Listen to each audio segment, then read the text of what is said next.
Hello, everyone, and welcome to Terrified Dailies. I am Storyteller here to help you today.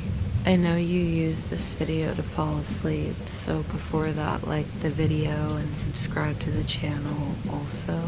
Where are you from and what time are you watching? Let us know in the comment now. Get comfortable and relax. Story 1, Spring, the Roots of Despair. The Ramirez family's silver SUV rattled along the uneven dirt road, the suspension groaning under the weight of suitcases, tools, and a faintly vibrating box of kitchen utensils. Overhead, the late afternoon sun filtered through a dense canopy of oak and pine, casting dappled golden light on the overgrown driveway. Each turn of the wheels sent sprays of pebbles bouncing into the underbrush, the crunch of gravel and the occasional creak of the old car, breaking the forest's heavy silence. Daniel Ramirez gripped the steering wheel tighter, squinting against the shifting patterns of sunlight. "Can you believe this?" he asked, more to himself than to anyone else. "It's like driving into another century." Beside him, his wife, Elena, adjusted her sunglasses and stared out the window, where tangled vines choked rusted fences and wildflowers peeked through the tall grass. She hadn't spoken much since they'd turned off the main road an hour earlier, but her tightened jawline and furrowed brow said enough. "It's beautiful," Elena finally said, her voice carefully neutral, in a wild, untamed sort of way. In the back seat, Sarah, their 16-year-old daughter, let out a soft groan. "Untamed is just code for creepy, Mom," she muttered, pushing a tangle of dark curls out of her face. She was scrolling through her phone, though it had lost reception nearly 20 minutes ago. A pair of noise-canceling earbuds hung loosely around her neck, unconnected to anything useful now. "Are we even sure we're going the right way? This place feels like the start of one of those true crime shows." Her younger brother, Mark, seated beside her, perked up at that. At 12, he still loved spooking himself with ghost stories and urban legends. "Maybe it's haunted," he said, leaning toward the window to peer into the shadowy woods. His breath fogged the glass briefly before he wiped it away with his sleeve. "You think there are, like, monsters out there? Only in your imagination." "Kid," Daniel said, a note of forced cheer in his voice. "The real monster's gonna be your mom when we unpack everything and you don't help." Elena shot him a glance, one eyebrow raised, but her lips curved into a faint smile. Daniel gave her a reassuring nod, silently willing her to share some of his optimism. This move was supposed to be a fresh start. After all, a chance to escape the noise and chaos of city life, the suffocating rent, and the constant pressure of keeping up appearances. The countryside offered space, quiet, and a kind of peace they hadn't realized they were missing until the opportunity fell into their laps. The property had come to them unexpectedly, a distant inheritance from an Uncle Daniel had barely known. Victor Ramirez had been a reclusive man, estranged from most of the family, but when his will named Daniel as the sole heir to his sprawling countryside estate, it had seemed too good to be true.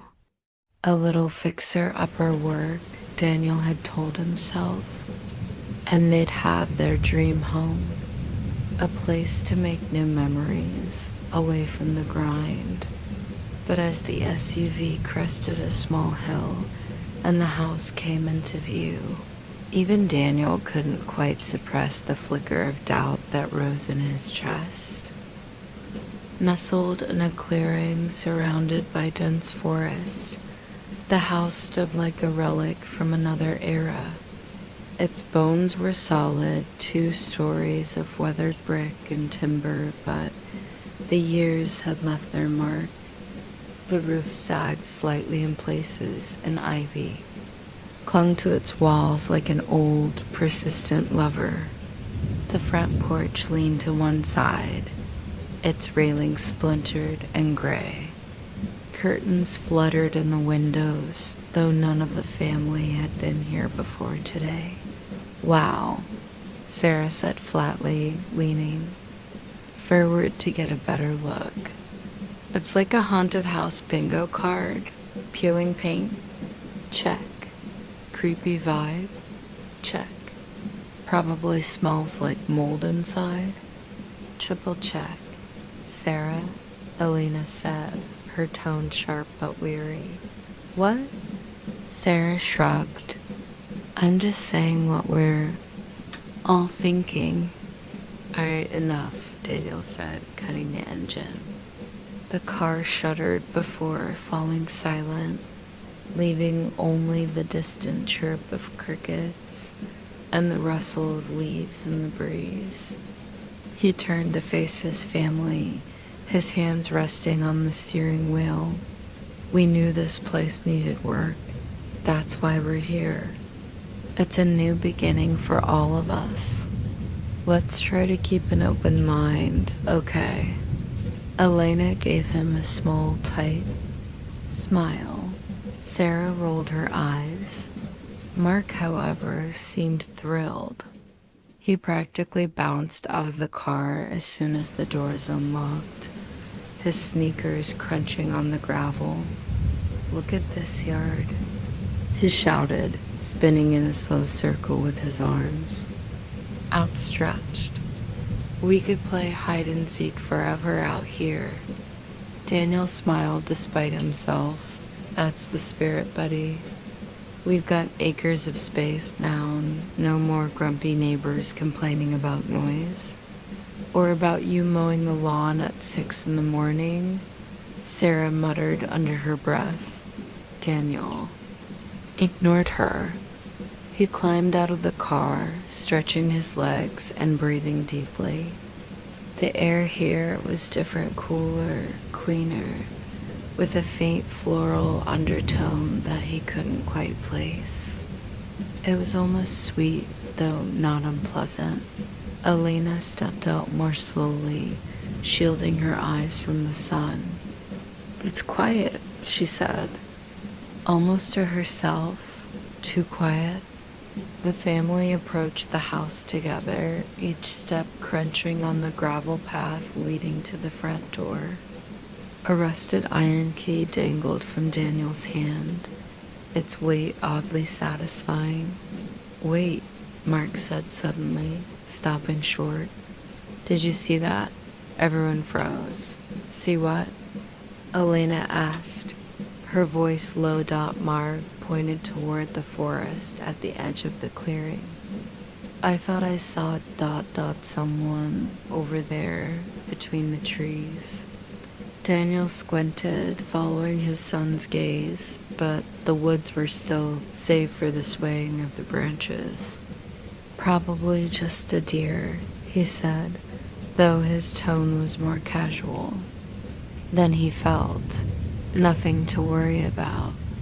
Mark didn't look convinced, but he didn't argue.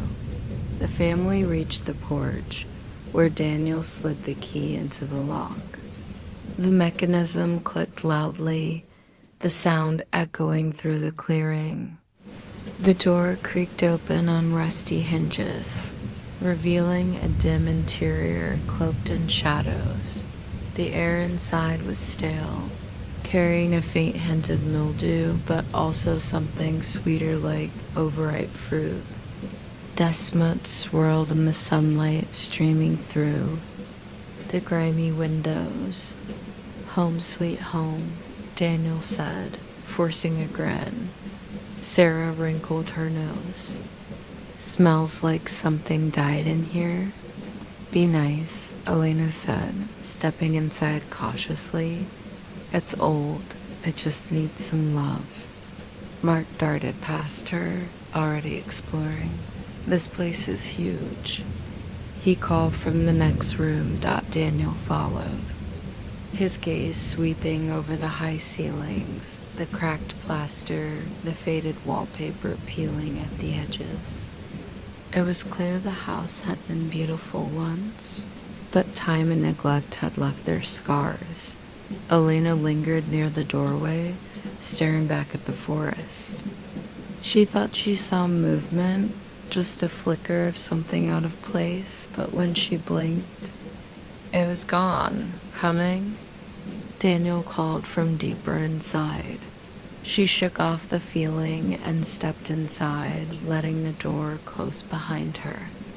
The sound echoed, heavy and final, like the toll of a distant bell. Ramirez's family began to explore their new home, though the house seemed reluctant to welcome them. The floorboards groaned under their weight as they moved from room to room, their footsteps stirring up thin clouds of dust. Daniel led the way, a mix of excitement and determination on his face, while Elena followed more cautiously, her eyes darting to every corner as if expecting something to jump out. This place is so cool, Mark said, his voice echoing in the cavernous front. Hall. He darted toward a grand staircase that curved upward like the spine of some ancient creature. Can I pick my room first? Dibs on the one with the biggest window, Sarah snorted.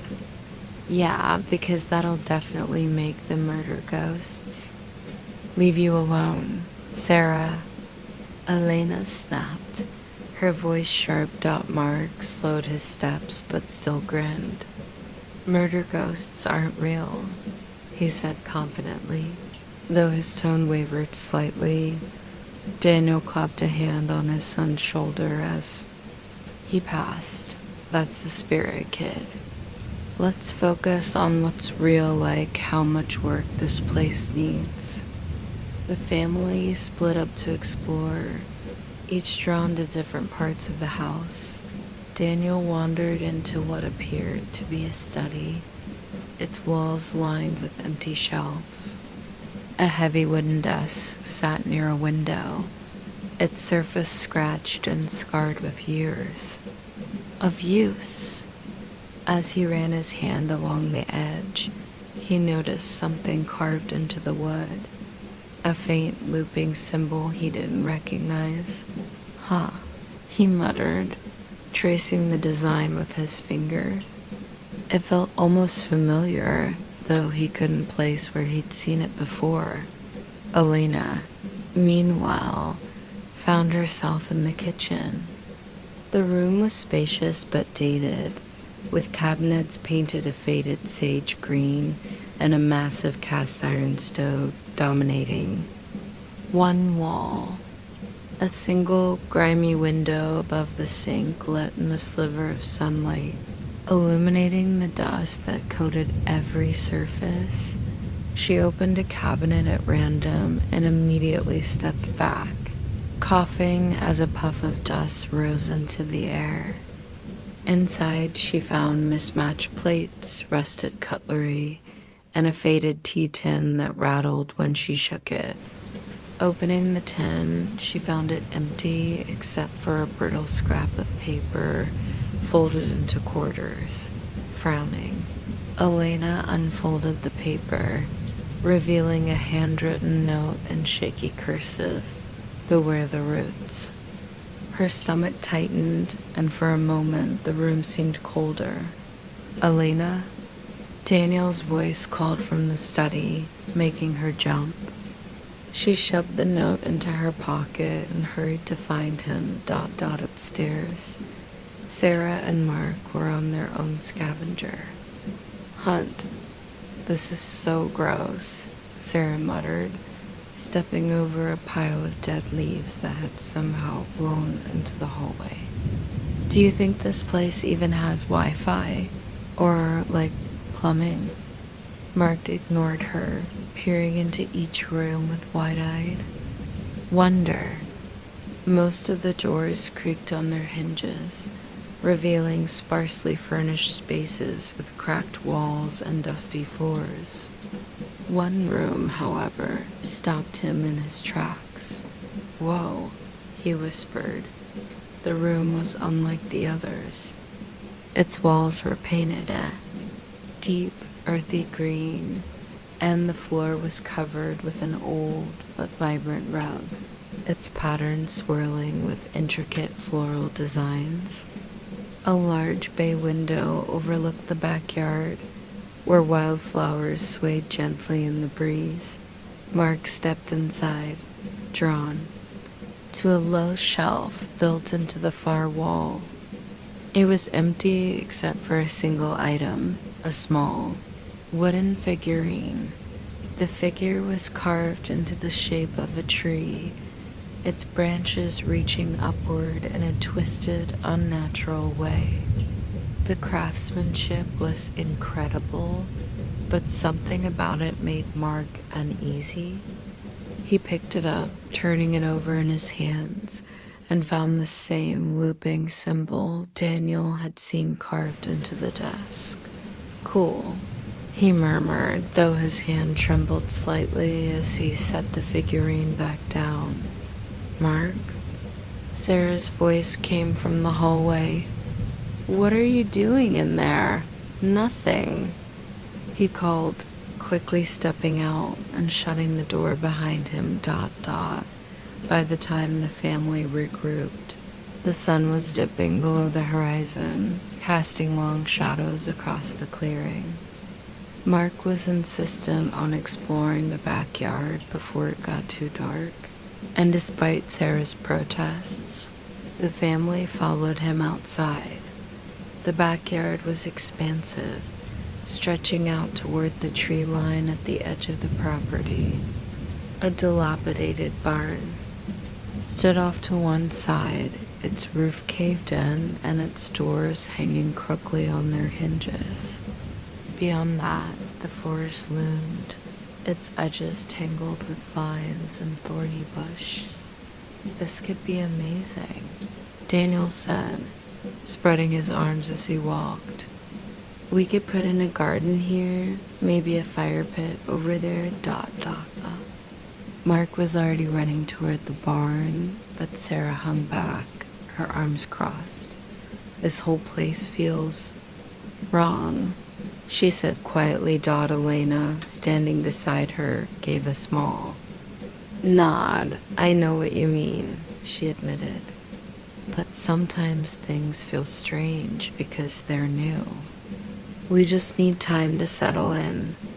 Sarah didn't look convinced, but she followed her mother as they trailed after the boys. Mark stopped suddenly, his gaze fixed on something in the center of the yard. "Dad," he said, his voice barely above a whisper. "What's that?" Daniel followed his son's gaze and felt a chill run down his spine. In the middle of the clearing stood a massive oak tree, its trunk gnarled and blackened as if scorched by fire. Its branches twisted unnaturally, reaching out like skeletal fingers. The ground around its roots was bare, the grass dead in a perfect circle that extended several feet from the base. Daniel approached cautiously, his boots sinking slightly into the soft earth. As he reached out to touch the bark, Elena grabbed his arm. "Don't," she said, her voice sharper than she'd intended. He hesitated, then let his hand fall. "It's just a tree," he said, though the words rang hollow even to his own ears. Mark stepped closer, his eyes wide. "It's kind of cool," he said, though his tone betrayed his unease. "No," Sarah said firmly, pulling him back. "It's not." For a moment, the family stood in silence, staring at the tree as the last rays of sunlight disappeared behind the forest. As they headed back toward the house, the air grew noticeably colder. The forest seemed to close in around them, the rustle of leaves sounding almost like whispers. Daniel glanced over his shoulder, half expecting to see something following them, but the yard was empty. Back inside, the family locked the doors and windows, though none of them could explain why they felt the need to. That night, as they settled into their new home, each member of the Ramirez family was plagued by restless dreams. Mark dreamed of the tree, its branches wrapping around the house like a cage. Sarah saw shadows moving in the forest, their shapes almost human. And Daniel heard whispers, faint and urgent, repeating the same phrase over and over: "Beware the roots." The Ramirez family woke the next morning to an eerie stillness. The early sunlight filtered through the dusty windows, casting golden beams across the worn wooden floors. Despite the sunlight, the house seemed heavy, as if the shadows of the previous night still lingered. Daniel was the first downstairs, groggy from a restless night. He stood in the kitchen, staring at the coffee machine that was still packed away in a box. The faint, sweet smell in the air was stronger now, and he wrinkled his nose as he searched for its source. "Morning," Elena said softly, entering the kitchen with a yawn. She pulled her robe tighter around herself. "Did you sleep at all?" Daniel chuckled dryly. "To find sleep. I felt like I was half awake all night. Kept hearing, I don't know, wind maybe." Elena hesitated, glancing out the window toward the backyard. The tree stood there, stark and unnatural against the otherwise lush landscape. "I heard it too," she admitted, "like voices but faint. It's probably just the house settling or the wind through the trees." "Yeah," Daniel said, though his tone wasn't convincing. Mark and Sarah joined them not long after, the former bounding into the kitchen with his usual enthusiasm, while Sarah trudged in with a groggy scowl. "Can we go outside today?" Mark asked, shoving a piece of toast into his mouth. "I want to check out the barn. There might be cool stuff in there." "Or tetanus," Sarah muttered, pouring herself a glass of juice. "You two can explore," Daniel said, leaning back against the counter. "But stay close to the house and no going into the woods. We don't know this area yet, and it's easy to get lost." Mark groaned. "Fine." Elena crossed her arms, her brow furrowed. "Actually, I prefer it if someone went with you. I don't feel comfortable with you two wandering around on your own." Sarah rolled her eyes. "Mom, I'm not 5. I think I can handle walking to a barn without getting eaten by a bear." "Humor me," Elena said, her voice firm. "We're still getting used to this place." Later that morning, Mark and Sarah made their way across the overgrown yard toward the barn, with Daniel trailing a few paces behind. The grass brushed against their ankles, damp with morning dew, and the scent of wildflowers mingled with the ever-present sweetness that seemed to hang in the air. The barn loomed ahead, Its weathered wood darkened with age and streaked with moss. One of the double doors had fallen off its hinges, and the other hung precariously, creaking softly in the breeze. "This is so cool," Mark said, running ahead and ducking inside. "Be careful," Daniel called after him. He shot Sarah a look. "Keep an eye on your brother, okay?" Sarah sighed but followed Mark inside. The barn was dim and dusty, with beams of sunlight streaming through gaps in the walls and roof. Broken tools and rusted machinery littered the floor, and cobwebs clung to every surface. "Check this out," Mark said, crouching beside an old wooden crate. He pried it open, revealing a pile of mildewed fabric and what looked like farming tools. "Wow," Sarah said dryly. "What a treasure trove." Mark ignored her, pulling out a rusted sickle and pretending to swing it. "I'm a Grim Reaper," he announced, laughing. Daniel stepped inside, ducking to avoid a low-hanging beam.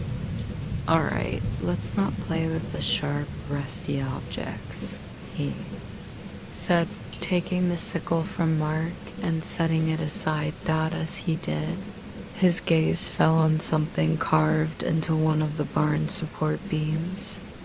It was the same looping symbol he'd seen on the desk in the house, faint but unmistakable.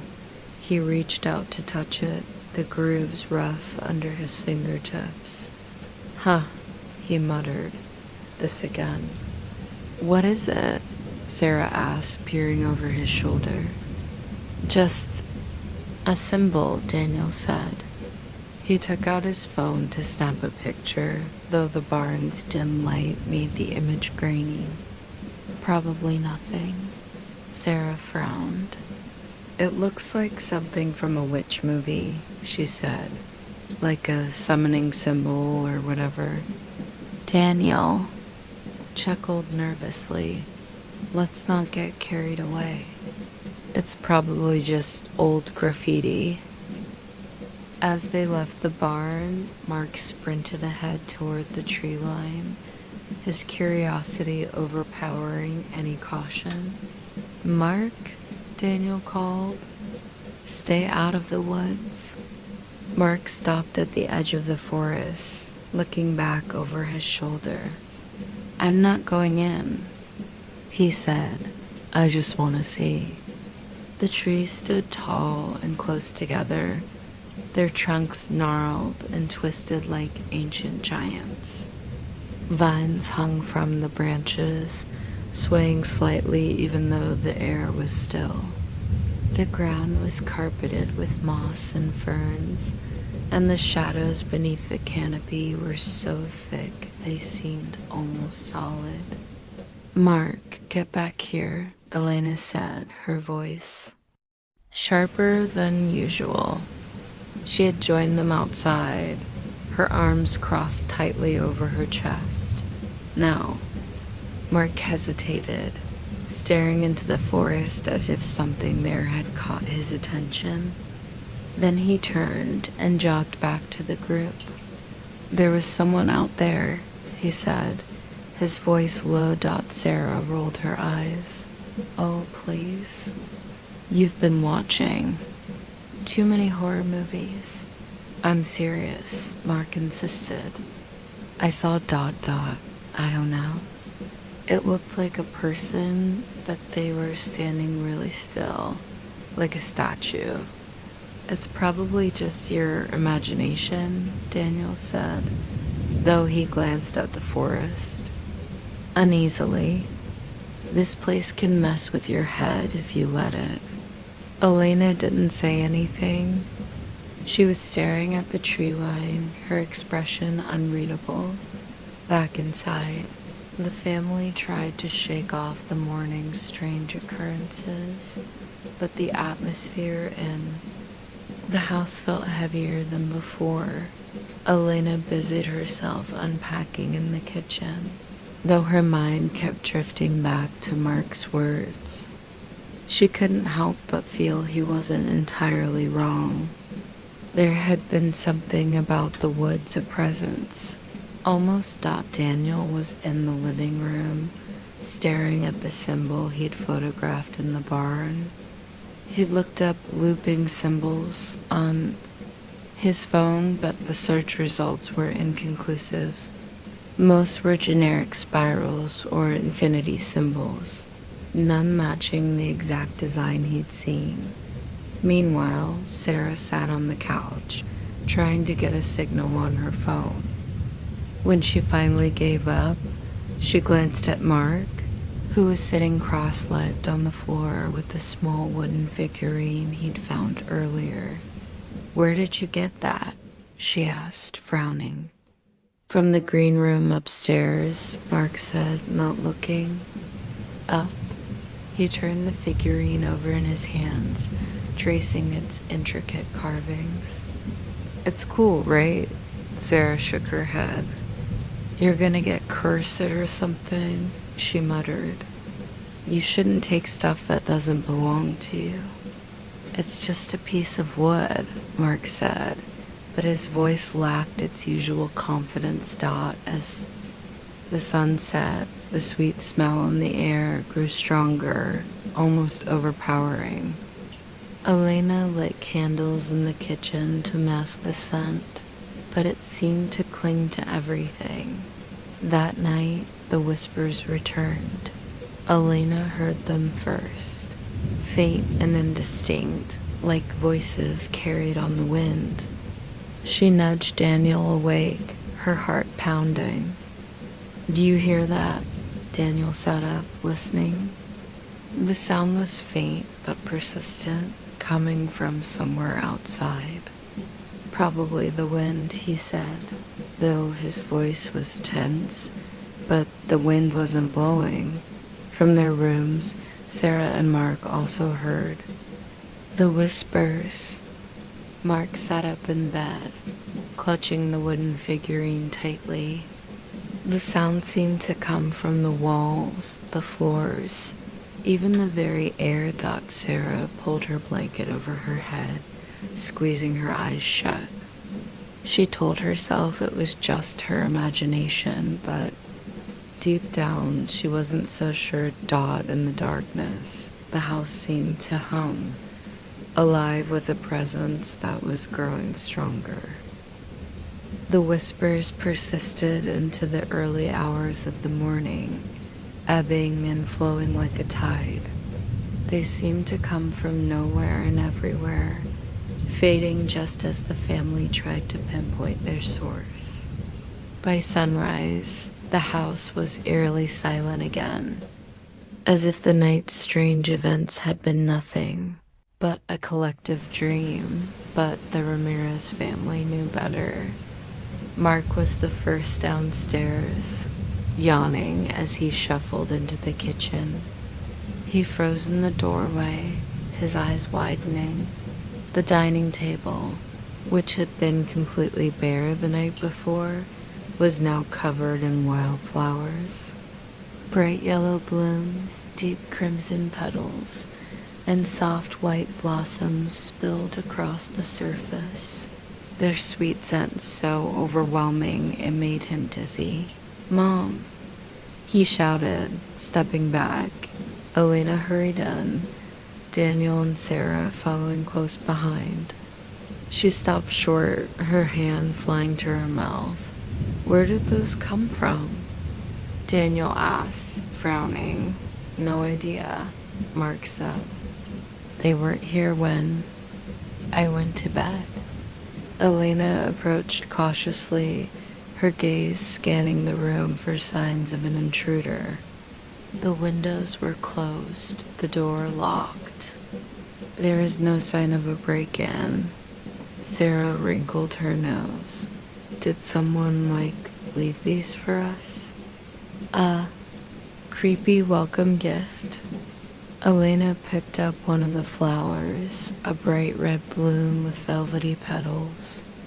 Its stem was oddly wet, and when she looked closer, she saw tiny droplets of dark liquid trailing from it. Is that blood?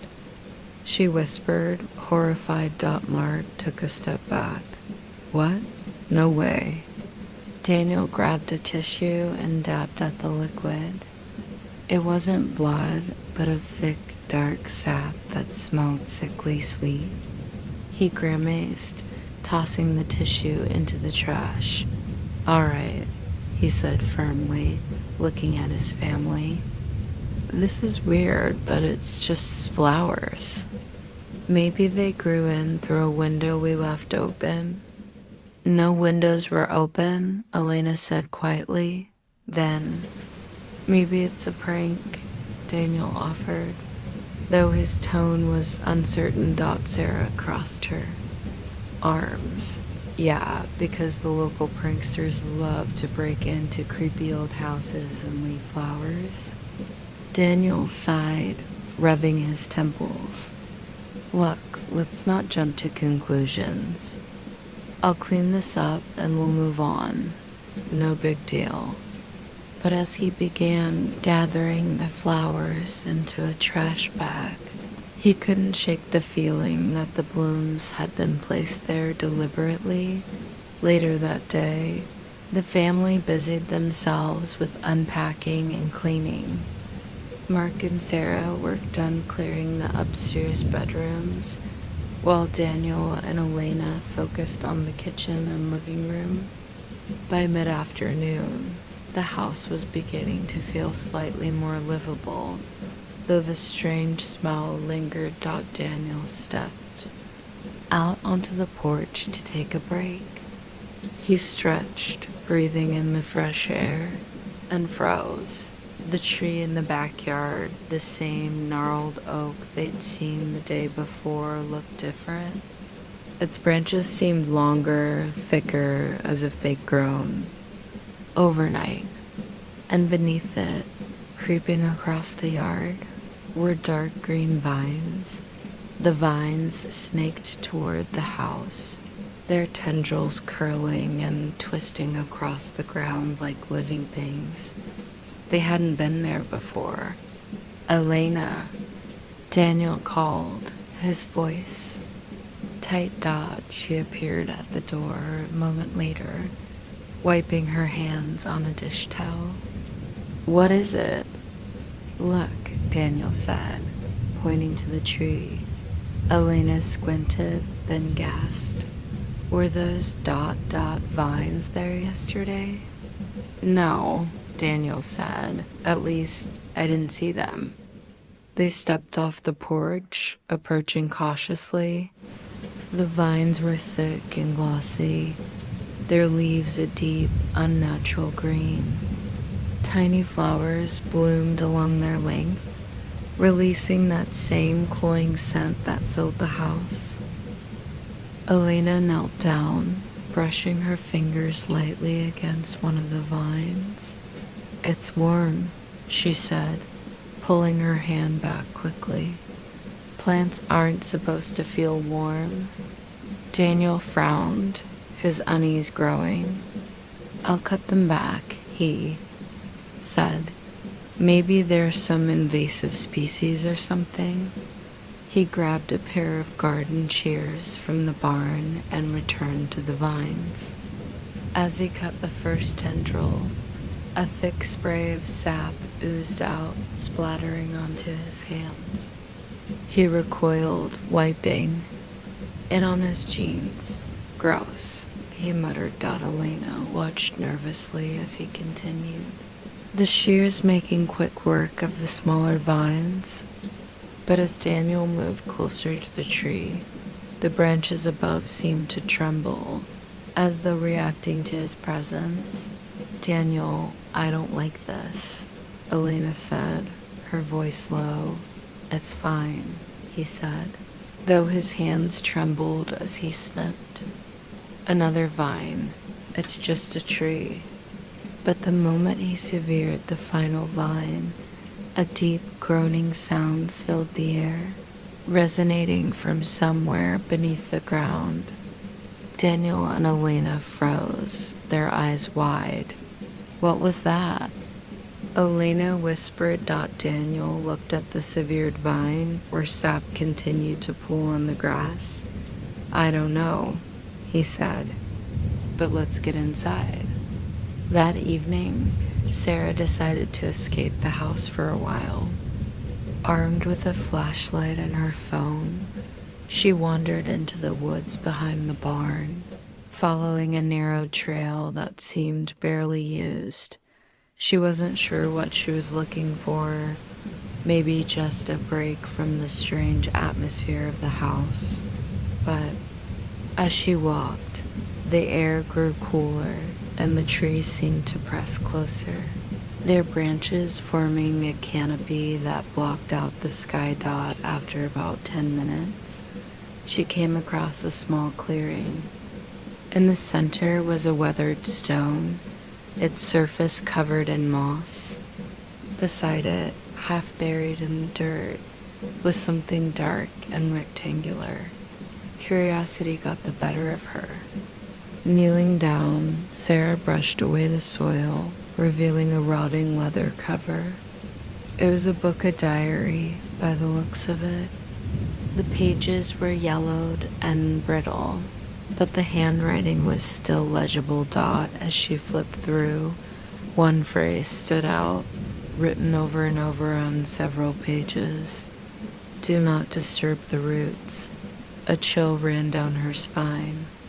She stood quickly, clutching the diary, and hurried back toward the house when Sarah burst through the front door. Her family was gathered in the living room. Elena was knitting on the couch. Daniel was reading an old book he'd found in the study, and Mark was building something out of Legos on the floor. You guys need to see this, Sarah said, holding up the diary. Daniel frowned. Where did you find that? In the woods, Sarah said. She opened it to the pages with a repeated warning and handed it to her father. Daniel's brow furrowed as he read the words. This has to be from the people who lived here before us, he said. Maybe Victor or someone before him. What does it mean? Elena asked, leaning over his shoulder. Probably nothing, Daniel said, though his tone lacked conviction. Just superstitious nonsense. But what if it's not? Sarah said, her voice rising. What if there's something wrong with this place? You saw those vines, Dad? That tree, none of this is normal. It's an old house, Daniel said firmly. Old houses have stories. That doesn't mean we need to believe them. But as he set the diary aside, a faint rustling sound echoed from outside, followed by a low, creaking groan. The family fell silent, their eyes drawn to the window. In the fading light, they could just make out the shadow of the oak tree, its branches swaying in a wind that didn't exist. Night descended over the Ramirez home, cloaking the property in thick darkness. The family ate dinner in near silence, the day's events weighing heavily on their minds. Even Mark, usually brimming with energy, was subdued, poking at his plate with a fork rather than eating. Elena glanced toward the window, where she could just make out the dark outline of the oak tree. Its gnarled branches seemed to press closer to the house, though she knew that wasn't possible. I think we should call someone, she said finally, breaking the silence. Call who? Daniel asked, setting down his glass. An arborist. Maybe, Elena said, or a surveyor. Someone who can tell us if there's something wrong with the land. Those vines, the tree, it's all just too strange. Daniel sighed. Elena, I know this place is. Unusual, but we can't call someone every time we get spooked. It's an old house on old land. Things grow wild. It doesn't mean anything. But what if it does? Sarah asked. She wasn't looking at her parents. Her gaze was fixed on the diary sitting on the counter. The people who lived here before us obviously thought something was wrong. That diary is proof. It's just a story, Daniel said, his voice firm. Sarah's eyes narrowed. You don't know that. Enough, Elena said, her voice cutting through the rising tension. Let's not fight about this. We'll keep an eye on things, and if anything else happens, we'll call someone. Agreed. Daniel hesitated, then nodded. Agreed. Mark didn't say anything. He was staring out the window, his expression distant. Mark? Elena said gently, Are you okay? He blinked, as if snapping out of a trance. Yeah, he said quickly. I'm fine. Elena exchanged a worried glance with Daniel but said nothing more. Later that night, as the house settled into an uneasy quiet, Mark lay awake in his room. The wooden figurine he'd taken from the green room sat on his bedside table, its twisted, branches casting strange shadows on the wall. He couldn't stop thinking about the tree. Every time he closed his eyes, he saw its gnarled limbs reaching out, its blackened bark pulsing like it was alive. A soft tapping sound jolted him upright. He looked toward the window, his heart pounding. At first, he saw nothing but darkness. Then, as his eyes adjusted, he noticed something moving shadows shifting along the glass. The tapping came again, louder this time. Hello? He whispered, his voice barely audible. The tapping stopped. For a moment, there was silence. Then, with a deafening crack, something struck the window hard enough to rattle the panes. Mark scrambled out of bed, his heart hammering in his chest. Mom! Dad! He shouted, bolting for the door. Daniel and Elena were already in the hallway, their faces pale. What happened? Daniel asked, grabbing Mark by the shoulders. Something hit my window, Mark said, his voice shaking. Daniel frowned and went to the room, pulling back the curtain. The window was intact, but a thick smear of dark sap marred the glass. What the hell? Daniel muttered, his stomach twisting. Elena touched his arm. What is that? Probably nothing, Daniel said, though the unease in his voice was unmistakable. It's the tree, Mark said, his voice trembling. It's trying to get in. Mark, trees don't move, Daniel said. This one does. Mark insisted. Elena pulled Mark into a hug, her eyes darting to the window. Let's just go downstairs. We'll all sleep in the living room tonight. The family gathered in the living room, their blankets and pillows forming a makeshift camp. Daniel built a fire in the hearth, the flickering flames casting warm light across the room. It's going to be fine, Daniel said, though the reassurance sounded forced. We're all just a little on edge. A few days, and this place will feel like home. Elena nodded, though she couldn't bring herself to look at the window. Sarah sat close to Mark, her usual sarcasm replaced by quiet concern. You okay? She asked softly. Mark nodded, but didn't answer. The fire crackled, filling the silence, but the uneasy atmosphere lingered. Elena and Daniel eventually drifted off to sleep, but Sarah and Mark stayed awake, listening to the house. Creak and groan in the dark dot at some point, Sarah dozed off. Mark, however, stayed wide awake, his gaze fixed on the window dot. It was faint at first, a soft rustling sound like leaves brushing against the glass. Then it grew louder, more insistent. Mark's breath caught in his throat as he saw a shadow move past the window. It was large, humanoid, but with long, twisted limbs. He shook Sarah awake, his hand clamped over her mouth to stop her from screaming. "What?"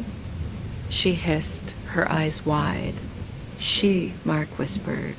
Pointing toward the window dot, Sarah followed his gaze, her blood turning to ice. The shadow was still there, shifting just beyond the glass. They watched in silence as the figure seemed to melt. Back into the darkness, Mark turned to Sarah, his voice barely audible. "Do you believe me now?" Dawn broke slowly, the first rays of sunlight filtering through the trees. The family woke one by one, their exhaustion evident. Daniel checked the yard, his stomach sinking as he saw the vines. They were back, thicker and longer than before, stretching across the lawn toward the house. The oak tree stood ominously in the center of the yard, its twisted branches glistening with dark sap. Elena joined him on the porch, her face pale. "We need to leave," she said quietly. Daniel didn't argue. Packing up to leave seemed like the only logical decision. The strange occurrences were becoming too much for the Ramirez family, and Elena's unease had now solidified into quiet determination. "We need to go," she said again, her tone firmer. This time Daniel nodded, though his jaw was tight. He hated the thought of abandoning the property, especially after putting so much hope into the idea of starting fresh here. But even he couldn't deny that something was very wrong. The family gathered in the kitchen, hastily discussing their plan. "We'll leave as soon as possible," Daniel said, spreading a map on the table. "The nearest town isn't too far. If we can get the car packed in under an hour, we'll make it before dark." "Do you think the car will start?" Sarah asked, her arms crossed tightly over her chest. Daniel frowned. "Why wouldn't it?" Sarah didn't answer. "Just focus on packing," Elena said. She glanced at Mark, who was staring at the floor, clutching the wooden figurine tightly in his hands. "Mark, honey, go grab your things, okay?" Mark didn't move. "Mark," Elena repeated, her voice softer. He looked up slowly, his eyes glassy. "It doesn't want us to leave," he said. Elena exchanged a worried glance with Daniel. "What do you mean?" Sarah asked. Mark shook his head, his grip on the figurine tightening. "The tree. It's mad. It doesn't want us to go." "It's just a tree, Mark," Daniel said, though the words felt hollow. "No, it's not," Mark said. "It's alive." The family quickly began packing, each member moving with a sense of urgency. Daniel loaded suitcases into the car, while Elena and Sarah gathered essentials from the kitchen. Mark was supposed to be packing his room, but instead, he stood at the window, staring out at the oak tree. The branches seemed to move slightly, despite the stillness of the air. The longer he watched, the more he felt a pull, as though the tree was calling to him. "Mark!" Sarah's voice snapped him out of his trance. "What?" he asked, startled that Sarah stood in the doorway, her hands on her hips. "What are you doing? We're leaving, remember?" Mark hesitated, glancing back at the tree. "Yeah, sorry." He grabbed his backpack and followed her downstairs. Outside, Daniel struggled to close the trunk of the SUV, which was now filled to capacity. He slammed it shut with a grunt and wiped the sweat from his brow. "All right," he said, looking around. "Everyone in the car. Let's go." Elena and Sarah climbed into the back seat while Mark hesitated on the porch. "Mark," Daniel called. "Come on." Mark glanced over his shoulder at the tree one last time. For a moment, he thought he saw something, a faint outline of a face in the bark.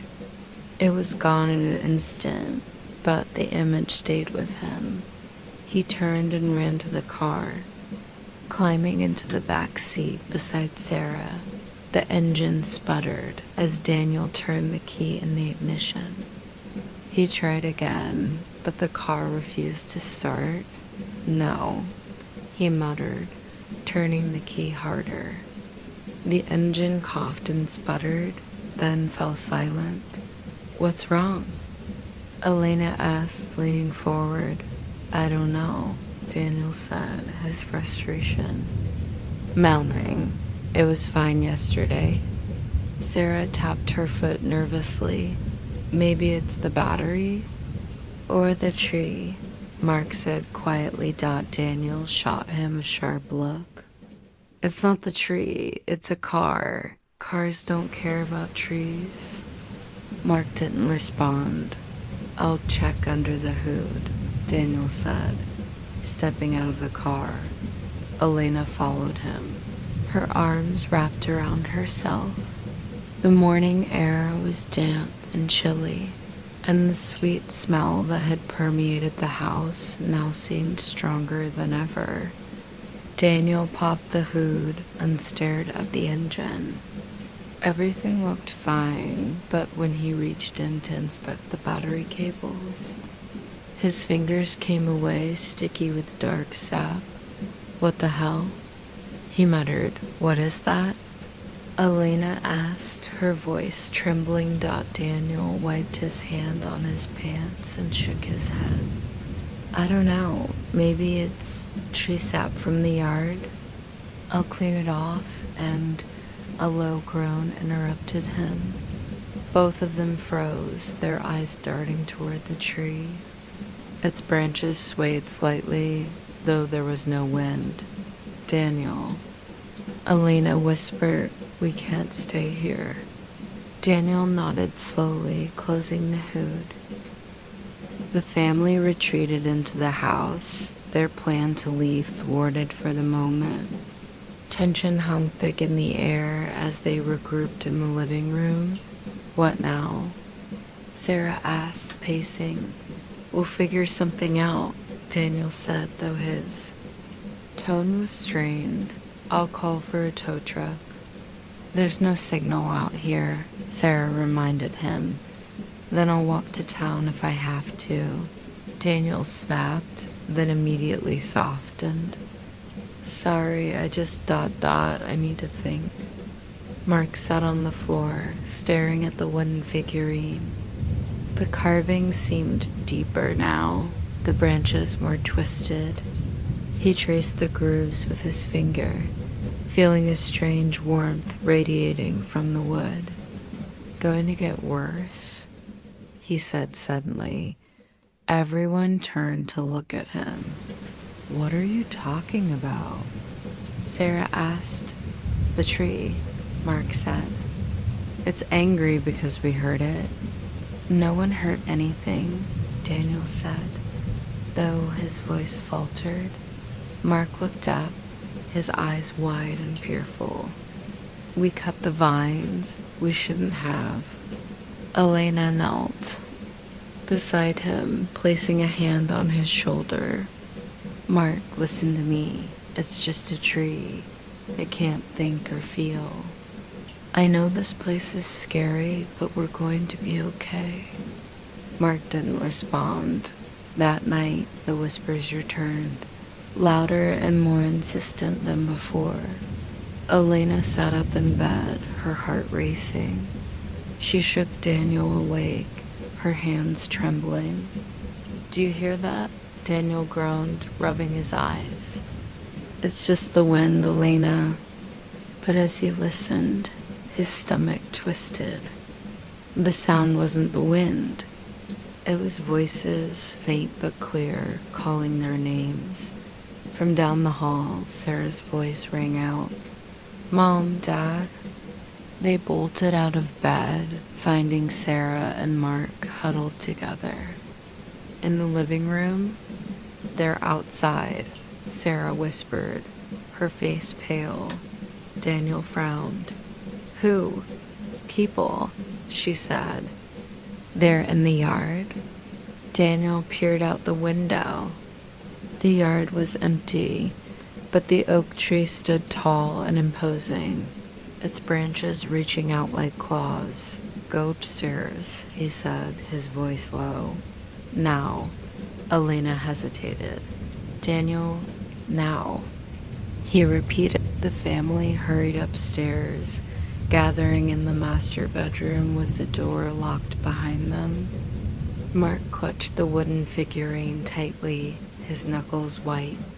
Sarah sat against the wall, her arms wrapped around her knees, while Elena paced the room, her breath coming in short bursts. Daniel stood near the window, peering out cautiously. The yard was still, bathed in pale moonlight. The oak tree loomed in the center, its shadow stretching unnaturally long across the lawn. Daniel, Elena whispered, what did you see? Nothing, he said, though his voice was strained. There's no one out there? There was something, Sarah insisted. I saw shadows moving. They were walking like people, but wrong. Mark shivered, clutching the figurine tighter. It's the tree, he said again. It's alive, and it doesn't want us here. Mark, stop, Daniel said, turning to face his son. This is just a bad night, okay? The tree isn't alive, and there's nothing out there. We're just tired. But it's true, Mark shouted, his voice cracking. It's real, and it's angry because we heard it.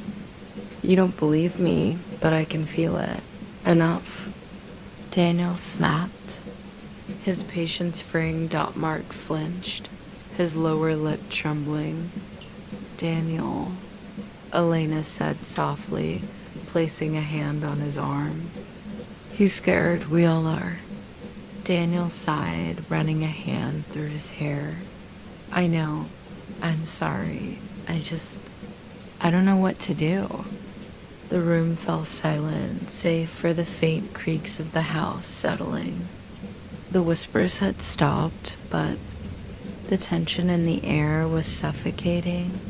Hours passed, though none of them slept. Daniel sat near the window, keeping watch, while Elena sat beside Sarah and Mark, trying to keep them calm. The clock on the wall ticked loudly, its rhythm steady and unyielding. Suddenly, a loud thud echoed through the house. The family froze.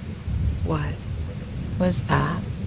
Sarah whispered, her voice trembling. Daniel held up a hand, signaling for silence. He listened, his heart pounding. The thud came again, louder this time, followed by a scraping sound that seemed to come from the walls. It's coming from downstairs, Daniel said quietly. Elena's face paled. You're not going down there. I have to, Daniel said, grabbing the flashlight from the nightstand. No, Elena said, her voice firm. We stay together. Daniel hesitated, then nodded. All right, everyone stick close. Let's go. The family crept down the stairs, the old wood groaning under their weight. Daniel led the way, the flashlight beam cutting through the darkness. The scraping sound grew louder as they descended, seeming to echo from all directions. When they reached the living room, they stopped in their tracks. The walls were covered in vines, their dark tendrils snaking across the floor and ceiling. Tiny flowers bloomed along their length, oozing thick, dark sap that dripped onto the floor. The air was thick with the sickly sweet scent that had haunted them since their arrival. Oh my God, Elena whispered, covering her mouth. Daniel stepped forward, his flashlight trembling in his hand. This wasn't here before, he said, his voice shaking. The scraping sound came again, louder and more insistent. It seemed to be coming from the front door. Daniel turned the flashlight toward the door, his breath catching in his throat. The vines were pressed against the wood, their tendrils curling and twisting as if trying to force their way inside. They're growing, Sarah said, her voice barely audible. The family watched in horror as the vines writhed and pulsed, their movements almost alive. We need to get out of here, Elena said, her voice urgent. Now, how? Sarah asked. The car won't start, and the woods. We'll figure it out, Daniel said. He turned to his family, his jaw set. Get your coats and shoes. We're leaving. The family hurried to gather what little they could, their movements frantic. The scraping sound continued, growing louder with each passing moment. Mark stayed close to Elena, clutching the figurine like a lifeline. It knows we're trying to leave, he said quietly. Don't think about that, Elena said, trying to keep her voice calm. Just stay with me. When they regrouped in the living room, the vines had spread even further, creeping closer to the stairs. We'll go out the back, Daniel said, leading the way toward the kitchen. But when they reached the back door, they stopped in their tracks. The vines were there too, thicker and darker than before. They wrapped around the door frame, their tendrils curling inward like claws. No, Daniel muttered, his fists clenching. What do we do now? Sarah asked, her voice rising.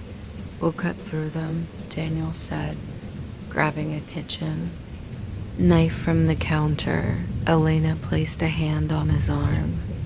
Daniel, Mel, look at them. They're alive. We don't have a choice, Daniel said. He raised the knife and brought it down on one of the vines.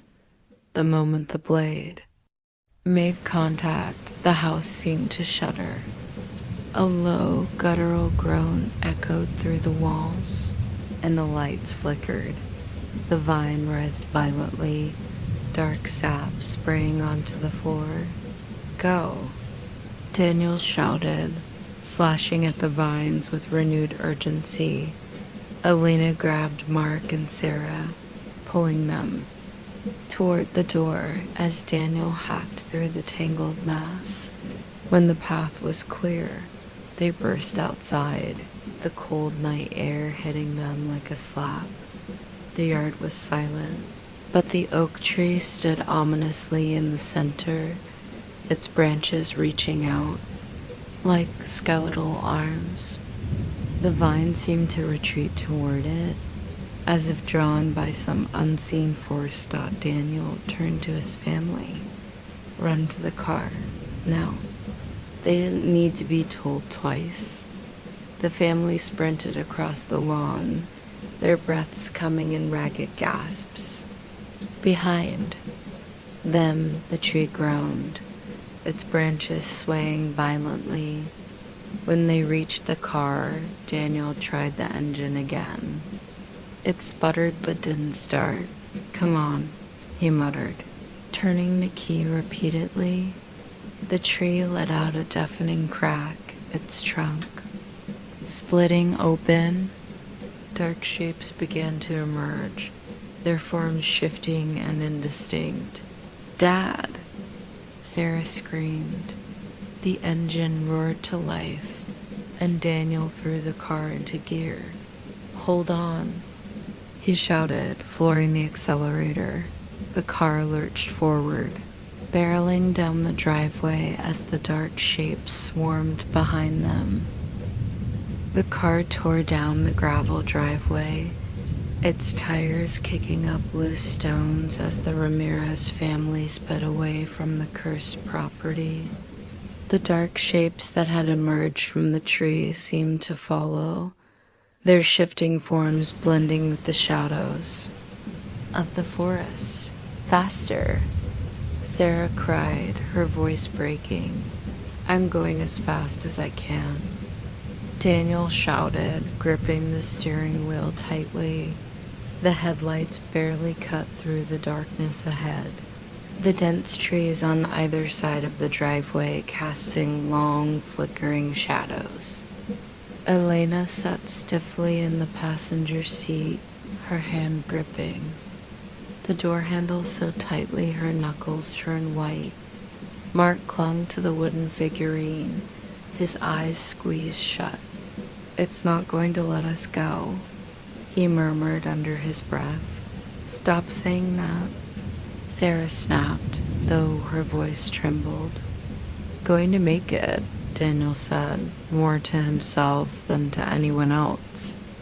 "We're getting out of here." The driveway seemed to stretch on endlessly, the forest pressing closer with every passing second. The low, groaning sound they'd heard in the house now echoed behind them, growing louder. "What is that?" Elena asked, her voice barely audible. No one answered. When they finally reached the main road, Daniel slammed on the brakes, the car skidding to a halt. "Which way?" he asked, glancing frantically between the two directions. "Left," Elena said, remembering the route they'd taken to get to the house. Daniel turned sharply, the tires squealing as the car sped onto the paved road.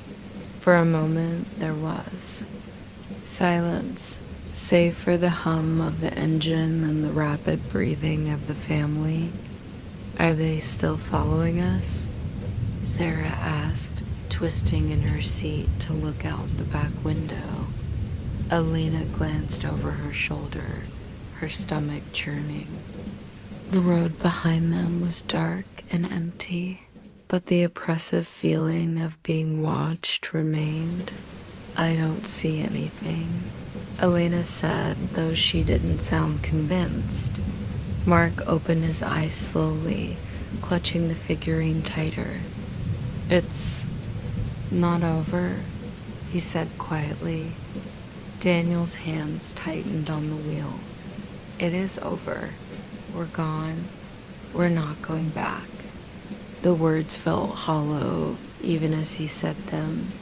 After driving for nearly half an hour, the family finally reached the small town they'd passed through on their way to the house. The familiar sight of streetlights and buildings brought a fleeting sense of relief. Daniel pulled into the parking lot of a gas station, the fluorescent lights casting a harsh glow over the car. He shut off the engine and exhaled deeply, resting, his forehead against the steering wheel. "We're okay," he said, though his voice was shaky. We made it. Elena reached over and placed a hand on his shoulder. We're safe now, she said softly, though her eyes remained fixed on the darkness beyond the parking lot. Sarah and Mark climbed out of the car, stretching stiff limbs. Sarah looked around nervously, half expecting the shadows to move. What do we do now? She asked. Daniel straightened, rubbing his face. We find a motel, somewhere to stay for the night. Tomorrow, we call someone, police, a surveyor, anyone who can figure out what's going on with that place. You really think they'll believe us? Sarah asked. Daniel hesitated. We'll figure it out, he said finally. The family checked into a small, run-down motel on the edge of town. The room was cramped, with 2 double beds and a single flickering lamp, but it was a sanctuary compared to the house. Elena sat on the bed, staring at her hands. The events of the day replayed in her mind, each memory sharper and more vivid than the last. She couldn't shake the feeling that they were still being watched.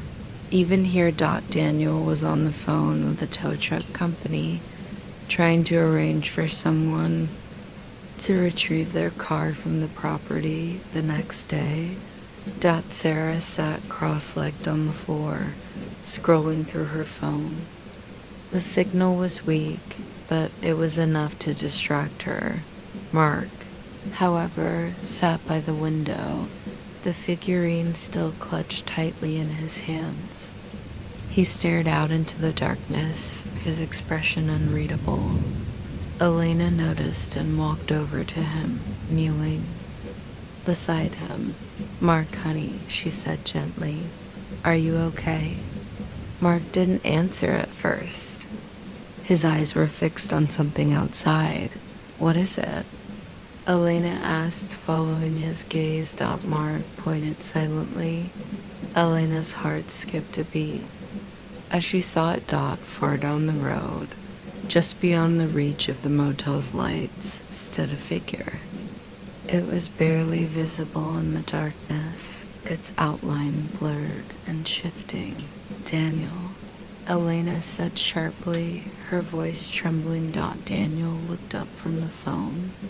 What is it? Elena pointed. There's someone out there. Daniel hurried too. The window, his jaw tightening. The figure was still there, motionless. Stay here, he said, grabbing his jacket. No, Elena said, grabbing his arm. You're not going out there. I need to see what it is, Daniel said. I'll be right back. Elena's grip tightened. Daniel, please. He hesitated, then nodded. All right. I'll call the front desk and let them know. The family spent the rest of the night huddled in the motel room, the curtains drawn tightly shut. The figure outside never moved, but its presence was a constant. Weight on their minds, when dawn finally broke, Daniel peered cautiously out the window. The figure was gone, leaving no trace behind. It's over, he said. Though he didn't believe it. Mark looked up from where he sat on the bed, the figurine still in his hands. It's not over, he said softly. It's never over. The first rays of morning light offered no comfort to the Ramirez family. The unease that had hung over them all night persisted, clinging to every breath and movement. Despite Daniel's assurance that the figure was gone, no one felt safe. Breakfast was a silent affair. The motel's continental spread lukewarm coffee, stale bagels, and questionable scrambled eggs sat untouched. Elena picked at a muffin while Sarah and Mark barely looked up from their plates. Daniel stood by the motel window, peering out at the parking lot. He hadn't seen anything unusual since dawn, but he couldn't shake the feeling that something was watching them. "What's the plan?" Sarah asked finally, breaking the tense silence. Daniel turned to face his family. "First, we call the authorities," he said. "Explain what's been happening. Then we figure out how to deal with the house." Elena frowned. "What do we even tell them? Our tree is alive and the house is full of angry vines. They'll think we're crazy." Daniel sighed, running a hand through his hair. "We'll stick to what they can verify. The vines, the sounds, the damage to the car. Someone has to look into it." Mark shifted uncomfortably. "It won't matter," he said quietly. "What do you mean?" Elena asked, her voice soft but wary. Mark hesitated, then looked up, his eyes dark and serious. "It's not just the house, it's the land, the tree, everything." Daniel clenched his fists, frustration bubbling to the surface. "Mark, enough with this tree nonsense. It's just an old, creepy tree, okay?" "No, it's not."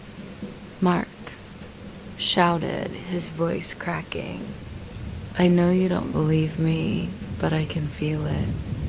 The tree's alive, and it's angry because we tried to leave." Elena reached out, placing a hand on Mark's shoulder. "Honey, it's okay. You're safe now. We're all safe." Mark shook his head, clutching the wooden figurine tighter. "We're not safe," he said. Despite their doubts, Daniel decided to call the local sheriff's office. The conversation was brief and frustrating. The dispatcher assured him that an officer would check the property, but her tone suggested she didn't take his concern seriously. "We'll send someone out this afternoon," she said. "But if this is a prank or a dispute about property lines..." "It's not a prank," Daniel interrupted, his grip tightening on the phone. "Just send someone, okay?" After hanging up, he turned to Elena. "They'll look at the house today. Hopefully they find something that explains all this." "And what if they don't?" Sarah asked, her arms crossed. "Then we figure out what to do next," Daniel said. The family spent the rest of the morning trying to keep busy. Sarah scrolled through her phone, looking for articles or stories about strange occurrences in the area. Elena flipped through a battered magazine she picked up in the motel lobby, though her eyes kept drifting to the window. Mark sat by himself, the wooden figurine balanced on his lap. He traced the carvings absently, his expression distant. "Mark," Elena said gently, sitting beside him, "talk to me." He glanced at her, his eyes filled with fear and something else, something almost like resignation. "I think it's coming for us," he said. Elena swallowed hard, trying to keep her voice calm. "What do you mean?" "The tree," Mark said. "It knows we left. It's not going to stop until we come back." "Mark, listen to me," Elena said, her voice firm. "We're not going back. Whatever's happening at that house, it can't follow us here." Mark didn't answer. Instead, he held up the figurine. "It's connected to this," he said. I think I made it worse by taking this."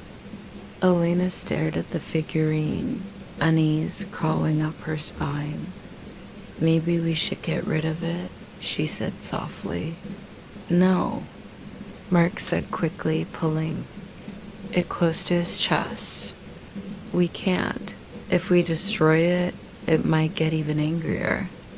Elena didn't know what to say.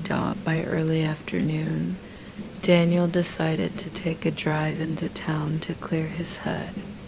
The sheriff's office hadn't called back yet, and the waiting was wearing on him. Do you want me to come with you? Elena asked as he grabbed his keys. Daniel shook his head. Stay with the kids? I won't be long. Elena nodded, though her worry was evident. As Daniel drove through the quiet streets, he found himself replaying the events of the past few days in his mind. The whispers, the vines, the tree.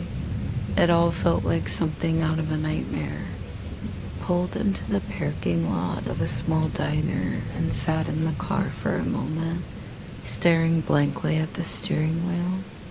What was he supposed to do?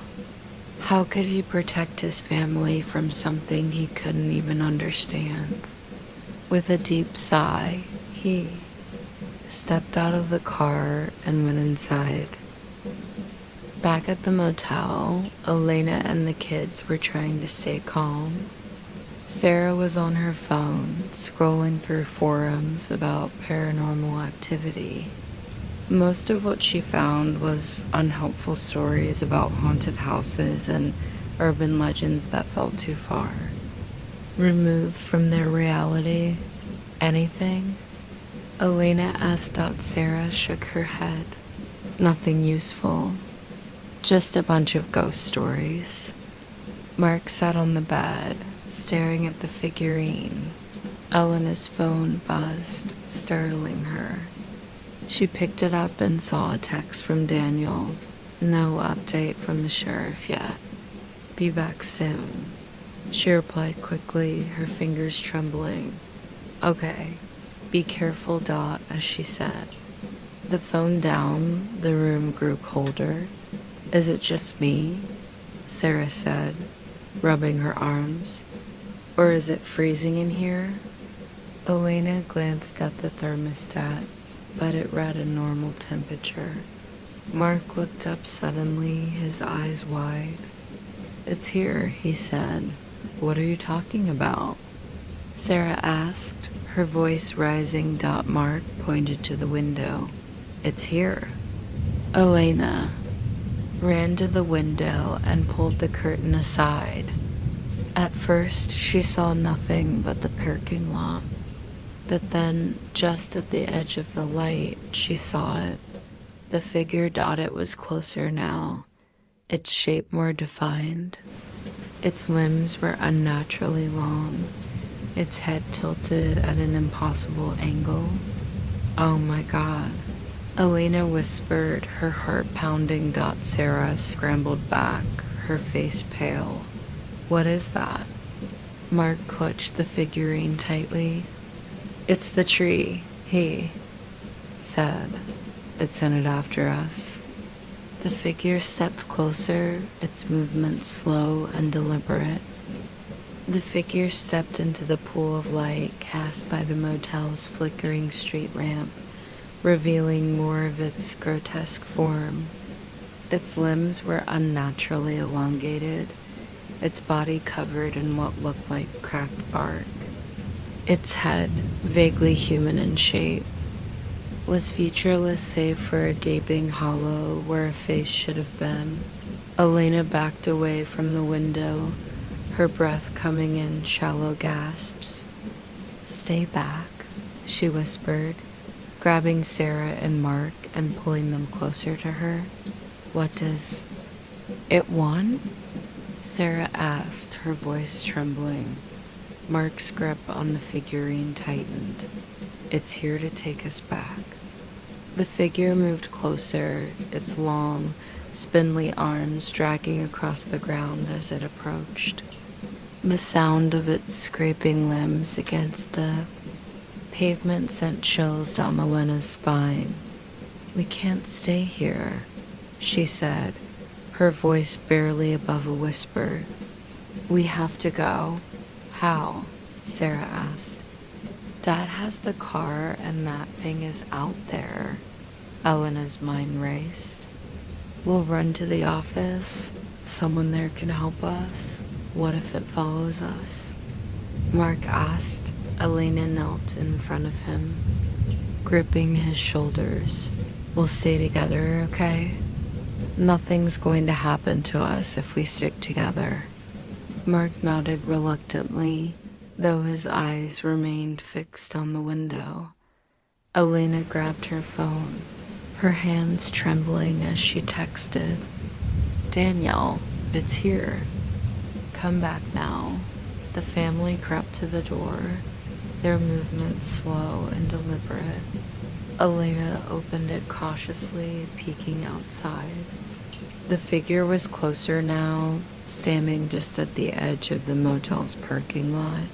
It hasn't seen us yet, she whispered. Stay low and move quickly. Don't look back. They stepped outside, the cold air biting at their skin. Sarah held Mark's hand tightly as they made their way toward the motel office. The fluorescent sign buzzed faintly, casting a dim glow over the parking lot. The figure remained still, its hollow head tilted slightly as if listening. Almost there, Elena whispered, urging the kids forward, but as they reached the halfway point, Mark tripped on a crack in the pavement, stumbling to the ground. The figurine fell from his hands, clattering loudly against the asphalt. The sound was deafening in the silence. The figure turned toward them, its head snapping sharply in their direction. Run. Elena shouted, grabbing Mark and pulling him. To his feet, the family bolted toward the office, their footsteps echoing in the empty lot. Behind them, the figure let out a low, guttural groan, the sound reverberating through the air like a THUND, ERCLA. Polina glanced over her shoulder and felt her heart seize. The figure was moving now, its limbs unfolding in unnatural jerks as it gave chase. They reached the office door, and Elena yanked it open, shoving Sarah and Mark inside before slamming it shut. Lock it. Sarah shouted. Elena fumbled with the lock, her hands shaking. The deadbolt clicked into place just as the figure reached the door. It slammed against the glass, its spindly arms clawing at the surface. Mom, Mark cried, clinging to her. Elena pressed her back against the door, her breath ragged. It can't get in, she said, more to reassure herself than anyone else. It can't get in. The figure pressed its featureless face against the glass, its hollow head tilting slowly. Behind the counter, the motel clerk appeared, his expression one of confusion and growing alarm. What the hell is going on? Elena turned to him, her eyes wide. Call the police, now. The clerk hesitated, staring at the creature outside. Is that some kind of prank? Call them. Elena screamed. The clerk grabbed the phone, his hands trembling as he dialed. The figure continued to claw at the glass, its movements slow but deliberate. Mark clutched the figurine, his eyes wide with terror. It wants this, he said, holding it out. What are you talking about? Sarah asked, pulling him closer. Mark's voice trembled. The tree, it's connected to this. It sent that thing to get it back.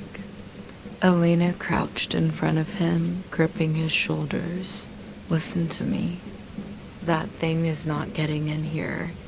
Do you understand? We're safe. Mark shook his head. It's not going to stop. Not until it gets what it wants. The clerk hung up the phone, his face pale. Police are on their way, he said. Elena nodded, her gaze darting between the clerk and the figure outside. How long? 10, maybe 15 minutes, the clerk said.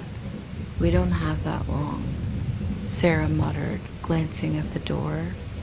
The figure let out another groan, its hollow head tilting back. The sound seemed to vibrate through the room, rattling the windows. Suddenly, the lights flickered. Elena's heart sank. No. The lights went out, plunging the room into darkness. Mark screamed as the figure slammed against the glass with renewed force. The sound of cracking glass filled the air, and Elena grabbed her children, pulling them close. We need to move, she said, her voice shaking. Where? Sarah asked. We're trapped. Elena's mind raced. The back exit. There had to be one. This way, she said, grabbing their hands and pulling them toward the back of the office. The clerk shouted after them. What about me? Run. Elena yelled. They reached the back door and shoved it open, the cold night air rushing in. Go, Elena urged, pushing Sarah and Mark outside. The sound of shattering glass echoed behind them, followed by the clerks. Panicked screams. Don't look back, Elena shouted as they ran into the darkness. They reached the edge of the parking lot, panting and terrified. The screams had stopped, replaced by an eerie silence. What do we do now? Sarah asked, her voice breaking. Elena looked around, her chest heaving. We keep moving, she said. We can't stop. Mark clutched the figurine tightly, his eyes wide with fear. It's still coming, he said. Elena looked back at the motel, her stomach twisting. The figure was nowhere in sight, but the oppressive feeling of being watched remained. We'll find help, she said, though she wasn't sure she believed it. As they disappeared into the night, the air grew colder, and the faint sound of whispers followed them. The Ramirez family trudged through the dark streets, their breaths visible in the frigid air.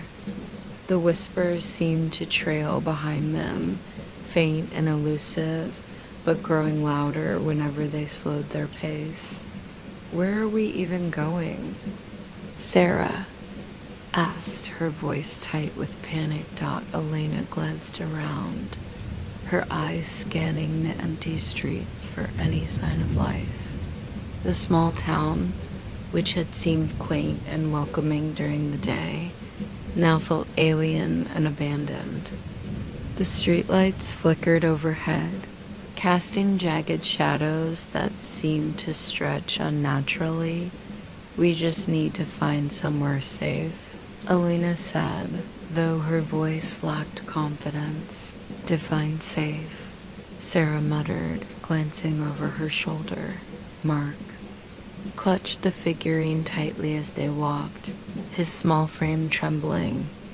It's still following us, he said softly. Elena stopped and knelt in front of him, gripping his shoulders. Mark, listen to me. Whatever that thing is, it can't hurt us if we stick together. We're going to figure this out. Mark's eyes filled with tears. It's not going to stop, he whispered. Elena's heart clenched, but she forced herself to smile. Yes, it will. We just need to keep moving. Daniel's headlights suddenly appeared in the distance, the SUV pulling up alongside them. With a screech of brakes, Get in, he shouted, throwing the passenger door open. The family piled into the car, slamming the doors behind them. What happened? Daniel asked as he floored the accelerator, the tires squealing against the pavement. I found us, Elena said breathlessly. The motel wasn't safe. We barely got out. Daniel's face tightened. Where is it now? I don't know, Elena admitted, glancing out the rear window. The darkness behind them seemed impenetrable, but the oppressive feeling of being followed hadn't lifted dot. The car sped through the empty streets, the engine roaring as Daniel pushed it to its limits. The headlights illuminated rows of darkened storefronts and empty houses, their windows like gaping mouths. Where are we going? Sarah asked, her voice shaking. Daniel gripped the wheel tightly. Away from here, as far as we can. Elena glanced at the clock on the dashboard. It was nearly 3 a.m. and the faint glow of dawn was still hours away. We can't just drive forever, she said. We need a plan. Do you have one? Daniel snapped, his frustration boiling over. Elena bit back a retort, knowing he was just as scared as the rest of them. Maybe we should call someone again, Sarah suggested. And tell them what? Daniel asked. That a tree sent something after us. Mark's voice cut through the tense silence. It's not just a thing. The car fell quiet, everyone's eyes turning to him. It's part of the tree, Mark said. Like a piece of it. It wants the figurine back because it's part of the same thing. Daniel let out a sharp laugh, though there was no humor in it. You're saying this is all because of a piece of wood? Mark nodded solemnly. What if he's right? Elena asked, her voice quiet. Daniel shot her a look. You can't seriously believe that. Can you explain what's happening any other way? Elena countered. Daniel didn't answer. They drove in tense silence for another half hour, the town fading into the distance behind them. The road stretched out ahead, flanked by dense woods that seemed to press closer with every passing mile. The whispers returned, faint at first but growing louder. Elena stiffened, her eyes darting too. The side mirrors. Do you hear that? Sarah nodded, her face pale. It's back. Daniel tightened his grip on the wheel, his jaw clenching. I don't see anything. Mark looked down at the figurine in his hands. The twisted branches carved into its surface seemed darker now, as if the wood itself was absorbing the light. We have to give it back, he said suddenly. What? Daniel asked, glancing at him in the rearview mirror. Mark met his father's gaze, his expression resolute. The figurine, it's what it wants.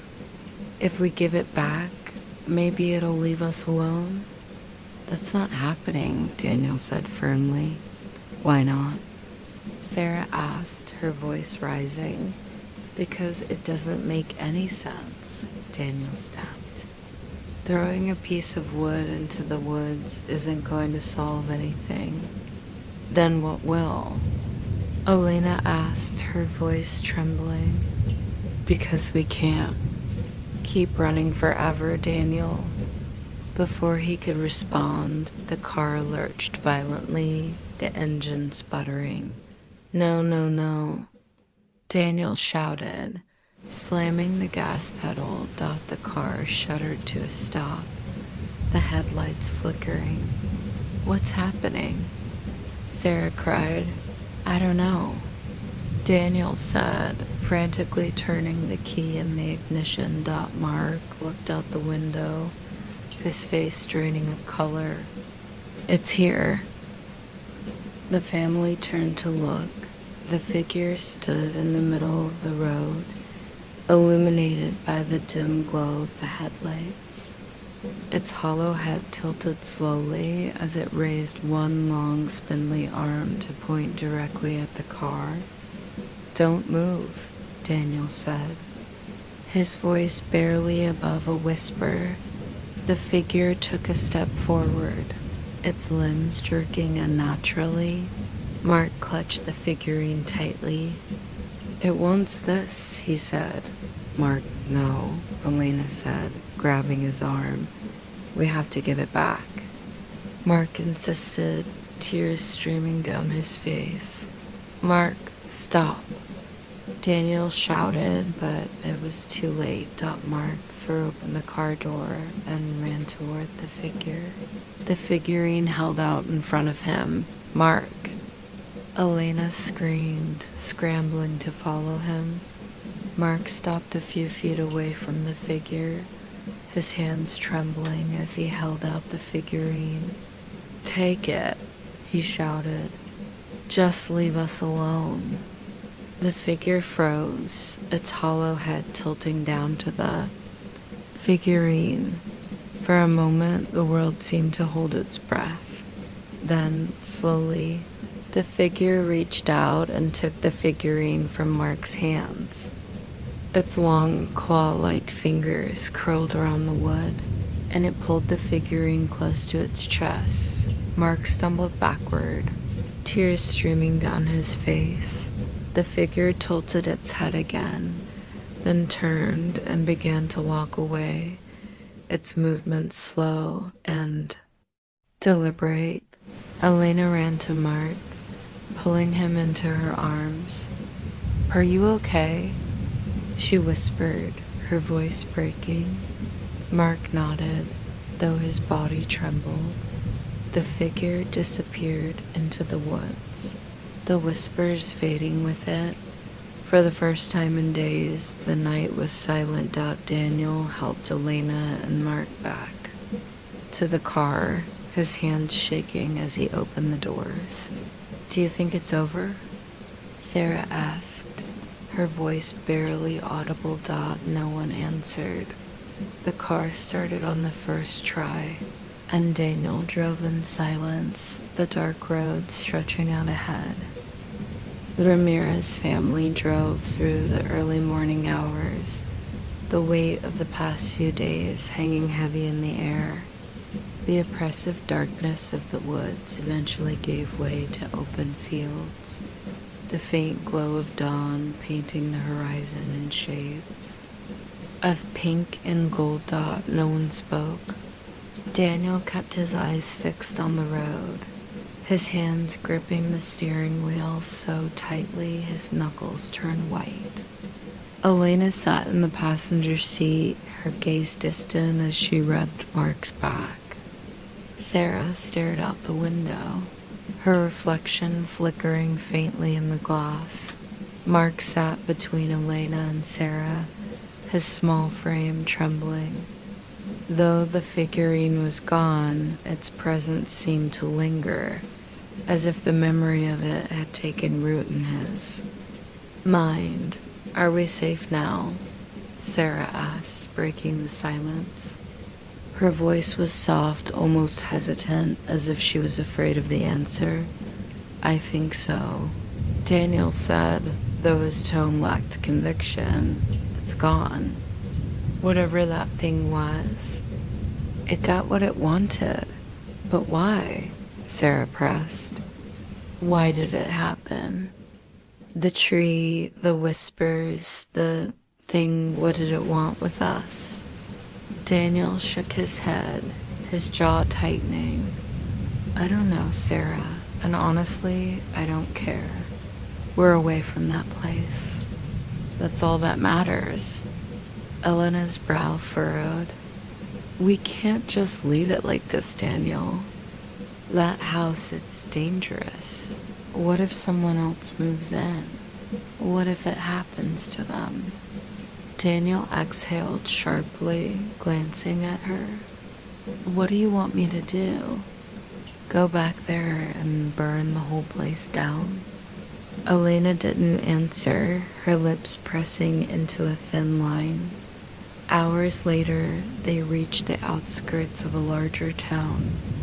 The sight of bustling streets and familiar signs brought a small measure of relief, though the tension in the car remained palpable. Daniel pulled into the parking lot of a roadside diner, turning off the engine with a heavy sigh. We need to eat, he said, and talk about what's next. The family shuffled into the diner, their movements sluggish and subdued. A cheerful waitress greeted them, leading them to a booth near the back. The fluorescent lights buzzed softly overhead, and the smell of coffee and frying bacon filled the air. Elena ordered for everyone, though no one seemed particularly hungry. As they waited, Mark fiddled with his silverware, his gaze fixed on the tabletop. I'm sorry, he said suddenly, his voice barely above a whisper. Elena reached across the table, taking his hand. Why are you sorry, sweetheart? Mark looked up, his eyes red and swollen. It's my fault. I found the figurine. I brought it with me. I made it angry. No, Elena said firmly, squeezing his hand. This isn't your fault. None of this is. She's right, Daniel added. That place was ... cursed or something. Whatever happened, it started long before. We got there. Mark didn't respond, his gaze dropping back to the table. When their food arrived, the family ate in silence, each lost in their own thoughts. Sarah pushed her scrambled eggs around her plate, while Mark picked at a piece of toast. We can't. Just forget about this, Elena said finally, breaking the silence. We need to tell someone.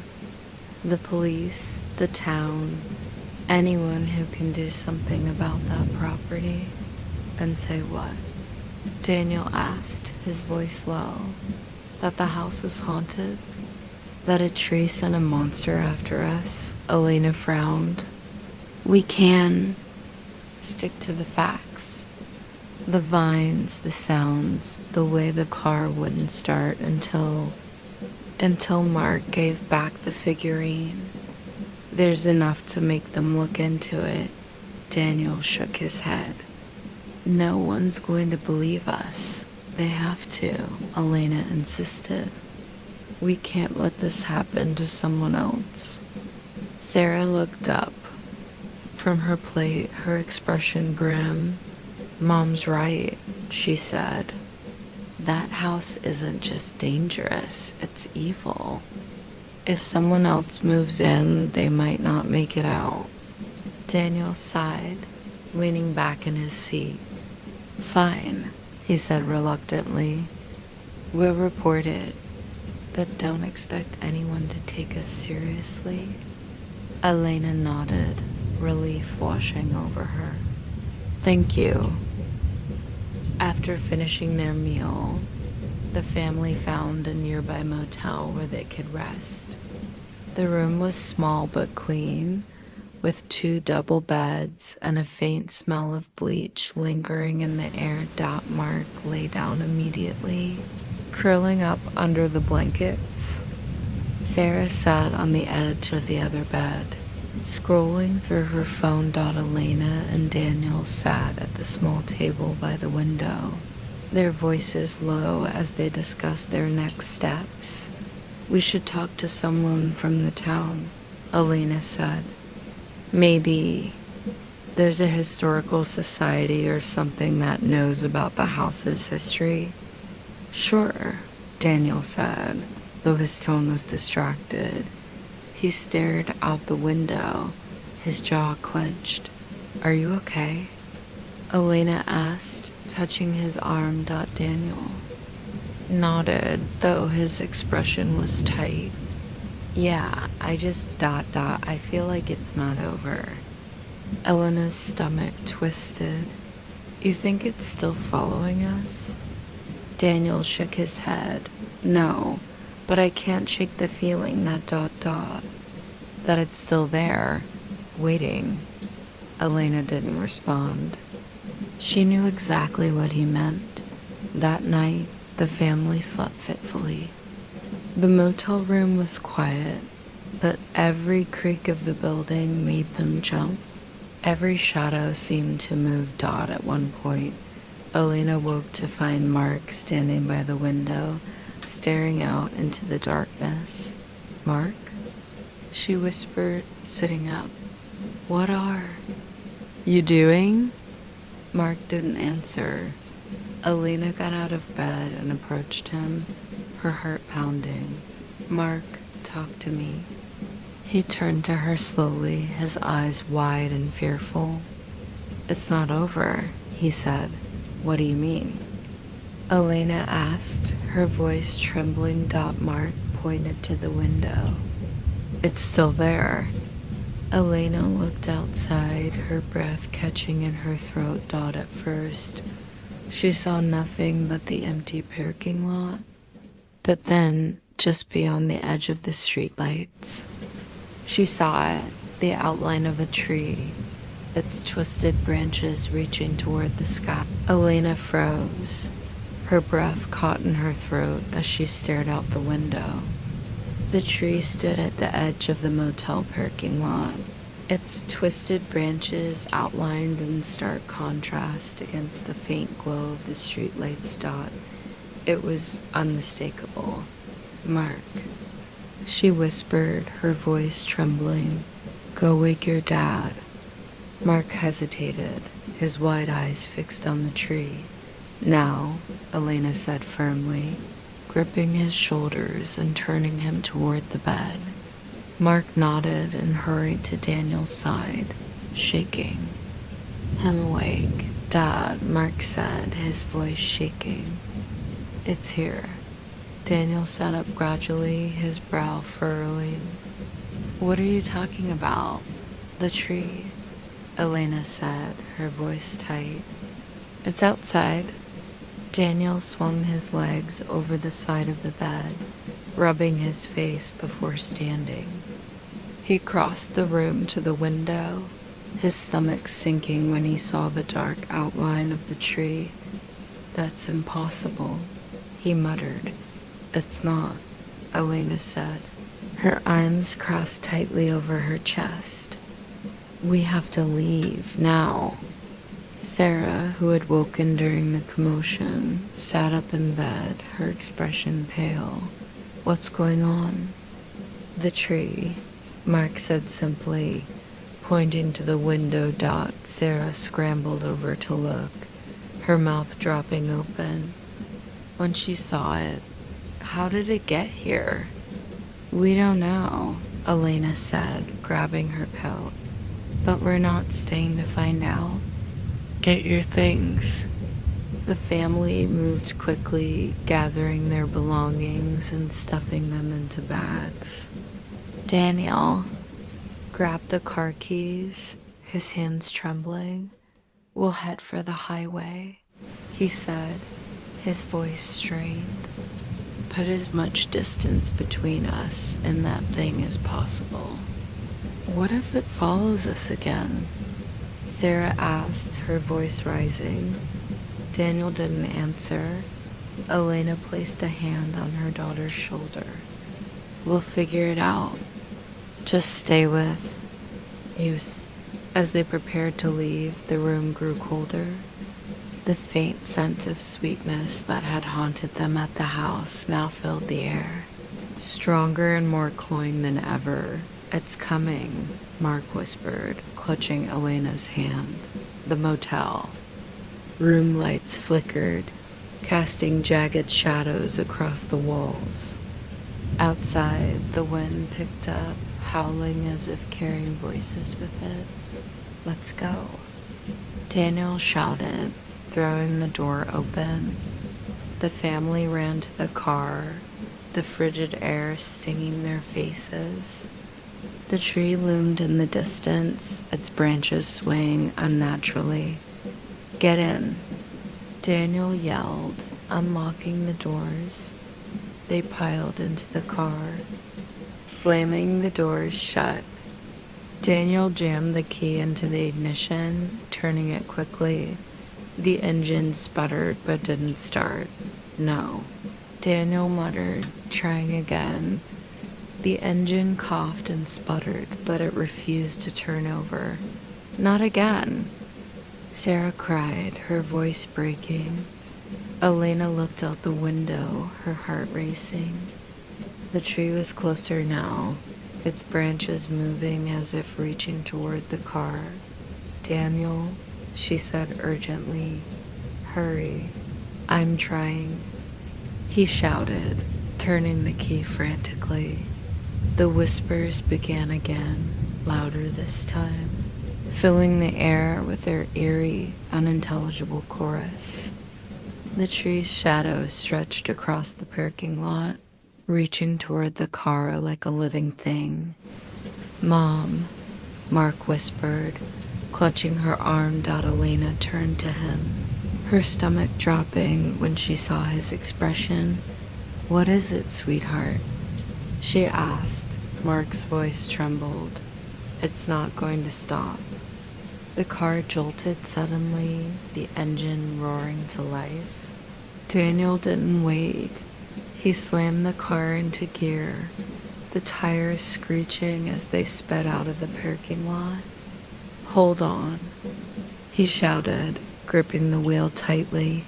The family clung to their seats as the car careened down the empty road, the headlights cutting through the darkness. Behind them, the whispers grew fainter, though the oppressive feeling of being followed remained. "Is it still back there?" Sarah asked, twisting in her seat. Elena glanced over her shoulder, her eyes scanning the darkness. She saw nothing but the empty road, though her heart refused to slow. "I don't think so," she said, though doubt crept into her voice. Mark sat silently, his small hands gripping the edge of his seat. Daniel drove for miles, putting as much distance between them and the motel as possible. The sky began to lighten as dawn approached, the faint glow of morning casting long shadows across the landscape. "We'll find a bigger town," Daniel said, his voice hoarse. "Somewhere we can get help. No one's going to believe us." Sarah muttered. Elena glanced at her daughter. "They don't have to believe us. They just need to stay away from that house." As the sun rose higher, the tension in the car began to ease, though no one spoke. The family was exhausted, their bodies and minds pushed to their limits. They eventually pulled into a rest stop, the parking lot nearly empty. Daniel turned off the engine, exhaling deeply. "We'll rest here for a bit," he said, leaning back in his seat. Elena nodded, her eyes heavy with exhaustion. Sarah climbed out of the car, stretching her stiff limbs. Mark followed, his movements slow and deliberate.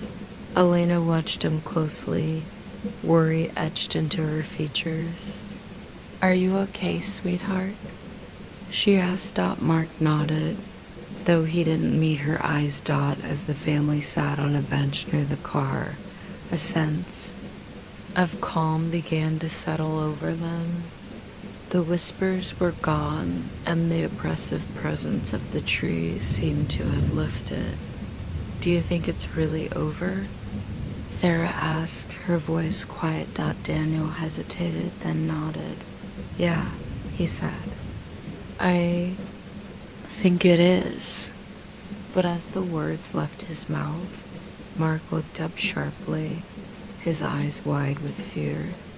No, he whispered. It's not. Mark's whispered words sent a chill through the air. Elena turned to him, her heart pounding. What do you mean, Mark? What's not over? He stared past her, his small frame trembling. It's still with us. I can feel it. Sarah glanced nervously toward the woods beyond the rest stop. The trees there were normal, tall pines and maples, swaying gently in the morning breeze, but her stomach tightened nonetheless. There's nothing here. Mark, Daniel said, his voice firm. We left it behind. You're just scared. Mark shook his head, clutching his knees to his chest. It's not about where we are. It's about us. Mark, Elena said gently, crouching in front of him. You're safe now. We're far away from that place. It doesn't matter, Mark said, his voice breaking. It's inside us. Inside me. The family sat in stunned silence, Mark's words hanging in the air like a weight. What does that mean? Sarah asked, her voice trembling. What's inside you? Mark hesitated, his gaze dropping to the ground. When I found the figurine, I felt something. Like it was calling to me. And when I took it, it felt right? Like it was supposed to be mine. Elena's stomach turned. Mark, why didn't you say anything? I didn't want to scare you, he said quietly. But now it's mad. It let us go, but it's not finished. Let us go? Daniel asked, his brow furrowing. You mean the tree? Mark nodded. It gave us a choice. Leave the figurine or stay with it forever. But it doesn't forget.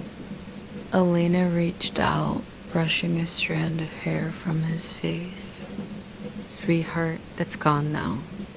You did the right thing by giving it back. Mark looked at her, his eyes glistening with tears. What if I didn't? What if it's still waiting? The family climbed back into the car, their earlier relief replaced by a growing sense of unease.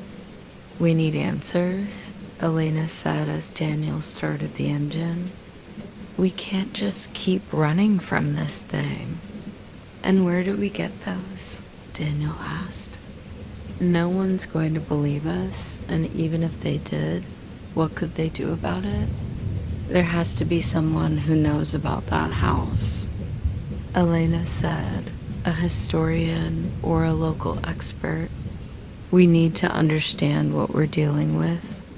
Maybe we shouldn't understand, Sarah said, her voice quiet. What if it's worse than we think?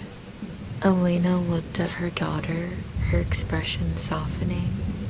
We can't let fear stop us from finding the truth. If we don't figure this out, it'll keep haunting us and maybe other people too. Daniel sighed, glancing at the GPS. All right, there's a library in the next town. If there's any information about the house, it'll be there. They arrived at the small town. Library an hour later. The building was old but well maintained, with large windows that let in streams of sunlight inside. The family split up, each searching for any mention of the house or its history. Elena approached the librarian, a middle-aged woman with kind eyes and a neat bun. Excuse me, Elena said. We're looking for information about a property outside of town. An old house with a big oak tree on the grounds. The librarian frowned, tapping her chin. That sounds familiar, she said. Do you know the address? Elena shook her head. No, but it's isolated, surrounded by woods. It's been abandoned for years until recently. The librarian's expression darkened. I think I know the place you mean. The locals call it the Hollow House. Hollow House? Elena repeated, her stomach sinking. The librarian nodded. There's a lot of folklore about it. Stories about the settlers who lived there centuries ago. Some say they tried to summon something from the land, and whatever they called never left. What do you mean? Elena asked, leaning closer. Librarian hesitated, lowering her voice. The land itself is supposed to be cursed.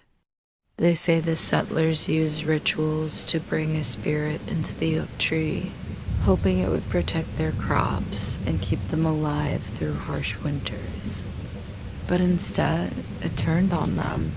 Turned on them how? No one knows for sure, the librarian said. The records from that time are scarce. But the stories all agree on one thing. Anyone who disturbs the tree is doomed. Elena's blood ran cold. At the far end of the library, Mark sat alone at a table, flipping through a dusty book of local legends. His fingers brushed over an illustration of the tree, its twisted branches and gnarled roots unmistakable dot as he stared at the image. His vision blurred. The room around him seemed to darken, and the faint scent of sweetness filled the air. Mark. The whisper was soft, almost gentle. Mark looked around, his heart pounding. Who's there? Come back. The voice was coming from the book. The words on the page seemed to shift, rearranging themselves into a new message. You belong to me. Mark slammed the book shut, his breathing rapid. Mark? Sarah's voice snapped him back to reality. She stood beside him, her brow furrowed. In concern. Are you okay? Mark nodded quickly, though his hands trembled. Yeah, I'm fine. Sarah didn't look convinced. Come on. Mom wants us to regroup. Elena shared what she'd learned with the family as they sat around a table. The tree isn't just cursed, it's alive. She said, the settlers put something inside it and it's still there. Great, Daniel muttered. So what do we do? Chop it down? That might make it worse, Elena said. The librarian said anyone who disturbs the tree is doomed. So, we're already doomed, Sarah said flatly. Not necessarily, Elena said. There might be a way to break the curse. We just have to find it. Mark looked down at his hands, his voice barely audible. What if it doesn't want to be? Broken? Elena turned to him, her heart aching. Mark, we're gonna fix this, I promise. But deep down, she wasn't sure if that promise could be kept. The family left the library with heavy hearts and more questions than answers. As they walked to the car, the late afternoon sun cast long shadows across the parking lot, making the ground seem uneven and distorted. Elena glanced at Mark, who was unusually quiet. He walked with his head down, his small hands stuffed into the pockets of his jacket. She wanted to comfort him, to tell him everything would be okay. But the truth was, she didn't know if it would. They piled into the car, and Daniel started the engine. The drive back to the motel was silent, the tension in the air thick enough to cut. What now? Sarah asked, breaking the quiet as they pulled into the parking lot. Daniel parked and leaned back in his seat, his jaw tight. "We need to make a decision," he said. "Either we go back to that house and try to fix this, or we keep running." "Fix it how?" Sarah asked. "We don't even know what it wants." "We know it's tied to the tree," Elena said, "and to the settlers' rituals. If we can find out what they did, maybe we can undo it." "That's a lot of maybes," Daniel said. "What if we just leave? Go somewhere far away, somewhere it can't find us." "You saw the motel," Elena said sharply. "It followed us. We can't outrun this, Daniel." Mark spoke up suddenly, his voice soft but firm. "It won't stop until it gets what it wants." The family turned to look at him. "What does it want?" Elena asked gently. Mark hesitated, his gaze distant. "It wants us to come back, all of us." That night, the family huddled in the motel room, trying to piece together what little they knew. Elena sat at the small table with a notebook, scribbling down every detail they'd learned about the house, the tree, and the settlers. Sarah scrolled through her phone, looking for more stories or legends about the area. Daniel paced the room, his frustration mounting. "This is insane," he said, running a hand through his hair. "We're talking about going back to a cursed house to face a haunted tree. This isn't real." "It's real," Sarah said quietly, not looking up from her phone. Daniel stopped, turning to her. "How do you know?" She hesitated, then sighed. "Because I saw it. The thing that followed. U.S. The way it moved, the way it looked, it wasn't human. And it wasn't natural." Daniel sank into a chair, his face pale. Mark sat on the edge of the bed, staring at his hands. He could still feel the warmth of the figurine, even though it was long gone. He glanced at the notebook Elena was writing in. "Do you think it can be stopped?" Elena paused, meeting his gaze. "I don't know, sweetheart," she admitted. "But we have to try." Mark nodded, though his expression remained somber. "We need more information," Elena said, turning to Daniel. "We have to go back to the house." "No," Daniel said firmly. "It's too dangerous." "We don't have a choice," Elena said. "If we don't confront it, it'll keep following us." Daniel clenched his fists. "And what happens if we go back and make things worse? What if we can't stop it?" Elena didn't have an answer. The family eventually drifted off to an uneasy sleep, though no one felt truly at ease. Elena woke in the middle of the night to the sound of whispers. She sat up slowly, her heart pounding. The room was dark, the faint glow of the parking lot lights filtering through the curtains. "Daniel?" she whispered, shaking him awake. He groaned, sitting up grouchily. "What is it?" "Listen," she said, her voice trembling. He froze, his breath catching. The whispers were faint but unmistakable, swirling around the room like a breeze that carried voices. Elena climbed out of bed and checked on the kids. Sarah was asleep, her phone resting on her chest, but Mark was sitting upright, his eyes wide. "It's here," he said softly.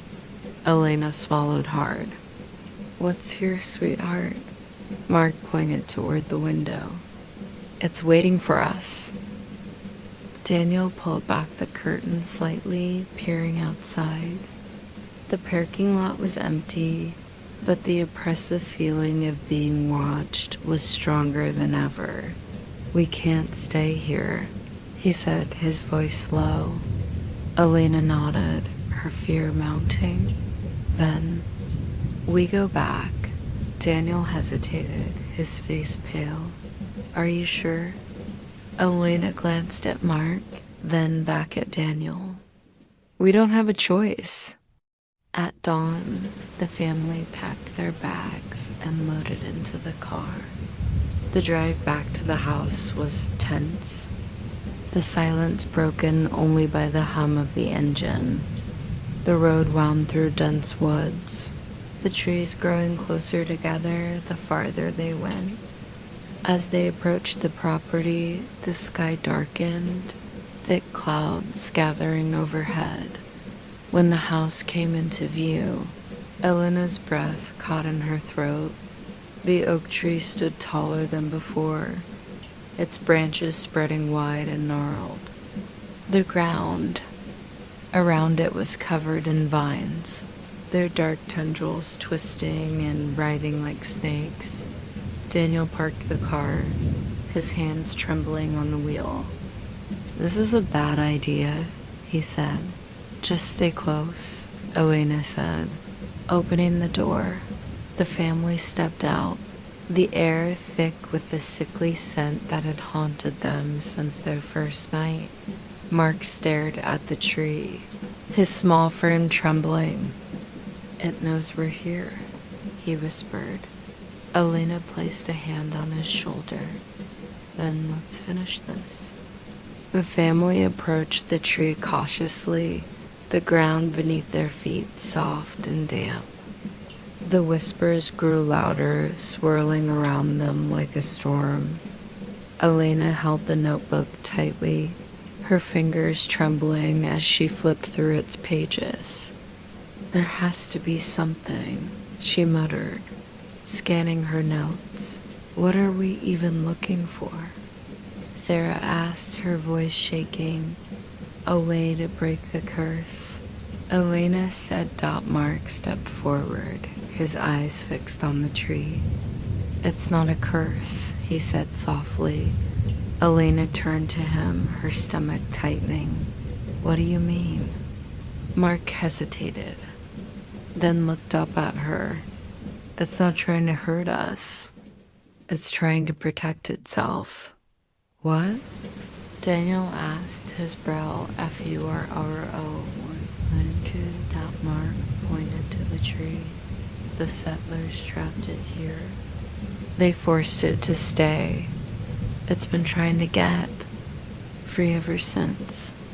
Elena's mind raced. "Free?" Mark nodded. "We have to let it go." The Ramirez family stood at the base of the massive oak tree, its gnarled branches stretching high into the sky like skeletal arms. The whispers were deafening now, swirling around them in an almost tangible storm. Elena gripped Mark's shoulder, her heart racing. "What do you mean, let it go?" Mark stared at the tree, his expression distant. "It's trapped. That's why it's angry. The settlers did something to it, forced it to stay here. If we undo what they did, maybe it'll leave." Daniel frowned, glancing nervously at the writhing vines that surrounded the tree. "And how exactly do we undo it? We don't even know what they did in the first place." Elena flipped through her notebook, scanning her notes from the library. The librarian mentioned a ritual. The settlers brought something into the tree, a spirit or a force. There has to be a way to release it. "But what if releasing it makes things worse?" Sarah asked, her voice rising. "What if it doesn't just leave? What if it, I don't know, destroys everything? We don't have another option." Elena said, "It's not going to stop. Not unless we try. Mark stepped closer to the tree, his small frame dwarfed by its massive trunk. The bark seemed to ripple as he approached, the dark grooves shifting like living veins. Elena, Daniel said sharply, grabbing her arm. Don't let him get too close. Mark turned to them, his expression calm but resolute. It won't hurt me, he said. Elena hesitated, torn between fear and trust. Mark, sweetheart, are you sure about this? Mark nodded, placing a hand on the rough bark of the tree. The moment his fingers made contact, the whispers stopped. The silence was deafening. Elena, Daniel, and Sarah watched in stunned silence as the tree seemed to react to Mark's touch. The branches above swayed gently, and the vines at its base stilled. What's happening? Sarah whispered. Mark closed his eyes, his breathing slow and steady. It's showing me, he said softly. Showing you what? Elena asked, her voice trembling. Mark didn't respond immediately. When he opened his eyes, they were filled with tears. It just wants to go home, he said. The ground beneath their feet trembled, the low rumble vibrating through the air. Elena, Daniel said, his voice tight.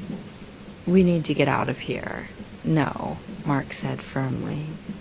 We have to finish this. Elena stepped forward, placing her hand on Mark's shoulder. What do we need to do? Mark pointed to the twisted roots at the base of the tree. There's something buried there, he said. Something the settlers used to trap it.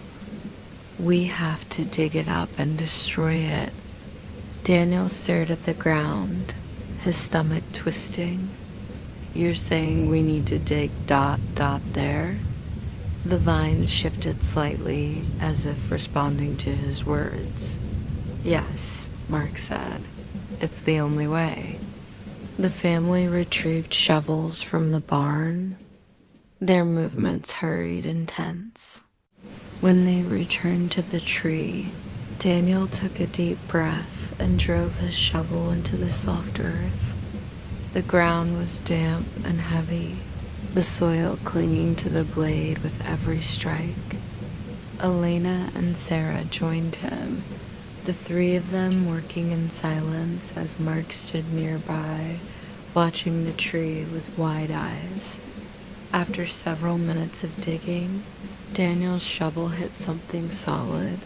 I've got something, he said, dropping to his knees. Elena knelt beside him, brushing away the dirt with trembling hands. Beneath the soil lay a small wooden box, its surface etched with strange symbols. This has to be it, Elena said, her voice shaking. What's inside? Sarah asked, her gaze fixed on the box. Elena hesitated, then reached for the lid. The moment she touched it, the air around them grew colder. Careful, Daniel said, his hand on her arm. Elena nodded, steeling herself as she pried the lid open. Inside, the box was a bundle of old, rotting fabric tied with twine. The fabric pulsed faintly, as if something within it was alive. What the hell is that? Sarah whispered, taking a step back. Mark stepped forward, his eyes fixed on the bundle. It's the heart, he said. The heart. Daniel repeated, his voice rising.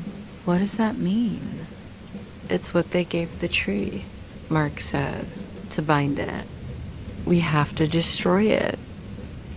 Elena reached for the bundle, but the moment her fingers brushed against it, a deafening roar filled the air. The tree's branches lashed wildly, the ground beneath them shaking violently. Vines erupted from the earth, twisting and writhing as they reached for the family. "They're back!" Daniel shouted, pulling Elena away. The vines closed in around them, their movements frantic and chaotic. One lashed out, knocking the box from Elena's hands. Mark dove for it, grabbing the bundle before the vines could reach it. "Mark, no." Elena screamed. "I have to do it." Mark shouted, clutching the bundle tightly. The vines surged toward him, but he dodged them, running toward the edge of the clearing. "Mark!" Daniel yelled, chasing after him. Mark stopped at the edge of the tree line, his chest heaving. "Hey!" Held the bundle high, then threw it to the ground with all his strength. The moment it hit the earth, the fabric unraveled, revealing a pulsating black mass. "Now what?" Sarah cried, her voice panicked. "We burn it." Elena shouted, pulling a lighter from her pocket. Daniel grabbed a can of gasoline from the barn, dousing the black mass as the vines closed in around them. Elena flicked the lighter, the small flame trembling in her hand. "Do it." Daniel shouted. Elena hesitated for a split second, then dropped the lighter. The flames roared to life, engulfing the black mass in a burst of light and heat. The tree let out an ear-splitting groan, its branches thrashing wildly as the fire consumed its heart. The ground shook violently and the family stumbled, clinging to one another for support. Then, just as suddenly as it began, the chaos stopped. The vines fell limp, the whispers faded, and the tree stood still. For a moment there was silence. Mark sank to his knees, his small body trembling. Elena rushed to him, pulling him into her arms. "Is it over?" Sarah asked, her voice barely above a whisper. Daniel stared at the tree, his chest heaving.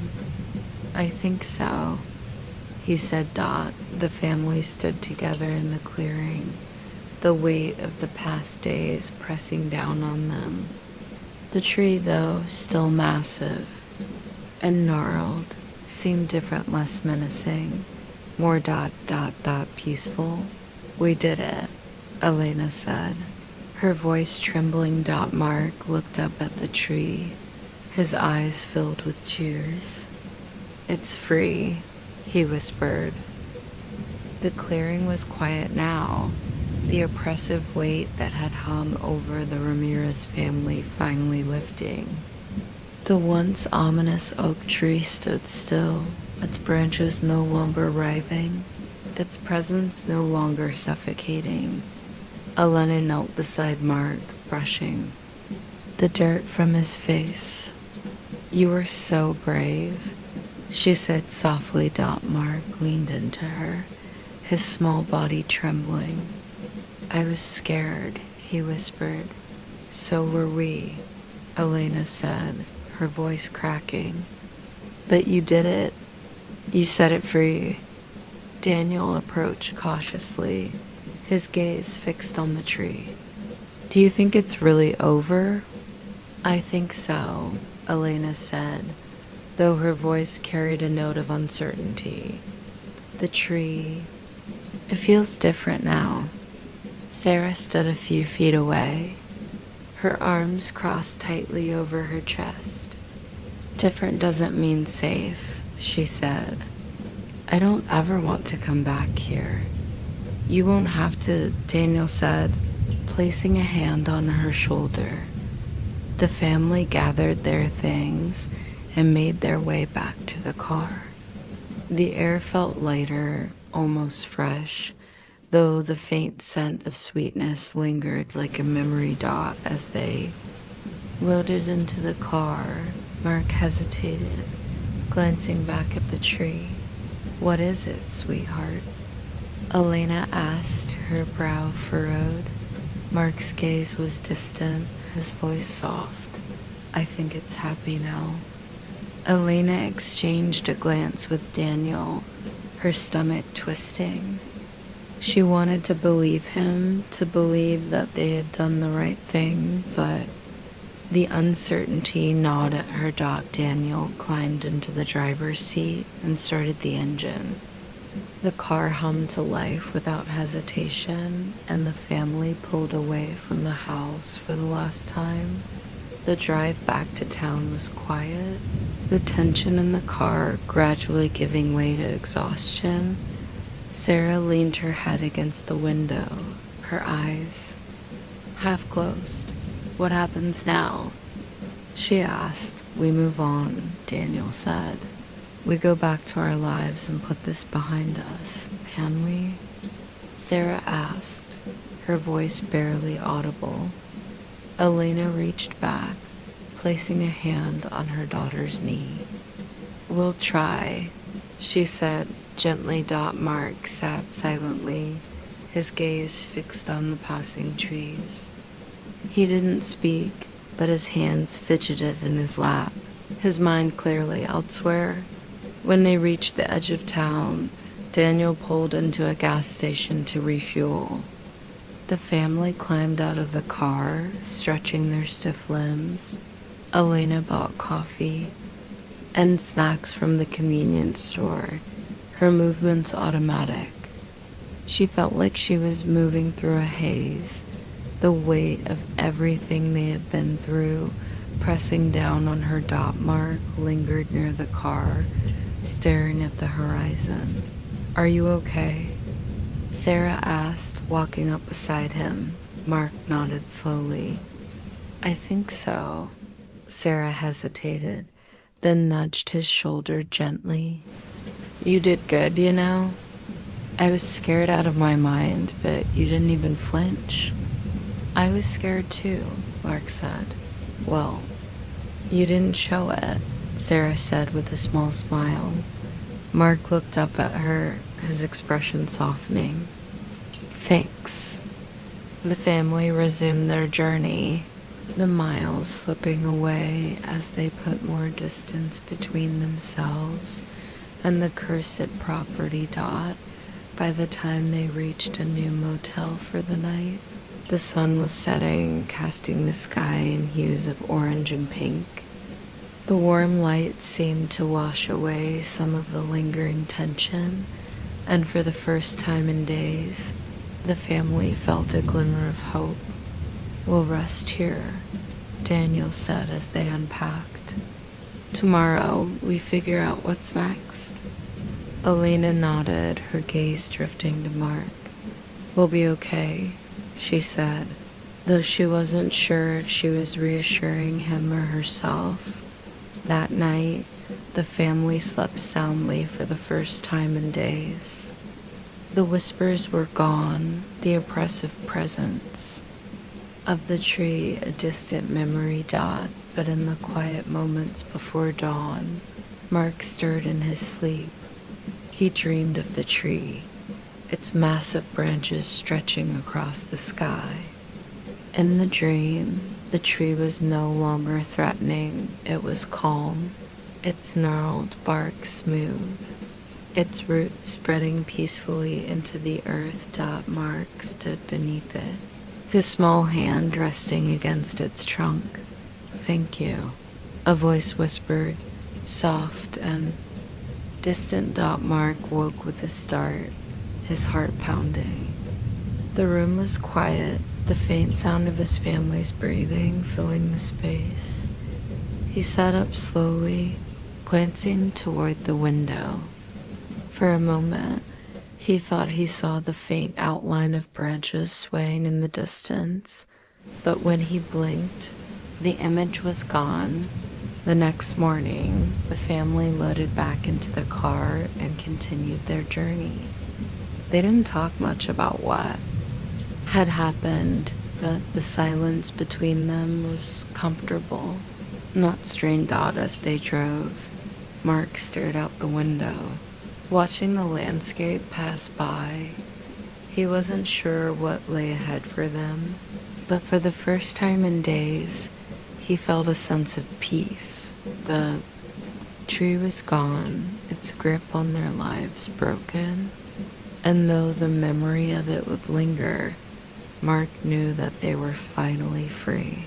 Story 2, Summer, The Scorched Shadows. The Ramirez family arrived at a modest rental home in a quiet coastal town, the sunlight glinting off the ocean visible in the distance. The house was a temporary refuge, far removed from the chaos of the cursed property they'd left behind. Elena stepped out of the car and breathed deeply, the salt air filling her lungs. She closed her eyes for a moment, letting the soothing sound of waves crashing in the distance calm her nerves. "This feels normal," she said, more to herself than anyone else.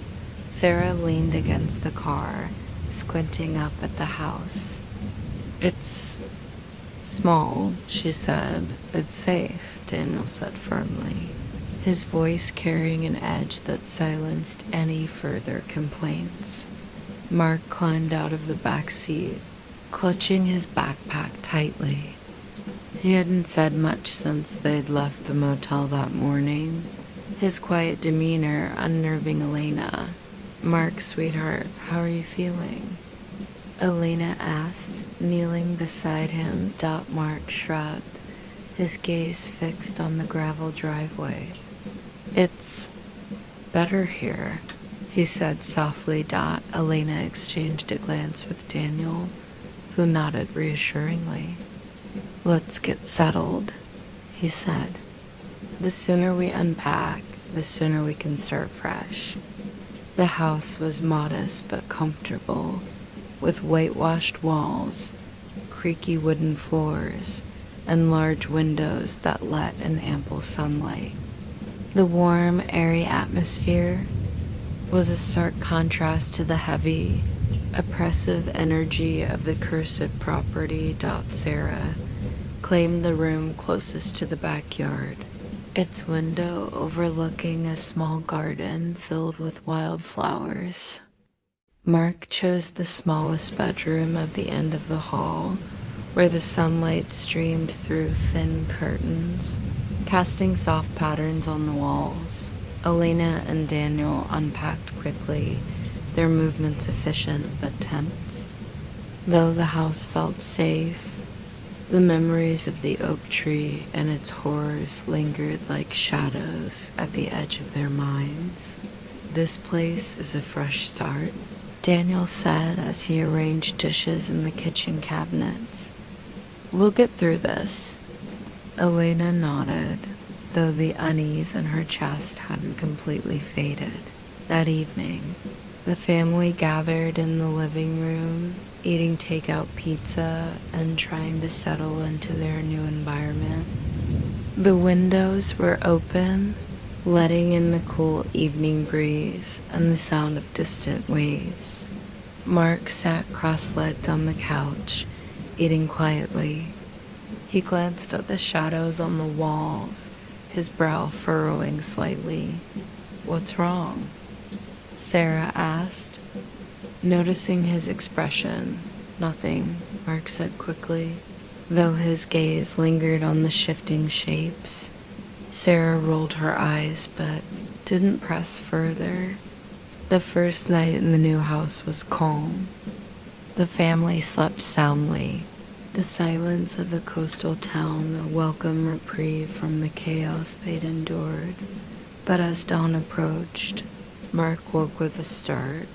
His room was dark, save for the faint light of the moon filtering through the curtains. He sat up slowly, his heart racing, though he wasn't sure why. Then he saw it. A shadow stretched across the floor, long and thin. It didn't match anything in the room, and as Mark watched, it began to move.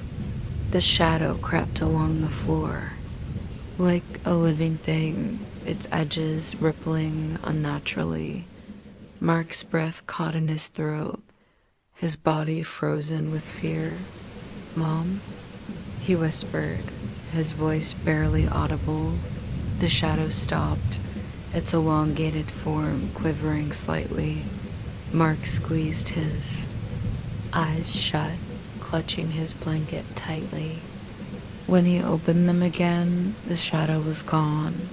He sat there for a long time, staring at the floor until the first rays of sunlight streamed through the window. Elena noticed his pale complexion and dark circles under his eyes. "Did you sleep?" "Okay," she asked, her tone gentle. Mark hesitated, then nodded. "Yeah," he said, though his voice lacked conviction. Sarah smirked. "I think he's just scared because it's a new place." "Sarah," Elena said, frowning. "What?" "It's not like we're in a haunted house again," Sarah said. "This place is fine." Mark glanced at her, his lips pressed into a thin line. He didn't say anything. As the day went on, the family began to settle into a routine. Elena cleaned the kitchen, Daniel repaired a loose cabinet hinge, and Sarah spent her time reading on the back porch. Mark wandered through the house, his unease growing. Every time he passed a dark corner or a dimly lit hallway, he felt a prickling sensation on the back of his neck, as if he were being watched. In the late afternoon, he wandered into the living room, where the sunlight was fading. The long shadows cast by the furniture seemed to shift slightly, their edges rippling like waves. Mark froze, his heart racing. "Hello?" he whispered. The shadows didn't respond, but they seemed to stretch toward him, their movements deliberate. Mark stumbled backward, his breath quickening. He bolted from the room, running straight into Elena. "Mark, what's wrong?" she asked, studying him. "The shadows," he said, his voice trembling. "They're moving?" Elena frowned, crouching down to look him in the eye. "What do you mean? They're moving." "They're alive," Mark whispered. Elena hugged him tightly, her own unease returning. "It's okay, sweetheart," she said, though her voice wavered. "You're safe here." Mark didn't respond, his small body tense against hers. That night, as the family settled in for bed, the house felt different.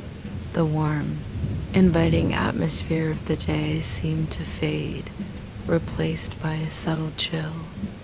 The shadows on the walls and floors seemed darker, their shapes more pronounced. Elena lay awake, staring at the ceiling.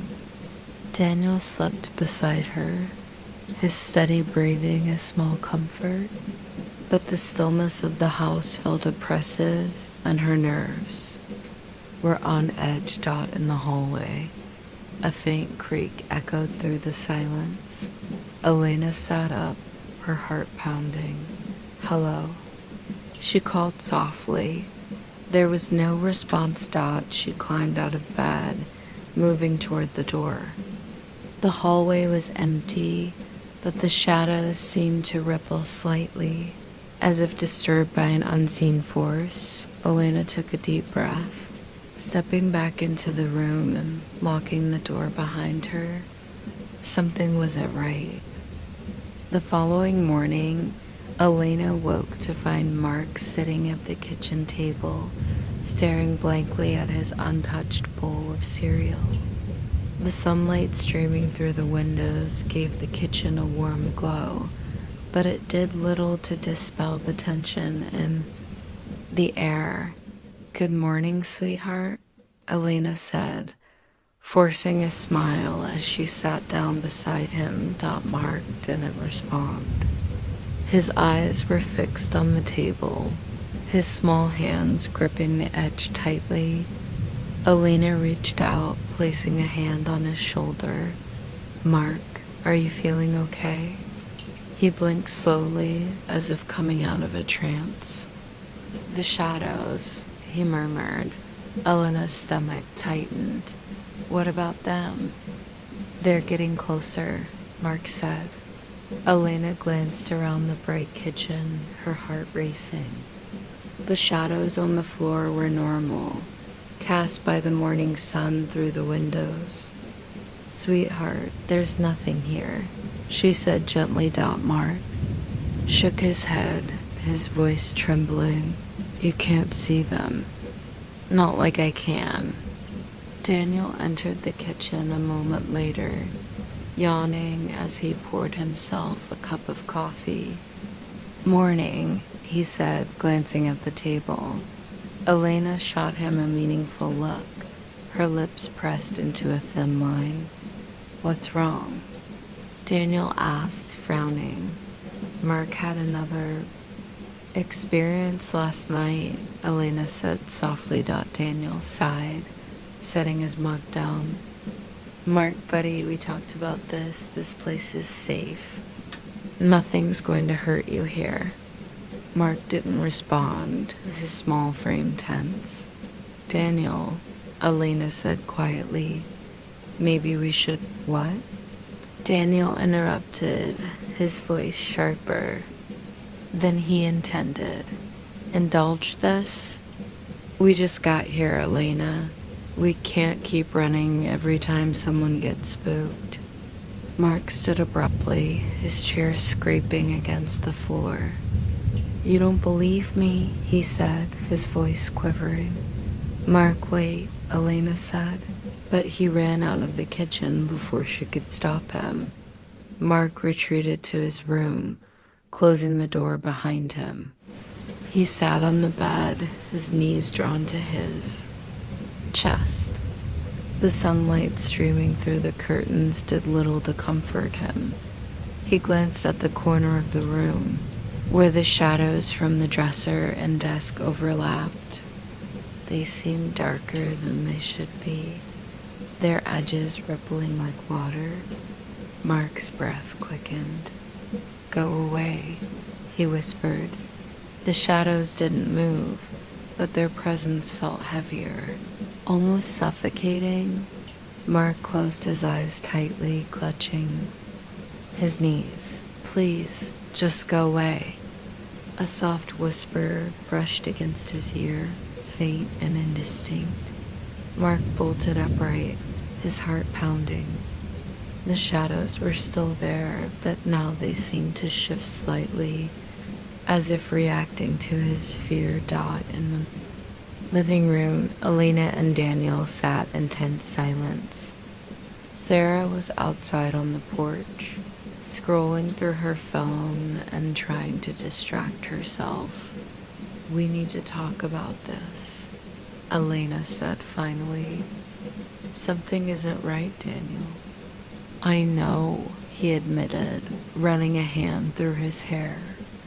"But I don't know what to do. We can't just pack up and leave again. What if it's not the place?" Elena said, her voice trembling. "What if it's us? What if something followed us from the house?" Daniel frowned, his stomach twisting. "You think it's the tree?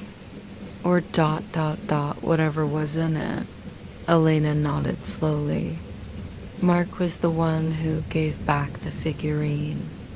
He was the one who touched it. What if that connection didn't end when we destroyed it?" Daniel exhaled sharply, leaning back on the couch. "I don't know, Elena. I just don't know." That evening, the family gathered for dinner, though the atmosphere was strained. Mark picked at his food, his appetite non-existent. "Do you want to talk about it?" Elena asked gently. Mark shook his head, his gaze fixed on his plate. Sarah rolled her eyes. "You're being ridiculous," she said. "Sarah," Elena said sharply. "What?" Sarah said. "He's acting like the shadows are alive." "They're just shadows?" "They're not just shadows," Mark said, his voice trembling. "You don't understand." "Then explain it." Sarah snapped. "They're watching us," Mark said. "They're waiting for something." Sarah opened her mouth to respond, but Daniel cut her off. "That's enough," he said firmly. "No more arguing." The room fell silent, the tension palpable. That night, the family tried to sleep, but the house felt colder. Darker. Elena lay awake, her mind racing. She glanced at the shadows in the corners of the room, her heart pounding when they seemed to ripple slightly. She told herself it was just her imagination, but the unease refused to fade. In Mark's room, the boy lay curled under his blanket, his eyes squeezed shut. He could feel the shadows pressing closer, their invisible weight bearing down on him. Faint voice whispered in his ear, soft and low, "Soon." Mark gasped, sitting up abruptly. The room was still, the shadows motionless, but the whisper echoed in his mind, a chilling reminder that something was coming. The next morning, Mark didn't come out of his room. Elena knocked gently on his door. "Mark? Honey, are you okay?" There was no response. She opened the door cautiously, finding him sitting on the bed with his knees drawn to his chest. "Sweetheart, you can't keep hiding," Elena said, sitting beside him. Mark looked up at her, his eyes filled with tears. "It's getting worse," he said. "What is?" Elena asked, her voice trembling. Mark pointed to the corner of the room, where the shadows seemed to pulse faintly. Elena's breath caught in her throat. Elena stared at the corner of Mark's room, her heart pounding. The shadows seemed ordinary at first glance, but the longer she looked, the more they appeared to ripple, as if they were alive. She forced herself to remain calm, wrapping an arm around Mark's small shoulders. "It's okay," she said, though her voice wavered. "I'm here." Mark pressed his face into her side, trembling. "It's getting stronger," he whispered. "It doesn't want us here." Elena swallowed hard, brushing his hair back. "Gently, we'll figure this out," she said. "I promise." By mid-morning, the rest of the family gathered in the living room, their unease growing. Elena had explained what she'd seen, and though Sarah tried to dismiss it as paranoia, even she couldn't ignore the tension that filled the house. "So, what do we do now?" Sarah asked, pacing near the window.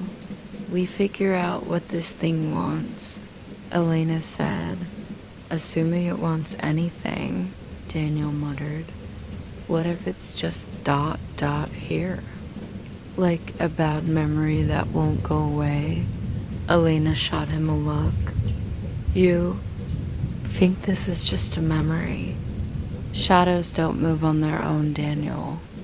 Mark sat quietly on the couch, his knees drawn to his chest. "It's not just the shadows," he said softly. Everyone turned to look at him. "What do you mean?" Elena asked gently. Mark hesitated, then looked up. "It's the light too. It's wrong. What's wrong with it?" Sarah asked, frowning. Mark shook his head. "I don't know. It just feels off, like it's not real." The family spent the day trying to carry on as usual, but the oppressive feeling in the house made it impossible to relax.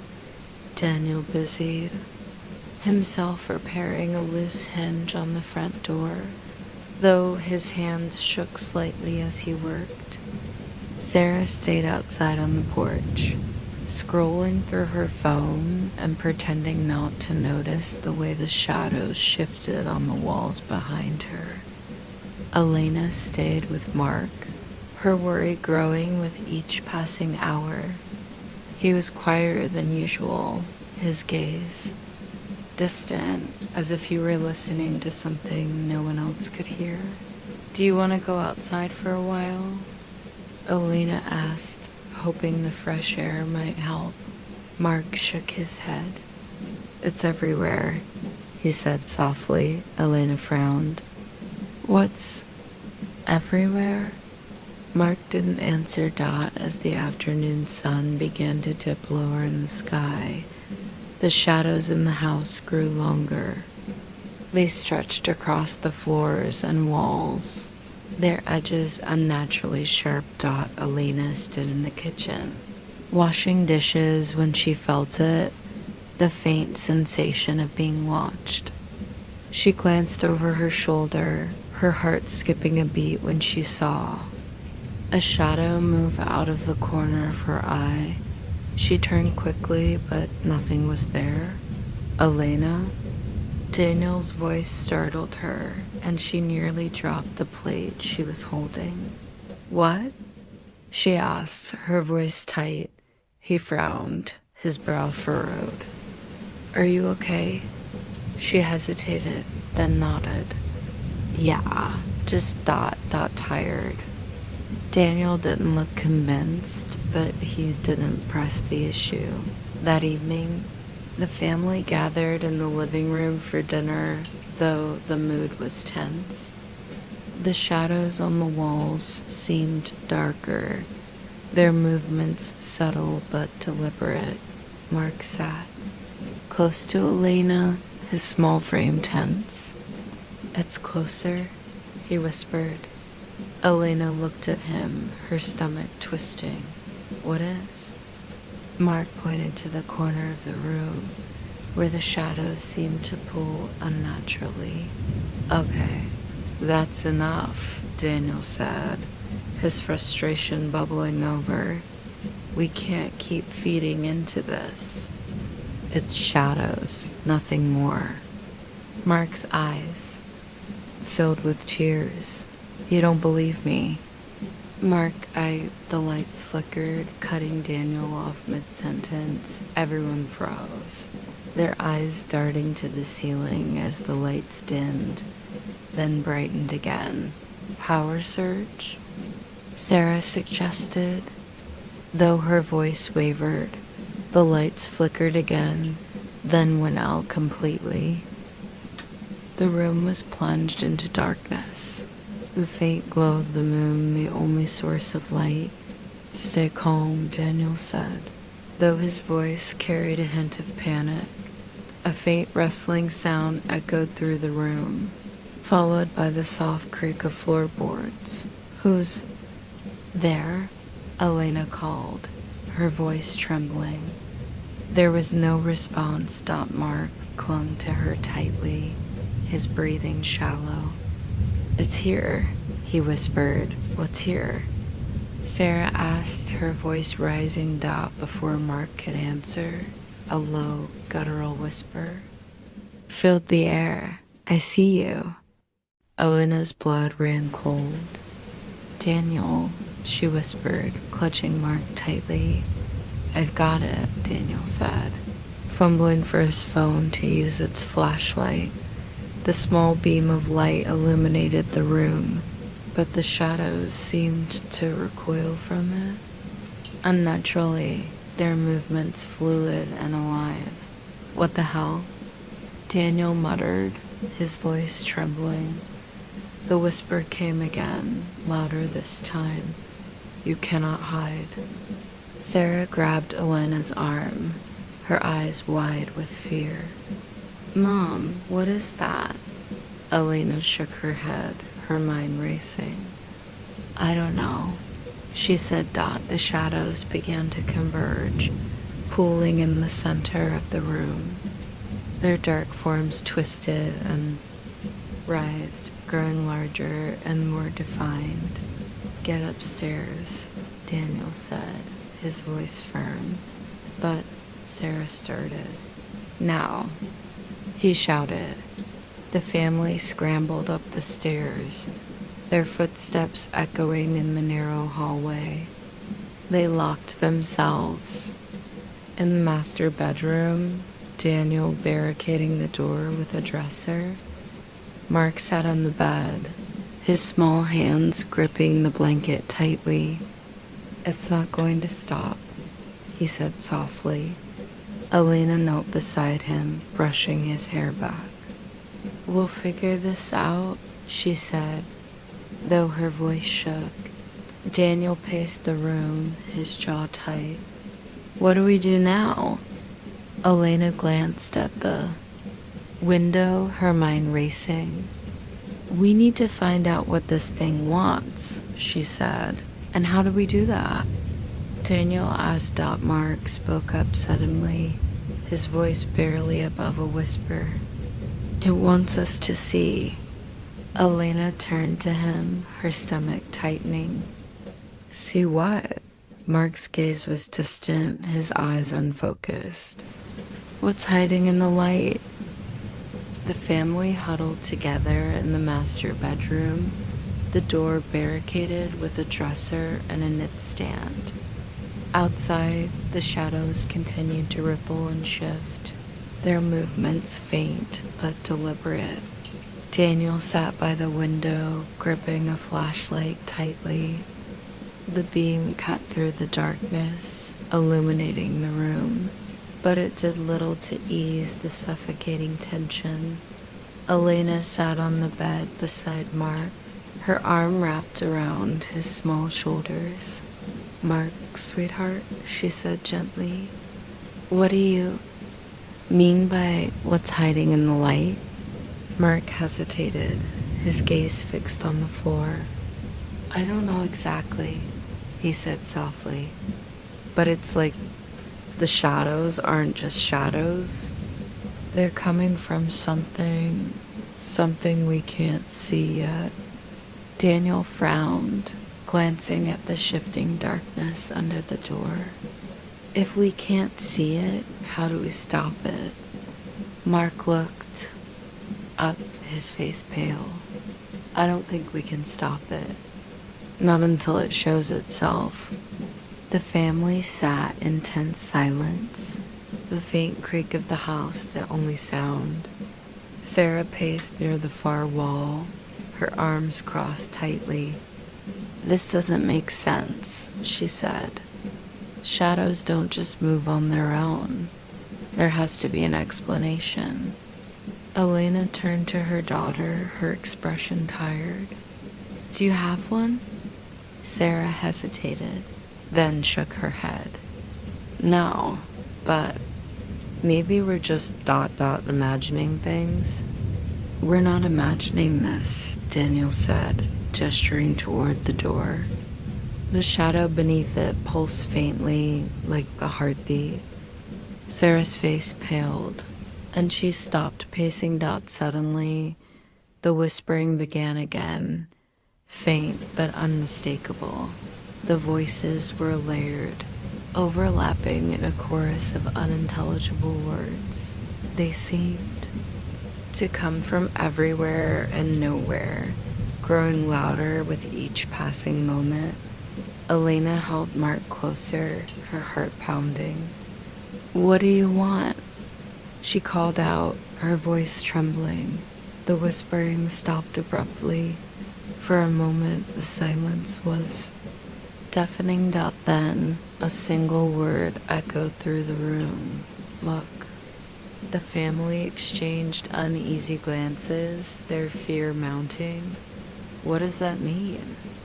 Sarah asked, her voice trembling.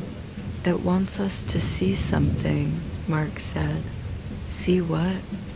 Daniel asked, his frustration bubbling over.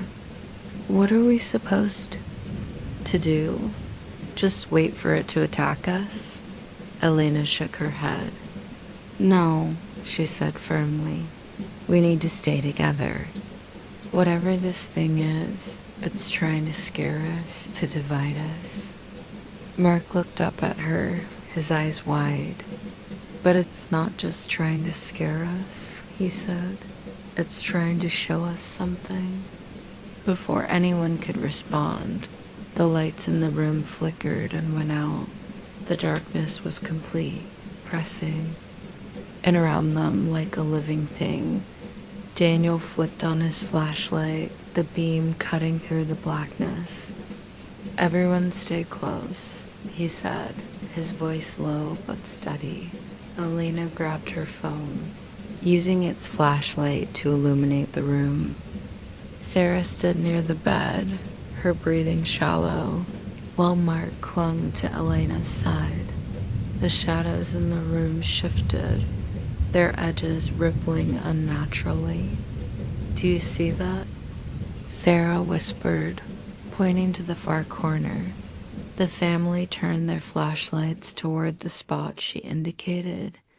The shadows there were darker than the rest, their shapes twisting and writhing. Slowly, they began to take form, elongating into something vaguely humanoid. Elena's breath caught in her throat. Oh my God. The shadow figure stood motionless for a moment, its featureless head tilted as if observing them. Then, without warning, it moved. The figure surged forward, its shape dissolving into a mass of writhing darkness that spread across the floor like spilled ink. Get back, Daniel shouted, pushing the family toward the bed. The shadow mass stopped abruptly, its edges rippling as it began to shift again. This time, it reformed into a tall, imposing figure with long, jagged limbs. It reached out, its arms stretching unnaturally toward the family. Stay away, Elena yelled, holding Mark tightly. The figure paused, its head tilting slowly. Then it spoke, its voice low and guttural. Look, see. Daniel shined his flashlight directly at the figure, the beam cutting through its form. To their horror, the shadow didn't disappear. Instead, it split into smaller fragments, each one moving independently before coalescing again. It doesn't work, Daniel muttered, his grip on the flashlight tightening. What do we do? Sarah asked, her voice breaking. Elena stared at the figure, her mind racing. It wants us to see something, she said. Maybe ... Maybe it's trying to. Tell us what it is. That's insane, Daniel said. This thing isn't trying to help us, Elena. It's trying to kill us. Mark stepped forward suddenly, his small body trembling. No, he said. It's not trying to kill us. Mark, get back. Elena said, reaching for him, but Mark shook his head. It's showing us the truth. The shadow figure loomed. Closer, its elongated arms reaching out. Mark stood his ground, his small hands clenched into fists. What do you want? He asked, his voice trembling but steady. The figure stopped, its jagged limbs curling inward. The room grew colder, the air thick with the scent of damp earth. The whispers returned, swirling around Mark in an unintelligible chorus. Then one word cut through the noise, clear and chilling. See. Mark gasped as a sudden vision flooded his mind. He saw a bright, oppressive light, endless and blinding. Shadows stretched across the ground, distorting into grotesque shapes. He felt the weight of something vast and ancient, its presence overwhelming. Mark fell to his knees, clutching his head. "Mark!" Elena cried, rushing to his side. He looked up at her, his eyes wide with fear. "It's coming," he said. "The light. It's coming." Mark sat on the floor, trembling as Elena cradled him in her arms. His skin was cold to the touch, and his breathing came in short, ragged gasps. "What do you mean, the light is coming?" Elena asked, her voice trembling. Mark closed his eyes, his body shuddering. "It's not like the sun," he said softly. "It's single quotes S dot different. It's alive." Sarah knelt beside him, her face pale. "Alive? How can light be alive?" Mark shook his head, his eyes welling with tears. "I don't know, but it's watching us. It's always watching." Daniel stood nearby, his flashlight beam scanning the room. The shadow figure was gone, but the air still felt heavy, charged. With an unseen presence. "Elena," he said, his voice low. "We need to get out of here." Elena nodded, helping Mark to his feet. "Can you walk, sweetheart?" Mark nodded weakly, leaning against her for support. "Where do we even go?" Sarah asked, her voice rising. "It's not like we can outrun this thing. It's everywhere." "We'll figure it out," Daniel said, though his tone lacked conviction. "For now, we just need to leave the house." The family moved cautiously through the darkened halls, their flashlights casting long, jagged beams of light that only seemed to deepen the shadows. Every creak of the floorboards and distant rustle set their nerves on edge. "Stay close," Daniel said, his voice tight. They reached the front door, but as Daniel reached for the handle, the whispers returned, louder and more insistent. Mark gasped, clutching his chest. "It doesn't want us to leave," he said, his voice barely audible. Daniel ignored him, yanking the door open. The sight outside stopped them all in their tracks. The street, once lit by the glow of streetlights, was now plunged into darkness. The only illumination came from an unnatural glow emanating from the edges of the horizon, a pale, pulsing light that seemed to ripple like a living thing. "What is that?" Sarah whispered, her voice trembling. "It's the light," Mark said, his eyes wide. "It's coming closer." Elena grabbed Daniel's arm, her grip tight. "We can't just stand here. We have to move." Daniel nodded, ushering the family out onto the porch. "We'll head toward the car," he said. "Stay together." They made their way down the driveway, the oppressive glow in the distance growing brighter with every step. Mark stumbled, his legs shaking, and Elena caught him before he fell. "It's okay," she whispered, "just a little farther." But as they reached the car, they froze. The shadows that had plagued the house were now gathered around the vehicle, swirling like a black fog. Their jagged forms twisted and writhed, blocking the family's path. Daniel shone his flashlight at the mass, but the beam had no effect. "What do we do now?" Sarah asked, her voice breaking. Elena glanced at Mark, her stomach tightening. "Sweetheart, is there a way through?" Mark shook his head, his eyes fixed on the writhing shadows. "It doesn't want us to leave," he said softly, The whispers grew louder, their overlapping voices forming a chilling, incomprehensible chorus. Elena stepped forward, her hands trembling. "What do you want from us?" she shouted into the darkness. The whispers stopped abruptly, and for a moment there was silence. Then a single word echoed through the air: "See." The shadows parted slightly, revealing the faint outline of a path leading toward the glowing horizon.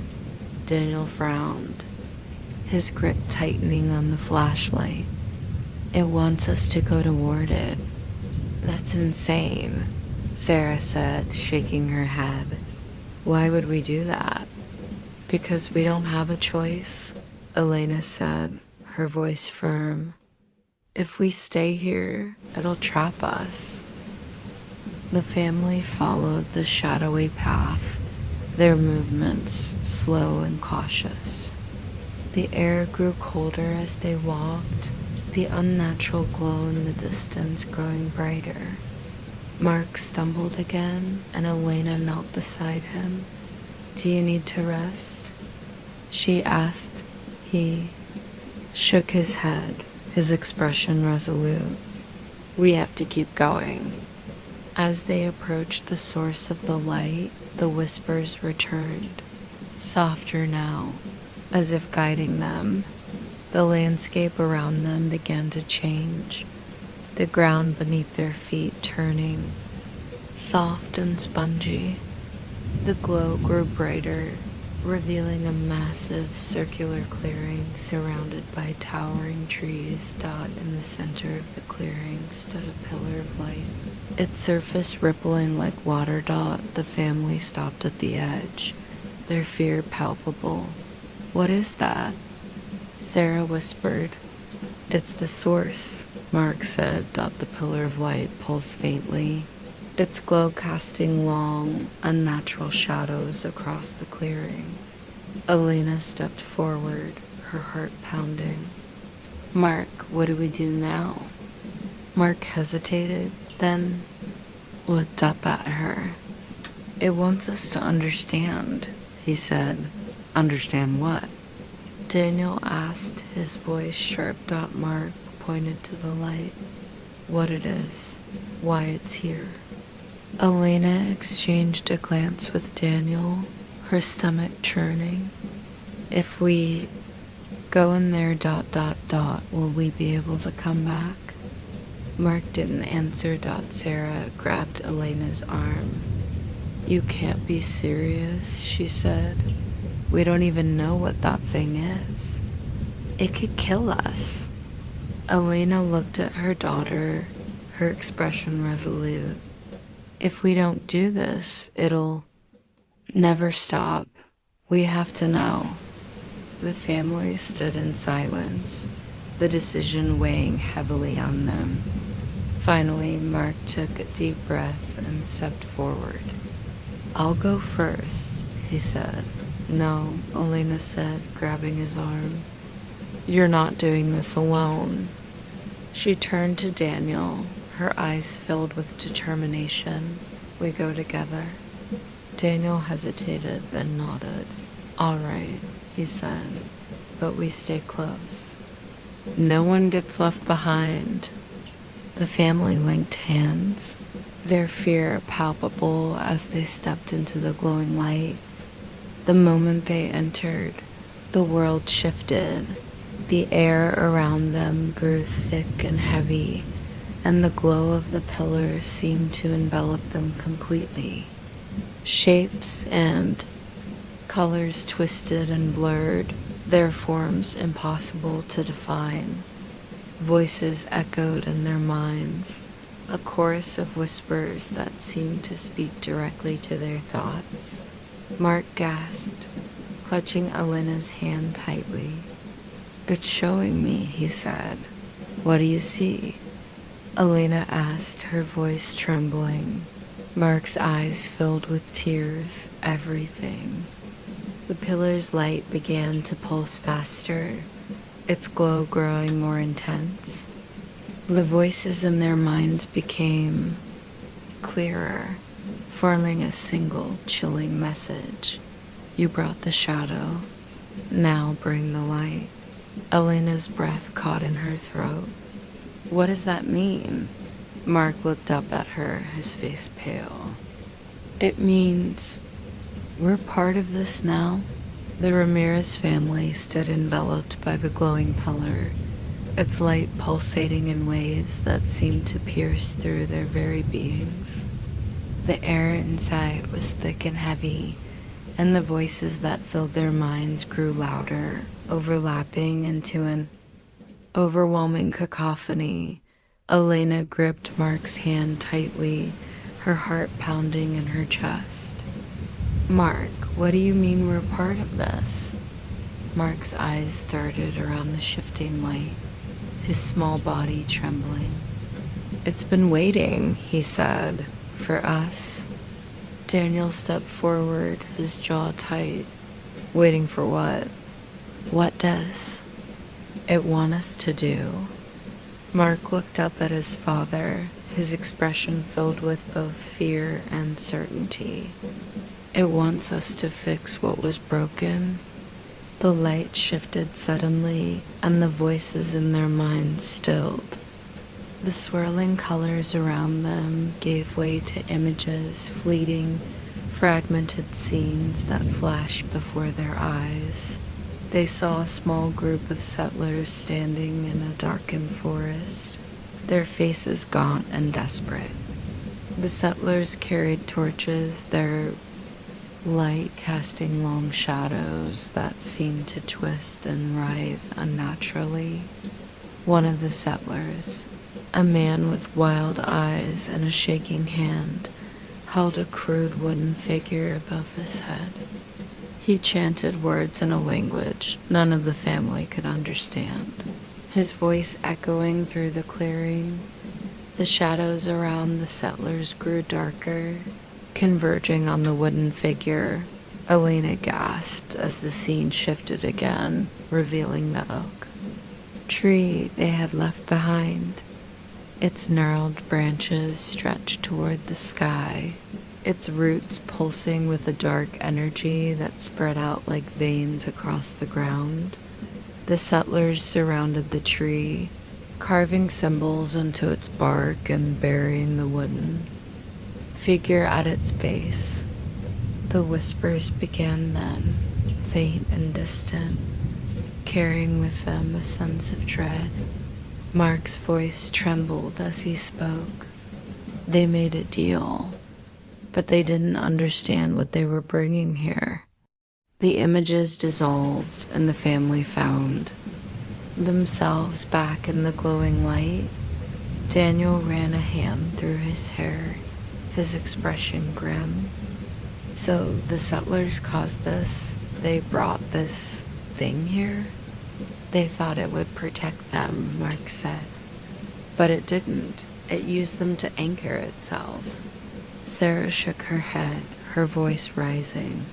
Anchor itself to what? To the land, Mark said. To the shadows, to everything. Elena's stomach twisted. And now it's spreading, she said softly. Mark nodded. It's been waiting for someone to set it free. The pillar of light pulsed again, brighter and faster than before.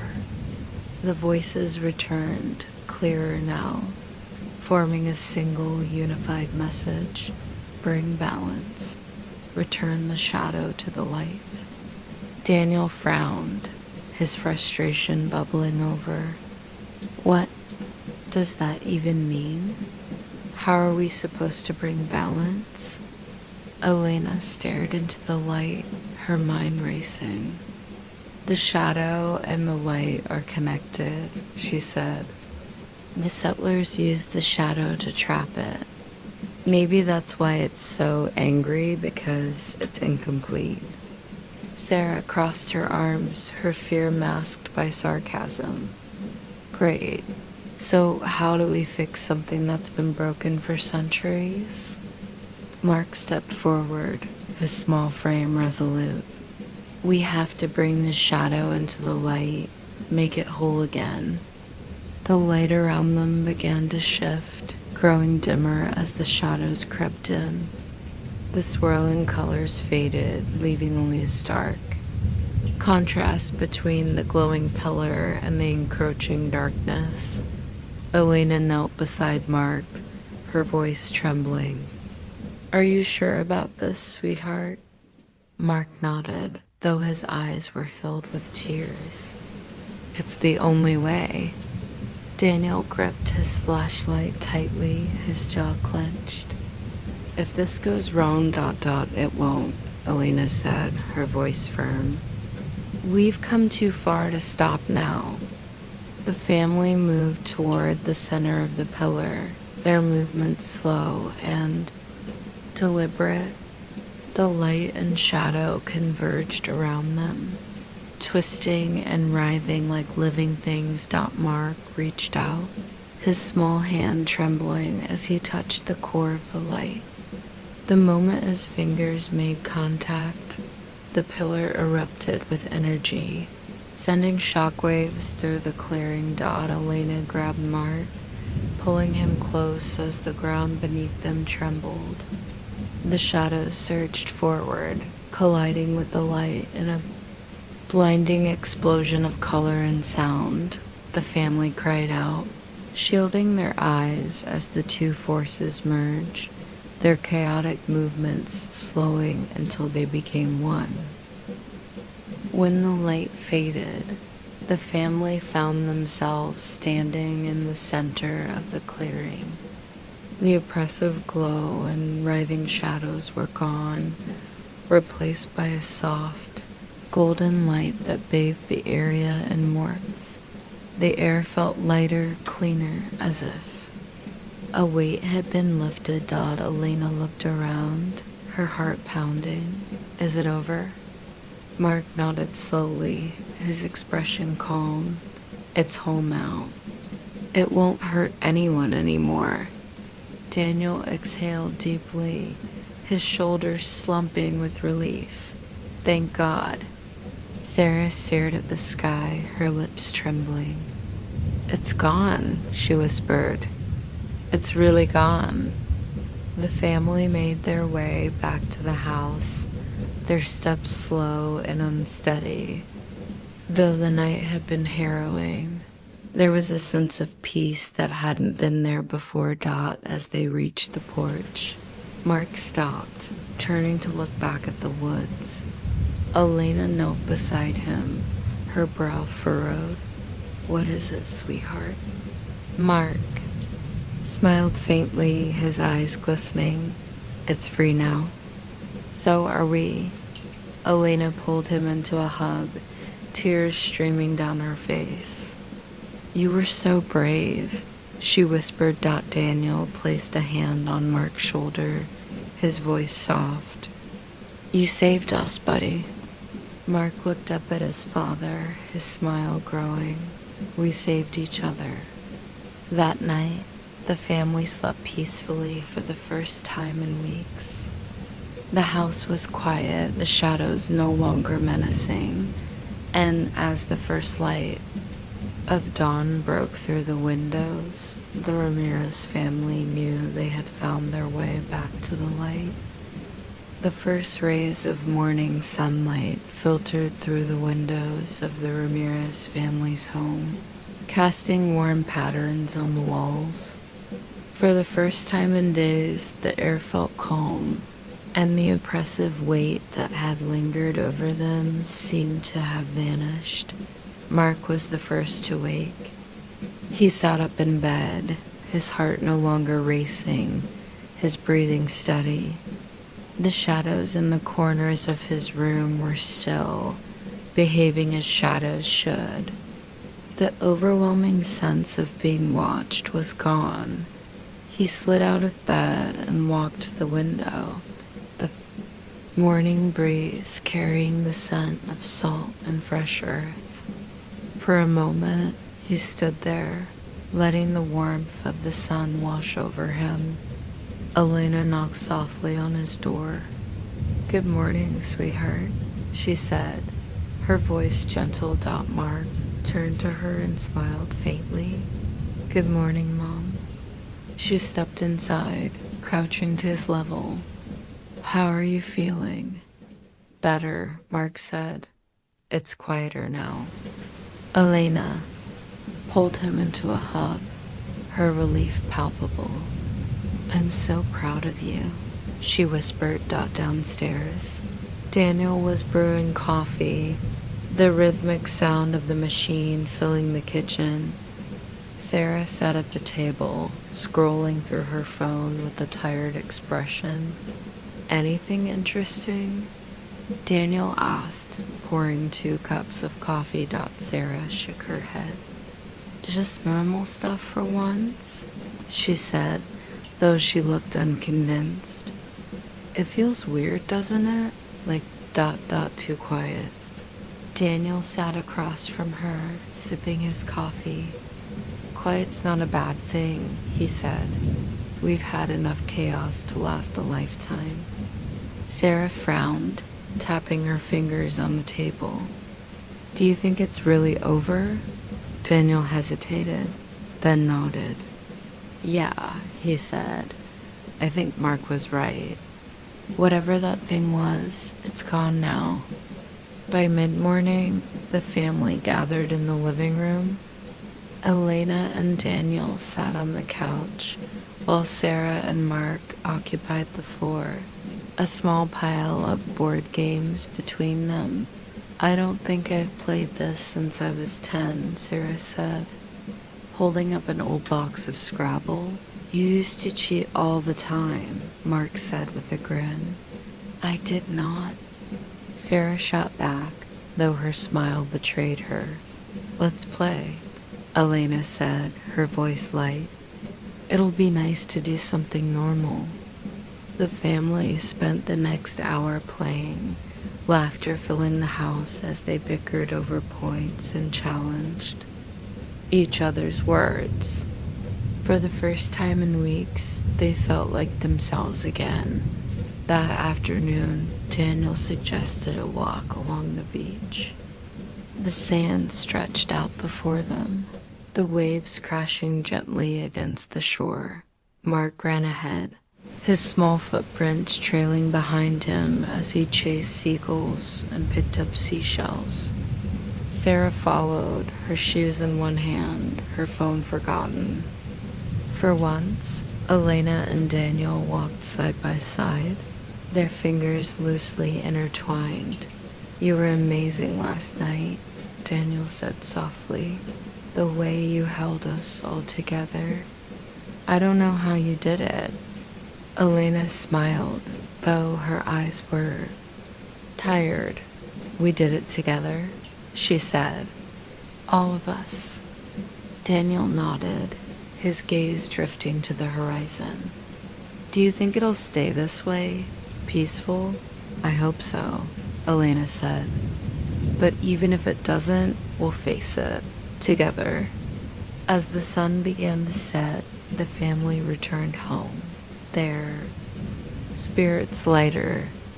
They ate dinner at the kitchen table, talking and laughing as if the past weeks had been nothing more than a bad dream. Mark excused himself early, retreating to his room. He climbed into bed, pulling the covers up to his chin. Before he fell asleep, he whispered into the quiet darkness, "Thank you." The next few days passed without incident.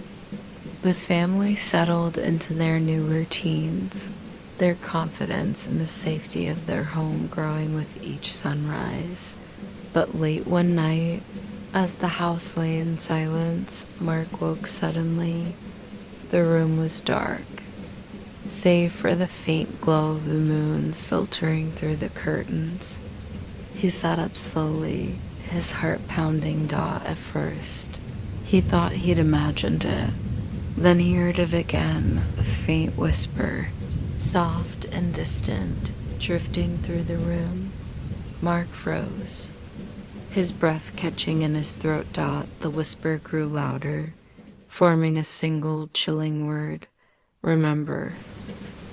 Mark sat frozen in his bed, the faint whisper echoing in his ears.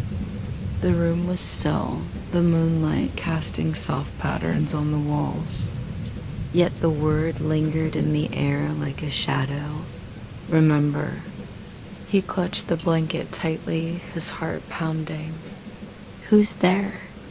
he whispered, his voice trembling. The silence that followed was deafening, broken only by the faint creak of the house settling. Mark stared at the corner of his room, half expecting the shadows to move, but they remained still. "Mark?" Elena's voice startled him, and he turned to see her standing in the doorway, her silhouette framed by the dim hallway light. "Are you okay, sweetheart?" Mark hesitated, then nodded. "I thought I heard something," he said softly to Elena across the room, sitting on the edge of his bed. She brushed his hair back gently, her brow furrowed with concern. "What did you hear?" "A voice," Mark said, his gaze dropping to the blanket. It said, "Remember." Elena's stomach tightened, but she forced herself to stay calm. "It's probably just your mind playing tricks on you," she said gently. "You've been through a lot." Mark looked up at her, his eyes wide. What if it's not? What if it's still here? Elena pulled him into a hug, her voice steady. "If it is, we'll face it together." The next morning, the family sat around the breakfast table, the warm light of the sun streaming through the windows. Mark stirred his cereal absent-mindedly, his mind elsewhere. Sarah nudged him with her elbow. "You okay, little dude?" Mark nodded, though his expression remained distant. Elena exchanged a glance with Daniel, who frowned. "Mark," Daniel said gently, "if something's bothering you, you can tell us." Mark hesitated, then looked up. "I heard it again last night," he said, the voice. The room fell silent, the cheerful clatter of breakfast utensils ceasing. "What did it say?" Sarah asked cautiously. "It said, 'Remember,'" Mark replied. Daniel leaned back in his chair, running a hand through his hair. "What does that even mean?" "I don't know," Mark said, "but I think it's trying to tell us something." Elena reached across the table, placing her hand over Mark's. "We'll figure it out," she said firmly. Later that day, the family decided to take a trip into town to clear their heads. The streets were lined with small shops and cafes, their colorful awnings fluttering in the ocean breeze. They stopped at a local bookstore, its interior filled with the comforting scent of old pages and leather bindings. Mark wandered through the aisles, his fingers trailing along the spines of books dotted in the back corner of the store. A shelf of local history books caught his eye. He pulled one out, its cover depicting the coastline and the surrounding forest dot as he flipped through the pages. A particular passage caught his attention. In local folklore, the shadows that stretch unnaturally at dusk are said to be echoes of an ancient imbalance. The stories speak of light and shadow existing in harmony until human greed fractured their bond, unleashing chaos upon the land. Mark's breath hitched as he read the words. "Mark?" Elena's voice pulled him from his thoughts. She stood at the end of the aisle, concern etched on her face. "What is it?" Mark held up the book, his hands trembling. "I think it's about the light and the shadows," he said. Elena took the book, skimming the passage. Her expression darkened. "This sounds a lot like what we went through," she said softly. Daniel joined them, glancing at the page. "Folklore," he muttered. "It's probably just a story." "But what if it's not?" Mark said. "What if it's connected to everything that happened?" Back at the house, the family sat in the living room, the book spread open on the coffee table.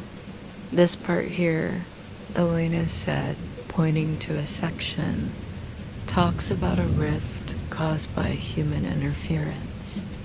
It says the balance between light and shadow was broken, leading to, well, exactly what we've seen." "Okay," Daniel said, leaning forward. "But if the balance was restored, like Mark said, why would there still be a voice?" "Maybe it's not finished," Sarah suggested. "Not finished how?" Daniel asked. Mark's voice was quiet but firm. "Maybe we missed something?" Elena looked at him, her heart sinking. "What do you mean?" Mark hesitated, then said, "The voice, it said, remember. What if it's trying to show us something we forgot?" That night, as the house fell into silence, Mark lay awake, staring at the ceiling. He couldn't shake the feeling that something was still unresolved. The warmth and calm of the past few days had felt real, but now it seemed fragile, as if it could shatter at any moment. Closing his eyes, he whispered into the darkness, "What do you want me to remember?" For a moment, there was nothing but silence. Then, faint and distant, the voice returned. "Look inside." Mark's eyes snapped open, his heart racing. He sat up, glancing around the room. "Inside what?" he whispered. The voice didn't answer, but a sudden image flashed in his mind, a wooden figure, its twisted branches reaching upward. Mark gasped, clutching his chest. The figurine they had destroyed, was it still tied to whatever was haunting them? He scrambled out of bed and ran to his parents' room, shaking Elena awake. "Mark?" she said gradually, sitting up. "What's wrong?" "It's not over," Mark said, his voice trembling. "The figurine ... It's so connected to us." Elena sat upright in bed, her pulse quickening as Mark's words sank in. "What do you mean, the figurine is still connected to us?" Mark stood by the side of the bed, his small hands clenched into fists. "I saw it," he said. "When I closed my eyes, it just ... appeared." The voice said, "Look inside." Daniel stirred beside her, rubbing his eyes. "Mark, it's the middle of the night," he mumbled. "You're probably just dreaming." Mark shook his head vehemently. "It wasn't a dream. The figurine, it's still part of all this." Elena reached out, pulling Mark closer. "Sweetheart, the figurine was destroyed. You threw it into the fire yourself." "I know," Mark said, his voice trembling. "But maybe not all of it. What if ... what if something was left behind?" By the time the family gathered in the living room, it was nearly 3 a.m. The soft hum of the refrigerator was the only sound in the house, and the faint glow of the moon filtered through the curtains. Mark sat on the couch, clutching a pillow tightly. Sarah slumped beside him, stifling a yawn. "Why are we doing this right now?" she muttered, her tone irritated. "Can't this wait until morning?" "No," Mark said firmly, his voice louder than usual. Sarah blinked. Startled by his intensity, Alina sat across from him, her hands clasped tightly in her lap. Mark, if you think there's something left of the figurine, where do we start? Looking? Mark frowned, his brow furrowed in concentration. The house, he said after a moment. The old house. Daniel stiffened, his jaw tightening. We're not going back there, he said flatly. We have to, Mark insisted. That's where it all started. That's where it ended. The family argued for nearly an hour. Daniel was adamantly against returning to the property, while Elena tried to remain neutral, torn between protecting Mark and addressing his growing fear. Finally, Mark stood up, his small frame trembling. I'm going back, with or without you, he said, his voice shaking but resolute. Mark, Daniel said sharply, don't talk like that. It's true, Mark shouted. If we don't go, it's going to come back. It'll never stop. Don't you see that? The room fell silent, Mark's words hanging heavy in the air. Elena stood and placed a hand on his shoulder. If we do this, we do it together, she said gently. Daniel sighed heavily, running a hand down his face. This is insane, he muttered. But it's the only way, Elena said. At dawn, the family packed the car with supplies, their movements somber and methodical. Flashlights, a crowbar, and Mark's notebook from their previous research were among the items they brought, though no one spoke much as they prepared. The drive to the old property was tense, the early morning light doing little to calm their nerves. The landscape grew more familiar as they approached, the dense woods looming like silent sentinels. When the house came into view, Elena felt a chill run down her spine. It looked the same as they'd left it, abandoned, overgrown, and steeped in an air of ennui. Mark climbed out of the car first, his small frame rigid with determination. It's still here, he said softly. The family entered the house. Cautiously, their flashlights illuminating the dust-covered interior. The air was thick and heavy, and every creak of the floorboards echoed ominously. Where do we even start? Sarah asked, her voice barely above a whisper. Mark led the way, his steps slow but deliberate. The living room, he said. That's where we burned it. When they reached the charred remnants of the fire, the family stopped. The blackened wood and ash remained undisturbed, but the air around the spot felt colder. Mark knelt down, sifting through the ashes with his hands. Mark, be careful, Elena said, her heart pounding. After a moment, he froze, his fingers brushing against something solid. Slowly, he pulled it out, his eyes widening. It was a small fragment of the figurine, a jagged piece of carved wood, blackened from the fire but still intact. I knew it, Mark whispered, holding the fragment up. The moment the fragment was exposed, the air in the room shifted. A low, guttural hum echoed through the house, and the shadows on the walls began to ripple. Daniel stepped forward, his flashlight beam cutting through the darkness. What the hell's happening? Mark clutched the fragment tightly, his breathing quickening. It's waking up, he said. Elena knelt beside him, her voice steady but urgent. Mark, what do we do with it? Mark stared at the fragment, his expression conflicted. I don't know. He admitted. The hum grew louder, the vibrations shaking the walls. The shadows stretched across the room, converging on the family. We need to get out of here, Daniel said, his voice rising. No, Mark shouted.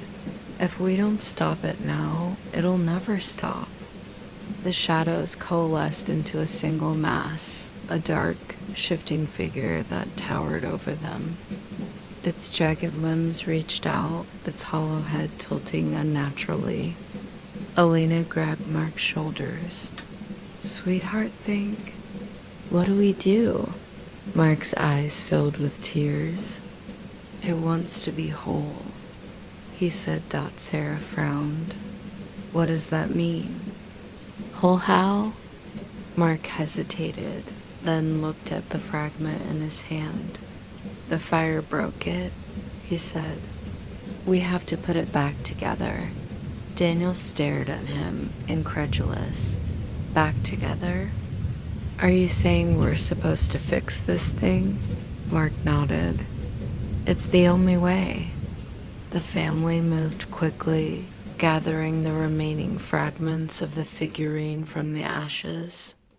Each piece seemed to hum faintly, vibrating with an unseen energy. As they pieced it together, the shadows writhed more violently, the figure looming closer. Hurry, Elena urged, her hands trembling as she fit another piece into place.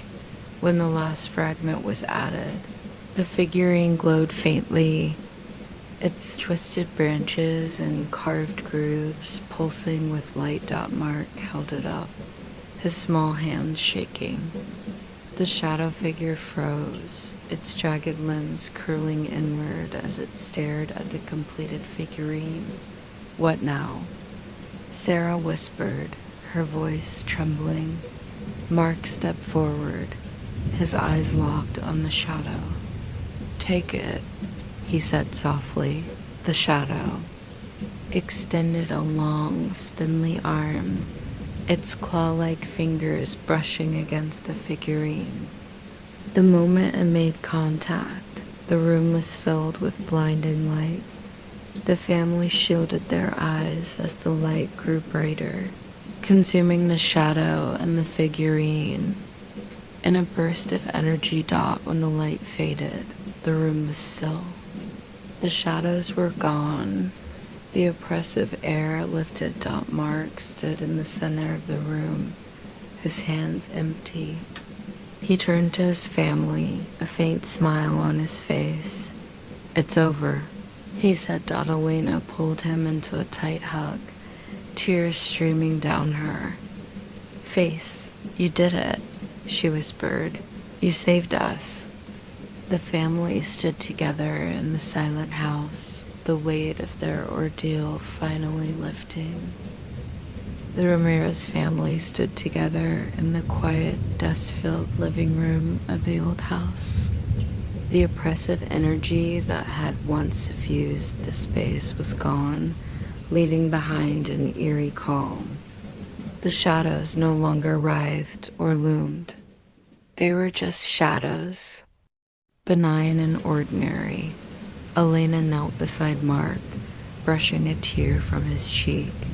Sweetheart, are you okay? Mark nodded slowly, his small frame trembling. I think so, he said. It's quiet now. Daniel stood nearby, his flashlight dangling loosely in his hand. Is it really over? He asked, his voice laced with disbelief. Mark glanced at the empty spot where the figurine had disappeared, then back at his father. Yeah, he said softly. It's over. The family gathered their belongings and stepped outside. The morning sun casting long rays over the overgrown lawn. The air was crisp and fresh, free from the sickly sweetness that had clung to the property before.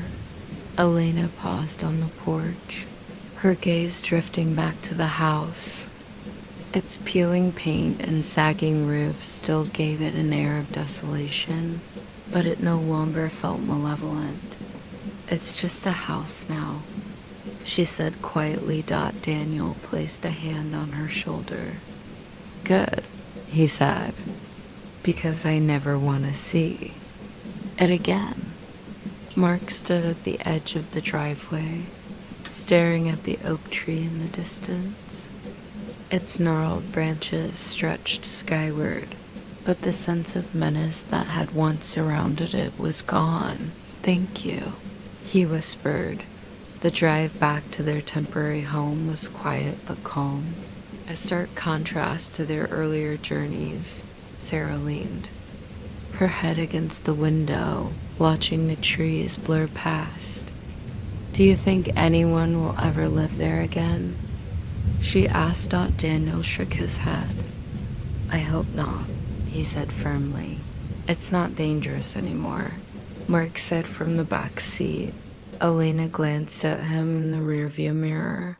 "How do you know?" Mark shrugged, his gaze distant. "I just do. It's at peace now." Over the next few days, the family began to settle into a new routine. The fear and tension that had weighed on them for weeks began to fade, replaced by a sense of relief and quiet optimism. Elena spent her mornings reading on the porch, the soft sound of waves in the distance soothing her nerves. Daniel took long walks along the beach, letting the ocean air clear his mind. Sarah, finally free of the oppressive energy that had plagued their lives, returned to her usual self, sarcastic, playful, and occasionally annoying as younger siblings. Are wont to be Dot and Mark ... Mark smiled again. One evening, as the sun dipped below the horizon, the family gathered on the beach to watch the waves. The golden light reflected off the water, casting a warm glow over their faces. Mark dug his toes into the sand, his hands resting in his lap. "Do you think it'll remember us?" he asked softly. Elena looked at him, her heart aching at the weight of his question. "I don't know," she admitted. "But I think it'll remember that you helped it." "That we helped it?" Mark nodded, his expression thoughtful. "I hope so." Daniel placed a hand on Mark's shoulder. "Whatever it was, it's not our problem anymore. We did what we had to do. Now we move on." Sarah smirked, nudging Mark with her elbow. "You're a hero now, little dude. Maybe I should start listening to you more." Mark grinned, the first real smile Elena had seen from him in weeks. "You should," he said. That night, as the family slept, the house remained quiet. The shadows in the corners stayed still. The air light and free from whispers. Mark dreamed of the oak tree, its branches stretching toward a clear blue sky. In the dream, the tree was whole, its bark smooth and its roots strong. The voice returned, soft and distant, carrying a sense of warmth. "Thank you." Mark woke with a start, the faint echo of the words lingering in his mind. He looked around his room, the moonlight casting soft patterns on the walls. For the first time in what felt like forever, he felt truly safe. The Ramirez family's ordeal had left its mark, but it also brought them closer. They had faced the darkness together, and they'd emerged stronger, Dot, and though the memories of the cursed house and the oak tree would remain, they knew that the worst was behind them, Dot, as the first rays of dawn broke through the windows. The Ramirez family woke to a new day, ready to move forward together. Story 3. Autumn, the Harvest of Souls. The Ramirez family moved into a quiet, rural town nestled in the heart of farmland and forests. The fields stretched endlessly, dotted with hay bales and scarecrows that swayed in the autumn breeze. The air was crisp and carried the faint scent of fallen leaves, and for the first time in weeks, the family felt a sense of normalcy returning to their lives. The new house was small but cozy, with a wraparound porch and a view of the fields. It sat on the edge of a small farming community, and the neighbors were friendly, waving as they passed by on tractors or pickups loaded with pumpkins and fresh produce. "This is nice," Elena said as she unpacked a box of dishes in the kitchen. The sunlight streaming through the window made the room feel warm and inviting. "It feels ... peaceful." Daniel nodded as he worked on setting up the coffee maker. "It's a good place to start fresh," he said. Mark and Sarah explored the house, their voices echoing faintly through the halls. Mark had claimed a small room with a window that overlooked the backyard, while Sarah had taken the larger room at the front of the house. "Do you think this place has Wi-Fi?" Sarah asked as she leaned on the doorframe of the kitchen. "It's not exactly the city," Daniel said with a smirk. "You'll survive without streaming for a while." Sarah rolled her eyes, but she didn't argue. That evening, the family sat on the porch, watching the sun dip below the horizon. The fields were bathed in shades of orange and gold, the scarecrows in the distance silhouetted against the sky. Mark sat quietly, his gaze fixed on the fields. The faint rustling of corn stalks carried on the breeze, and for a moment he thought he saw something move among them. "What are you looking at, Bud?" Daniel asked, sipping a cup of coffee. Mark hesitated, then shook his head. "Nothing," he said softly. Elena glanced at him, her brow furrowing. "Are you sure?" Mark nodded, though his expression remained uneasy. The next day, the family decided to explore the nearby town. It was small, with a single main street lined with shops, a diner, and a post office. The townspeople were friendly, greeting them warmly and chatting about the upcoming harvest festival. Sarah stopped at a local bakery, where the smell of fresh bread and cinnamon rolls filled the air. "This place is cute," she admitted. Taking a bite of a warm apple turnover. Mark wandered toward a general store, drawn by the colorful display of fall decorations in the window. Inside, he found shelves filled with trinkets, candles, and old-fashioned toys. As he browsed, an elderly man behind the counter struck up a conversation. "You new around here?" he asked, his voice raspy but kind. Mark nodded. "We just moved in." "Good timing," the man said. "Harvest festival's coming up. It's the biggest event in town." Mark tilted his head. "What happens at the festival?" The man smiled faintly, but there was something guarded in his expression. "Parades, food, games. It's a big celebration of the season." Mark glanced at the small scarecrow figurines displayed on the counter. Why are there so many scarecrows? The man's smile faded slightly. Old tradition, he said. Scarecrows are meant to protect the fields, keep the harvest safe. From what? Mark asked. The man hesitated, then chuckled softly. From whatever might be out there, he said cryptically.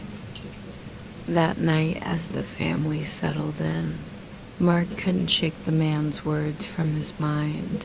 He lay in bed, staring at the ceiling, the faint rustling of the wind through the trees outside lulling him toward sleep.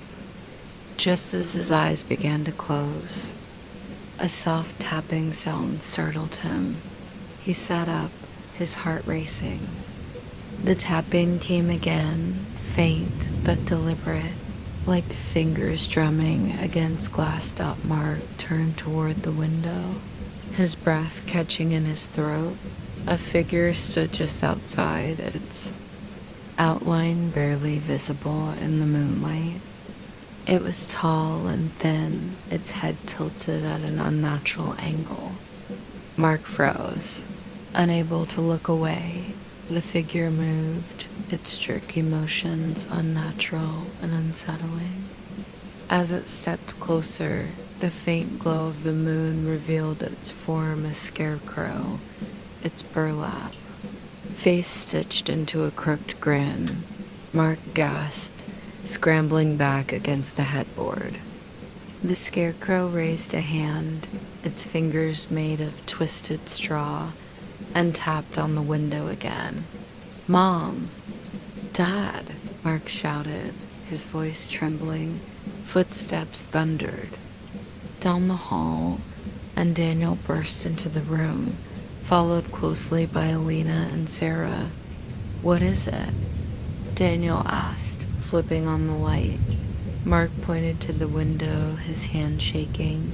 There was something outside, he said. Daniel moved to the window, peering out into the night. The yard was empty, the fields beyond still and silent. "There's nothing here," Daniel said, though his voice carried a note of unease. "I saw it," Mark insisted. "It was a scarecrow. It was moving." Elena knelt beside him, her expression calm but concerned. "Sweetheart, maybe you were dreaming," she said gently. Mark shook his head. "I wasn't dreaming. It was real." Sarah crossed her arms, frowning. "Scarecrows don't move, Mark," she said. "Enough," Daniel said, his tone firm. "Let's all try to get some sleep. We'll check the yard in the morning." The next day, Daniel and Mark walked the perimeter of the property, searching for any signs of disturbance. The fields were quiet, the scarecrows standing motionless in the distance. "See anything?" Daniel asked. Mark shook his head, his eyes scanning the rows of corn stalks. "No, but it was here. I know it was." Daniel placed a hand on his shoulder. "If you see anything else, you tell me right away, okay?" Mark nodded reluctantly. That afternoon, as Elena prepared lunch, Sarah wandered into the backyard with her phone, snapping pictures of the fall scenery. She approached the edge of the field, the towering corn stalks swaying gently in the breeze. Something caught her eye. A scarecrow, positioned at the far end of the yard. It hadn't been there before. "Hey, Mom," Sarah called, her voice tinged with unease. "Did we put that there?" Elena appeared in the doorway, wiping her hands on a towel. "What?" Sarah pointed to the scarecrow. "That wasn't there yesterday." Elena frowned, stepping onto the porch. The scarecrow stood eerily still, its stitched smile almost mocking. "Daniel!" Elena called, her voice sharp. Daniel appeared a moment later, his brow furrowing as he followed their gazes. "I didn't put that there," he said. Sarah swallowed hard. "Then who did?" Mark appeared beside them, his face pale. "It's them," he whispered. "They're watching us." The scarecrow stood motionless at the far edge of the yard, its stitched grin and hollow eyes unnervingly fixed on the house. The autumn breeze rustled the cornstalks around it, but the figure remained still, as if rooted in place. Daniel stared at the scarecrow, his jaw tightening. "It's probably just a prank," he said, though his voice carried little conviction. "Kids messing around." Mark shook his head, stepping closer to Elena. "It's not a prank," he said softly. "It's them." Elena placed a hand on Mark's shoulder, her unease growing. "What do you mean, sweetheart?" Mark's gaze didn't leave the scarecrow. The things that were here before. The ones from the tree. They're not gone. "Daniel," exhaled sharply, running a hand through his hair. "Mark, we dealt with that. The tree, the shadows, it's over." Mark glanced up at his father, his small face resolute. "No, it's not." That evening, Daniel moved the scarecrow to the edge of the property, tossing it into a ditch near the roadside. "It's gone," he said as he returned to the house. "Problem solved." Elena met him on the porch, her arms crossed. "What if Mark's right?" she asked. Daniel frowned. "You really think a scarecrow is tied to all of that?" Elena hesitated. "I don't know. But after everything we've been through, I'm not sure I can dismiss it either." Daniel sighed, leaning against the railing. "We can't keep living in fear, Elena. At some point, we have to move on. And what if it won't let us?" she asked, her voice trembling. That night, the family went to bed early, the events of the day leaving them drained. The house was quiet, save for the faint creak of the old wooden floors as it settled in the cool night air. Mark lay awake, staring at the ceiling. His mind raced with thoughts of the scarecrow, its hollow eyes and stitched grin haunting him. Soft sound broke the silence, a faint rustling, like footsteps moving through dry leaves. Mark sat up, his heart pounding.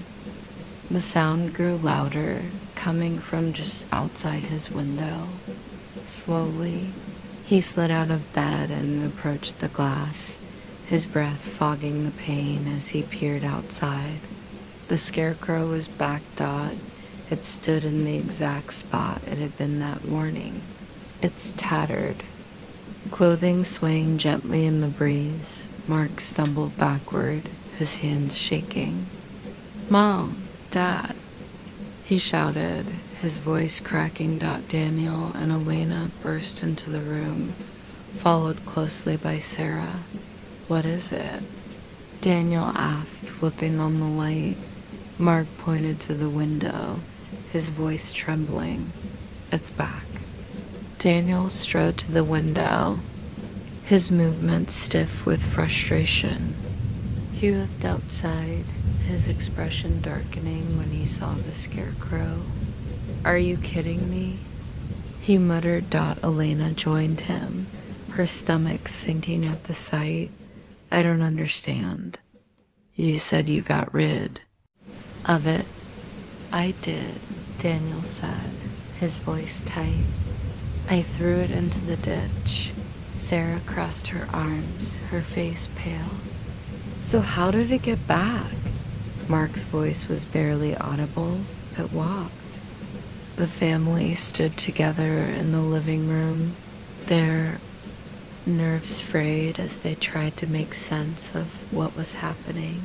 Daniel paced near the window, his jaw clenched.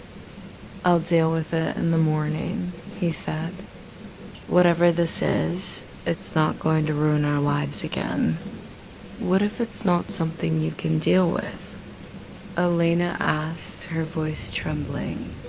Daniel turned to her, his frustration boiling over. "We can't keep living like this, jumping at every shadow, thinking everything is connected to what happened before." Mark sat on the couch, his knees drawn to his chest. "It is connected," he said softly. Daniel exhaled sharply, pinching the bridge of his nose. "Mark, I know you're scared, but it's not just me," Mark shouted, his voice cracking. "You don't believe me because you don't see it, but it's there. It's watching us, waiting for something." Elena knelt beside him, her heart aching at the fear in his voice. "Sweetheart, what do you think it wants?" Mark hesitated, then whispered, "To take us." By the time the family went to bed, the house felt colder, the stillness of the night amplifying every sound. Elena lay awake, staring at the ceiling, her mind replaying Mark's words. She couldn't shake the feeling that something was wrong, that the scarecrow's reappearance was more than just a prank dot in the darkness. She heard a faint, rhythmic tapping, her breath caught as she sat up, straining to listen. The sound was coming from outside, soft but deliberate, like fingers drumming against glass. "Daniel," she whispered, shaking him awake. He groaned, rubbing his eyes. "What is it?" "Listen," she said. The tapping continued, louder now, echoing through the house. Daniel sat up, his expression hardening. "Stay here," he said, grabbing the flashlight from the nightstand. Elena followed him into the hallway, her heart pounding. The tapping grew louder as they approached the living room.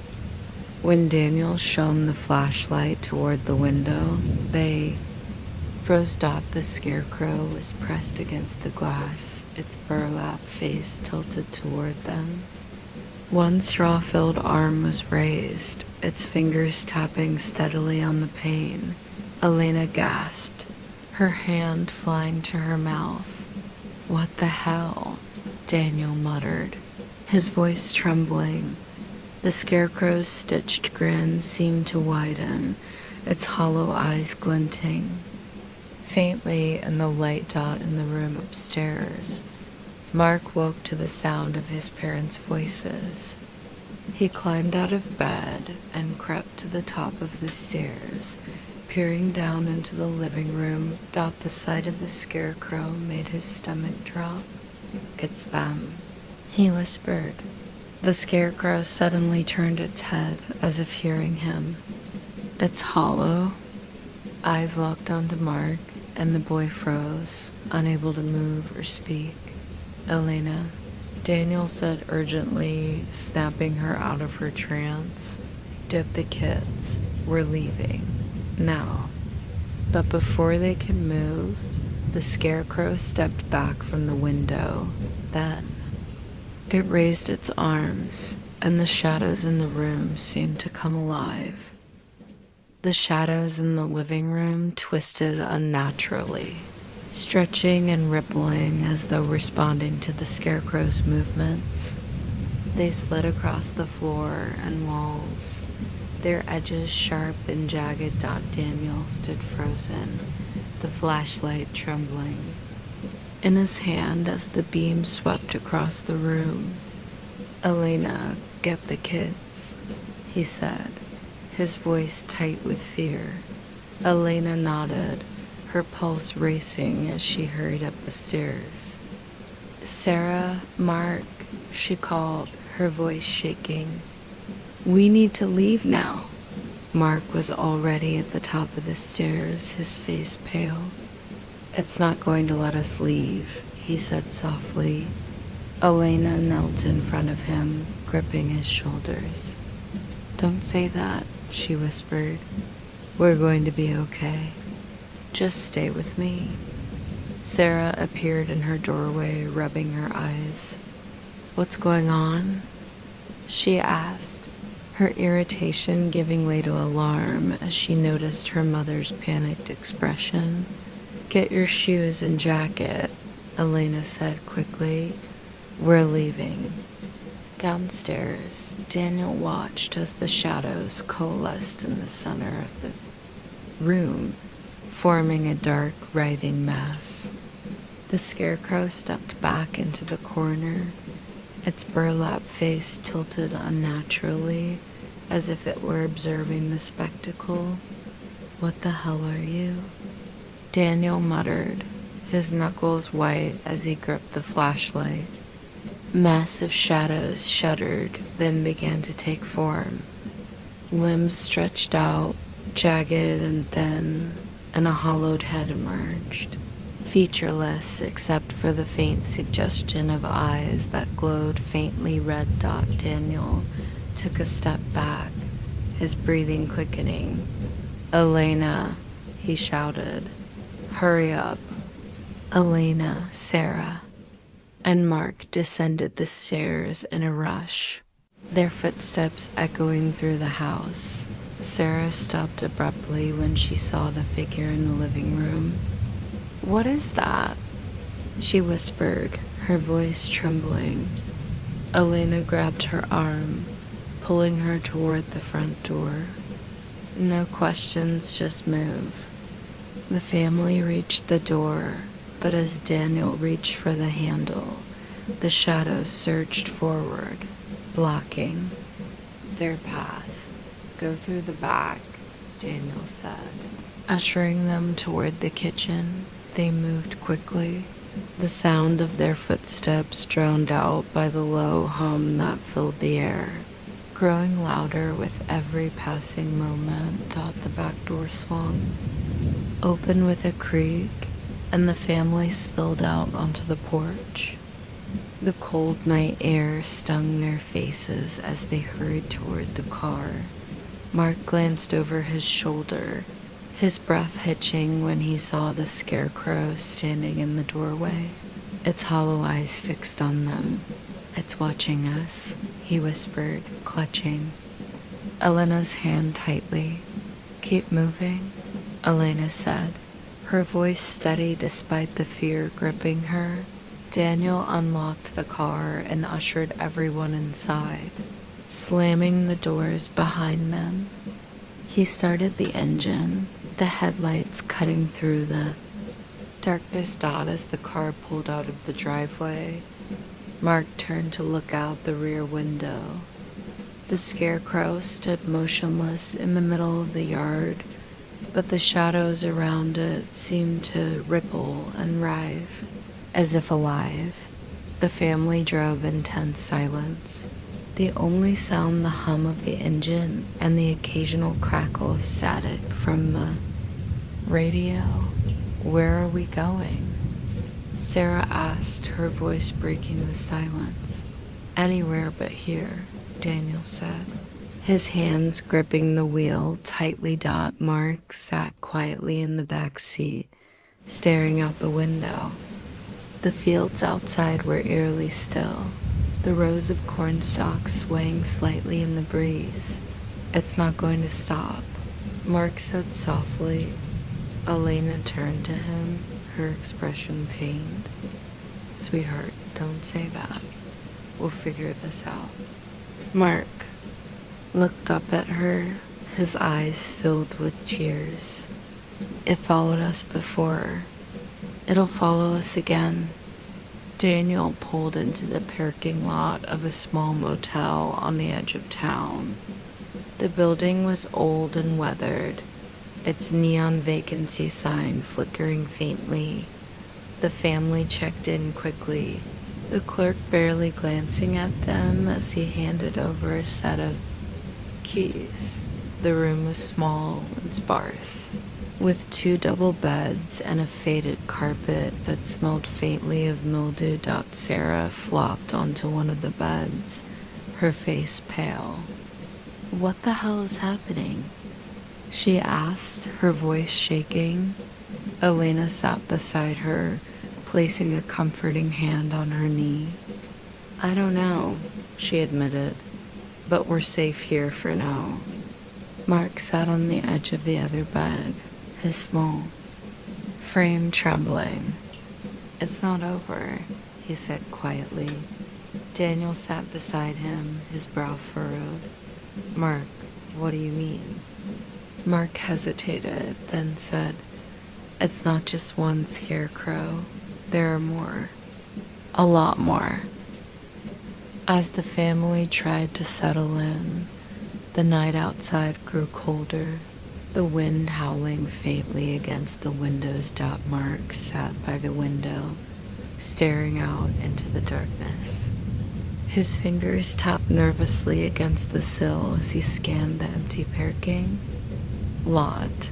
"Mark, come to bed," Elena said softly, her voice filled with concern. He didn't move.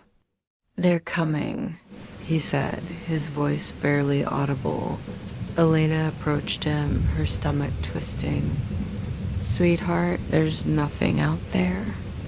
Mark turned to her, his face pale. "Yes, there is." Elena followed his gaze, her breath catching in her throat. In the distance, barely visible under the faint glow of the streetlights, a line of scarecrows stood at the edge of the parking lot. Daniel joined them at the window, his expression darkening. As he saw the figures, "How?" he muttered, his voice trembling. The scarecrows stood motionless, their forms silhouetted against the darkness. Their stitched faces seemed to grin mockingly, and their hollow eyes glinted faintly in the dim light. "We can't stay here," Sarah said, her voice rising. "We need to leave." "And go where?" Daniel asked, his frustration boiling over. Stepped away from the window, his small hands clenched into fists. "They're not going to stop until we do what they want," he said. Elena knelt beside him, her heart racing. "What do they want, sweetheart?" Mark hesitated, then whispered, "A sacrifice." The room fell silent, Mark's whispered words hanging in the air like a heavy fog. "A sacrifice?" Sarah asked, her voice trembling. "What kind of sacrifice?" Mark glanced at her, his face pale. "I don't know," he admitted. "But it's the same as before.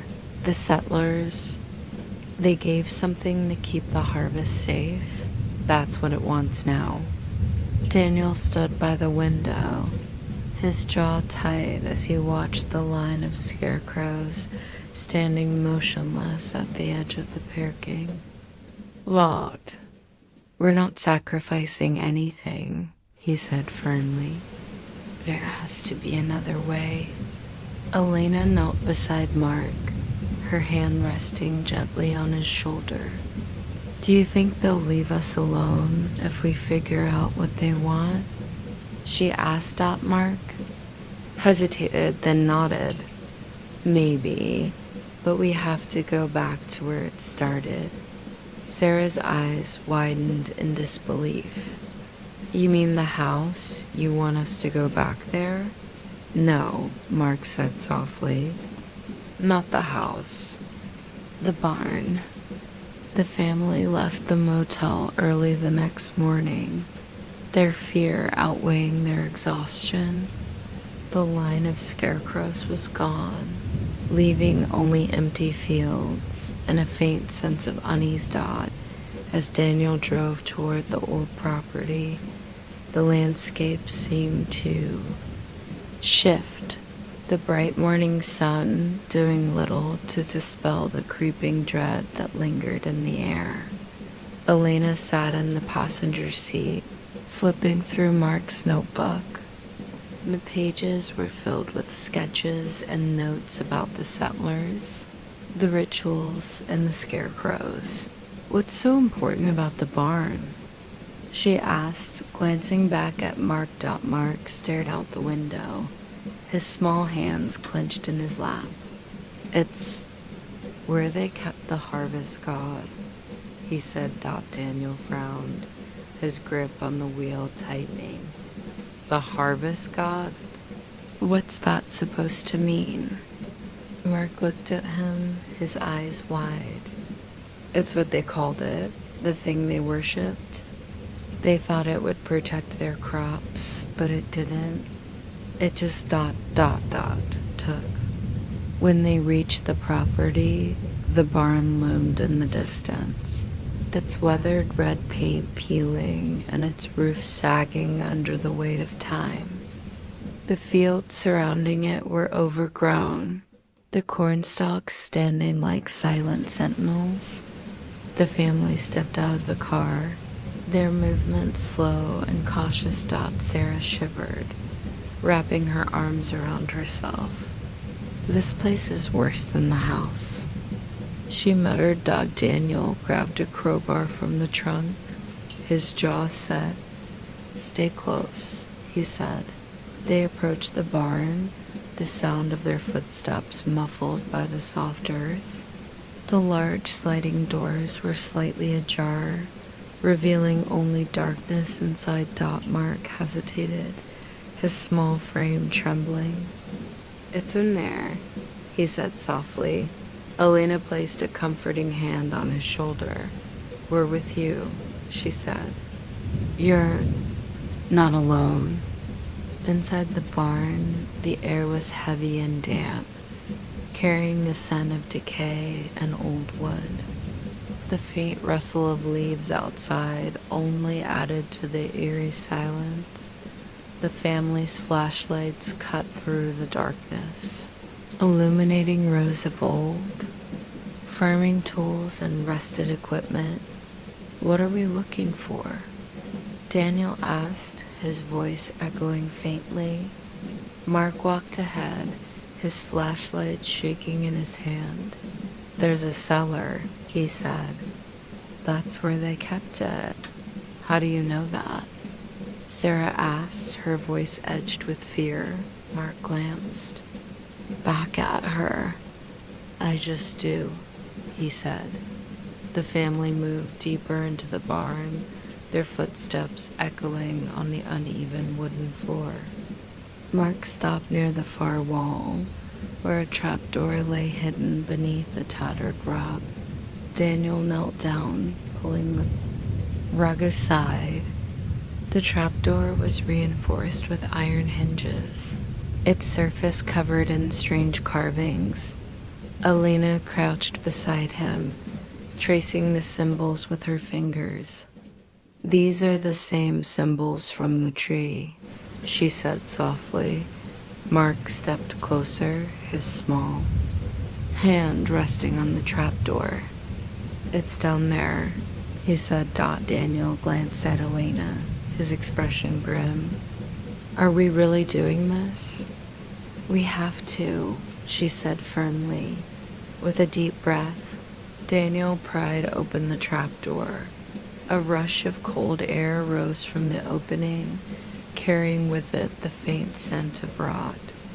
The family stared down into the darkness, their flashlights revealing a narrow, wooden staircase that descended into the ground. "I'll go first," Daniel said, his voice steady. Elena grabbed his arm.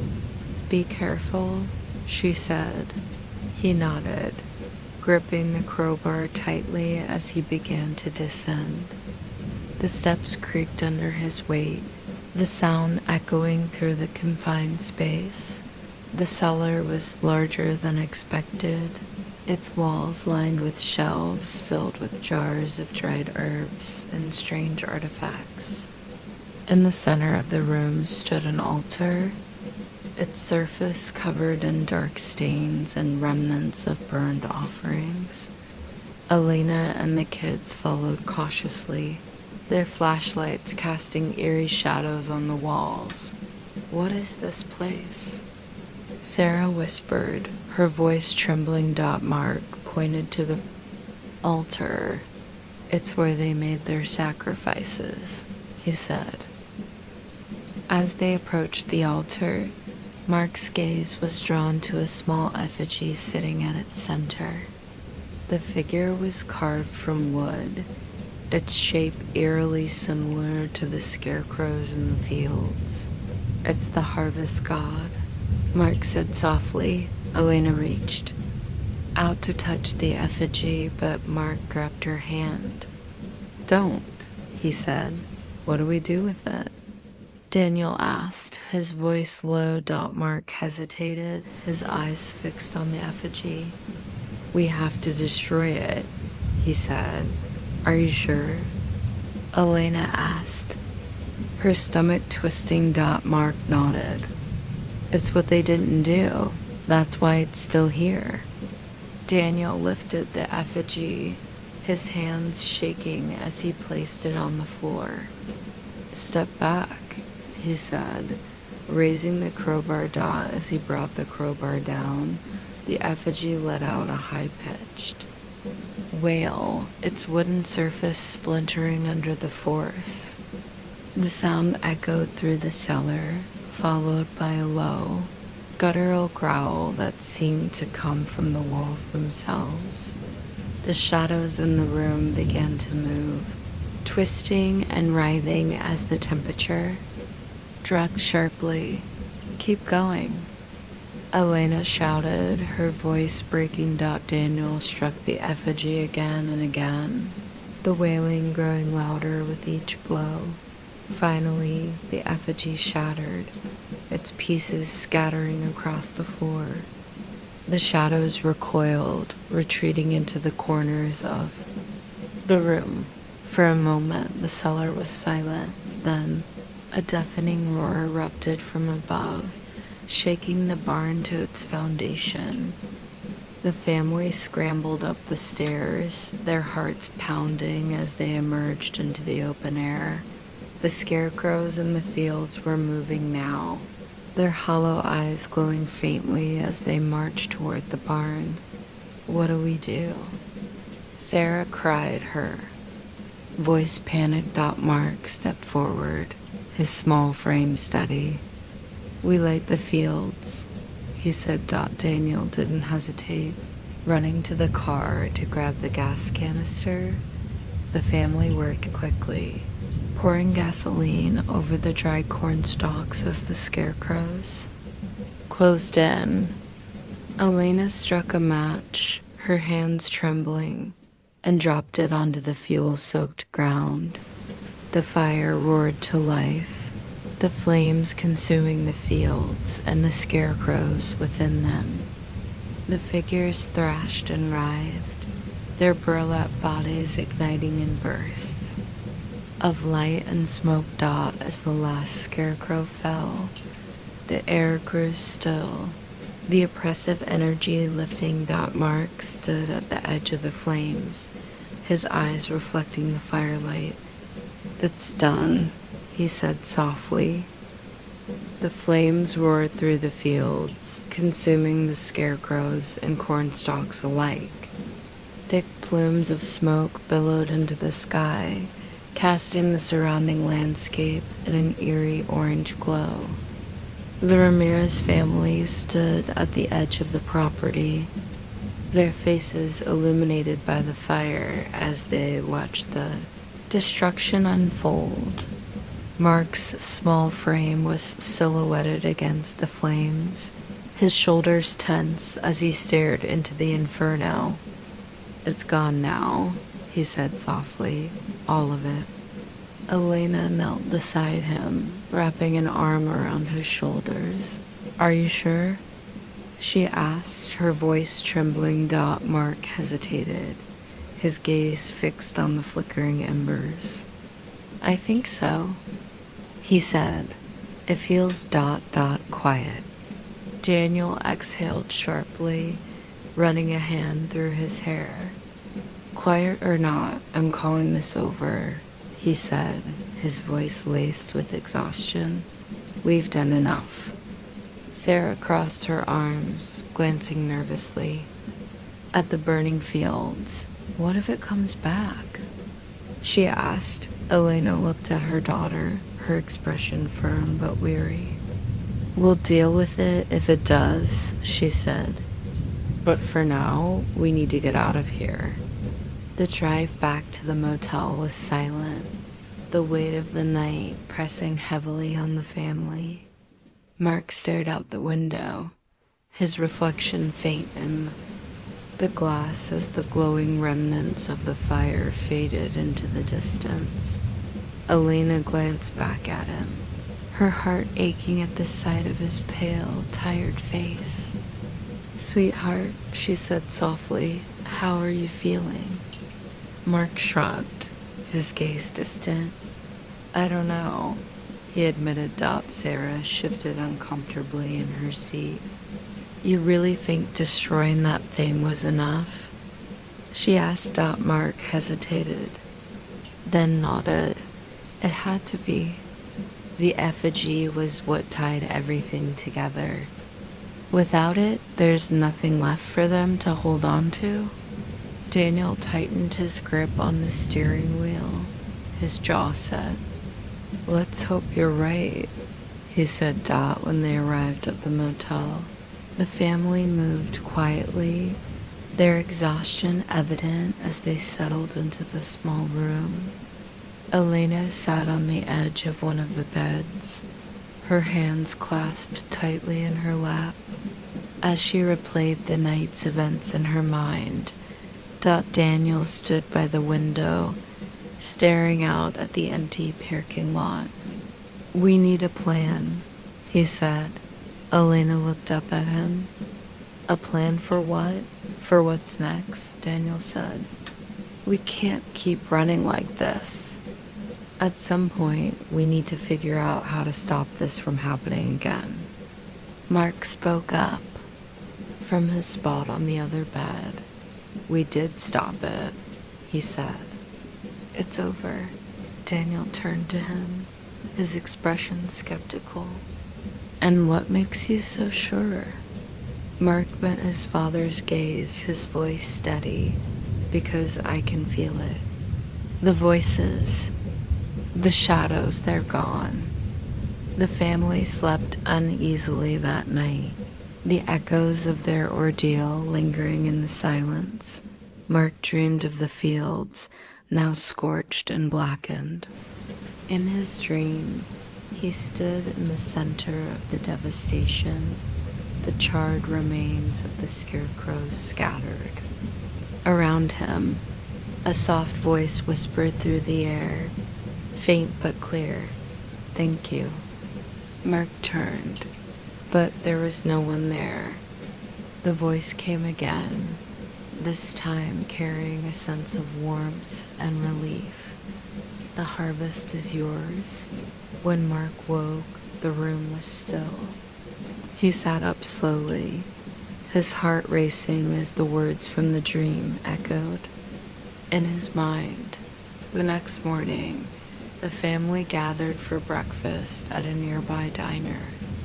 The small, bustling restaurant was a stark contrast to the eerie silence of the previous night, and the normalcy was a welcome reprieve. Sarah picked at her pancakes, her expression distant. So what now? She asked. Daniel glanced at her, his brow furrowed. What do you mean? I mean, what do we do now? She said. Do we just pretend none of this happened and move on? Elena sighed, her coffee cup cradled in her hands. I don't think we can ever forget what happened, she said, but we can try to start over. Mark sat quietly, his fork hovering over his plate. "It's not about forgetting," he said softly. "It's about remembering the right things." Sarah frowned. "What's that supposed to mean?" Mark looked up at her, his eyes calm but serious. "The settlers made a mistake because they were afraid. We can't let fear control us." After breakfast, the family decided to take a walk through the town, hoping to shake off the lingering tension. The crisp autumn air was invigorating, and the streets were aligned with decorations for the upcoming Harvest Festival. As they passed a small general store, Mark paused, his gaze drawn to the display in the window. Among the pumpkins and gourds sat a small scarecrow figurine, its stitched grin eerily familiar. Mark's chest tightened, but he forced himself to breathe. "It's just a decoration," he told himself. "Nothing more." Elena noticed his hesitation and knelt beside him. "Are you okay?" she asked gently. Mark nodded, though his hands clenched into fists at his sides. "Yeah," he said, "I'm okay." That evening, the family returned to the motel, their spirits slightly lifted by the normalcy of the day. Daniel and Sarah watched a movie on the small television while Elena worked on her laptop at the desk. Mark sat by the window, staring out at the darkening sky. The faint glow of the motel's neon sign reflected in the glass, casting the room in a soft red light. As the stars began to appear, he thought back to the voice in his dream. "The harvest is yours." He didn't know what it meant, but for the first time in weeks, the words didn't scare him. Mark closed his eyes, letting the quiet hum of the room lull him to sleep. The Ramirez family's ordeal had left scars, both visible and invisible. But as the days turned into weeks, they began to heal, their bond stronger than ever. The fields they had burned remained a distant memory, a place they vowed never to return. And though the echoes of the past lingered, the family found solace in the knowledge that they had faced the darkness and won.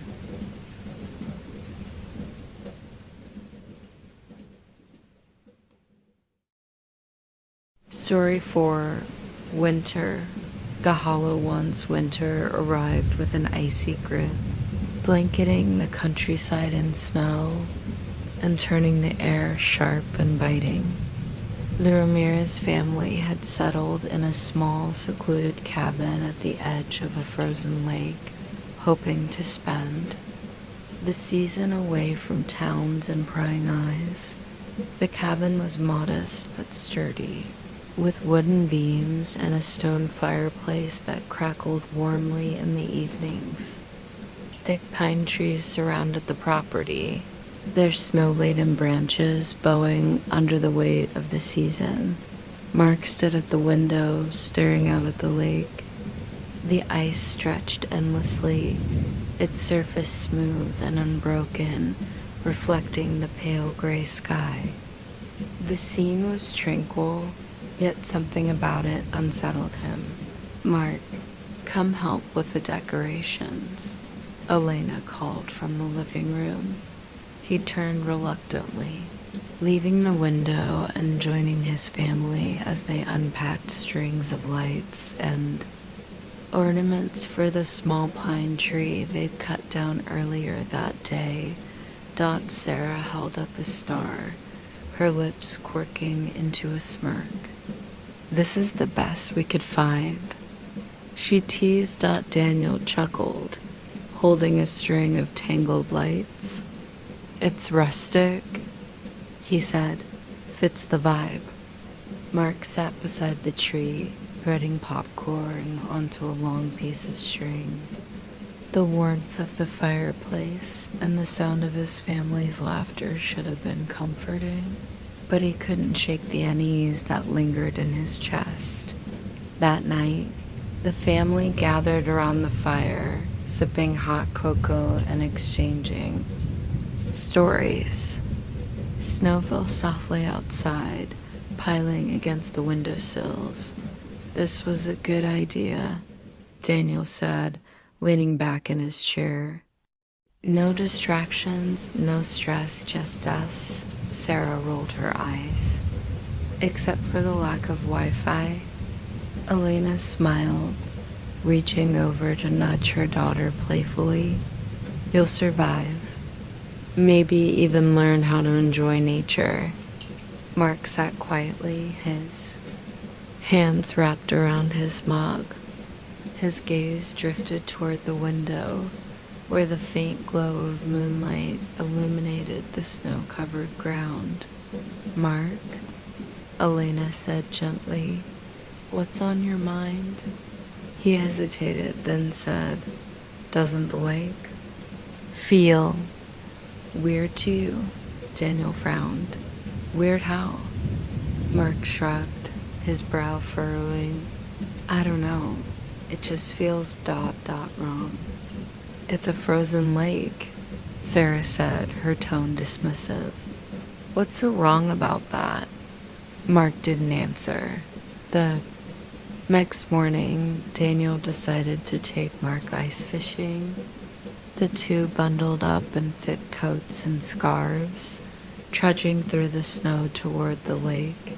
Do you think we'll catch anything? Mark asked, his voice muffled by his scarf. Daniel smiled. Maybe, but even if we don't, it's about spending time together, right? Mark nodded, though his unease grew as they stepped onto the ice. The lake groaned faintly beneath their boots, the sound echoing across the frozen expanse. They reached the center of the lake, where Daniel set down their gear and began drilling. A hole in the iced-up Mark knelt beside him, staring at the crystalline surface. The ice was thick and clear, revealing the dark water below. For a moment, he thought he saw something move, a shadow gliding beneath the surface. Dad, he said, his voice trembling. What is it? Daniel asked, glancing up. Mark pointed at the ice. There's something down there, Daniel frowned, leaning closer to the hole. It's probably just a fish, he said, relaxed, but there's nothing to worry about. Mark wasn't so sure. By the time they returned to the cabin, the sky had turned a dull gray, and snowflakes began to fall in thick clusters. How was it? Elena asked as they stomped the snow from their boots. Cold, Daniel said, shaking his coat. No fish, but it was nice to get out. Mark didn't say anything, his gaze drifting toward the window. What's wrong? Elena asked, her brow furrowing. Mark hesitated, then said, there's something in the lake. Daniel sighed, running a hand through his hair. We've been over this, Mark. It's just a fish. Mark shook his head. It wasn't a fish. Then what was it? Sarah asked, her tone skeptical. Mark's voice was barely a whisper. I don't know. That night, Mark couldn't sleep. He lay in bed, staring at the ceiling, the faint creak of the cabin and the howl of the wind outside, keeping him awake around midnight. He heard it, a low, resonant hum that seemed to vibrate through the walls. He sat up, his heart pounding. The sound was faint but unrelenting, like a voice just out of reach. Mark climbed out of bed and crept to the window, his breath fogging the glass as he peered outside. The lake glowed faintly under the moonlight, its surface eerily still.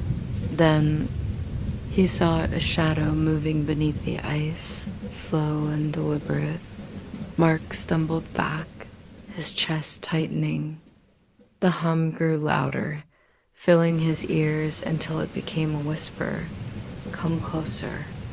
Mark bolted from his room, rushing down the hall to wake his parents. "Mom! Dad!" he shouted, banging on their door. Elena opened the door, her expression alarmed. "Mark, what's wrong?" "There's something in the lake," he said, his voice trembling. "It's calling to me." Daniel appeared behind her, rubbing his eyes. "What are you talking about?" Mark looked at them, tears streaming down his face. "It's alive," he said. "The lake, it's alive." The family gathered in the living room, their nerves on edge as Mark recounted what he'd seen. "Are you sure it wasn't just a dream?"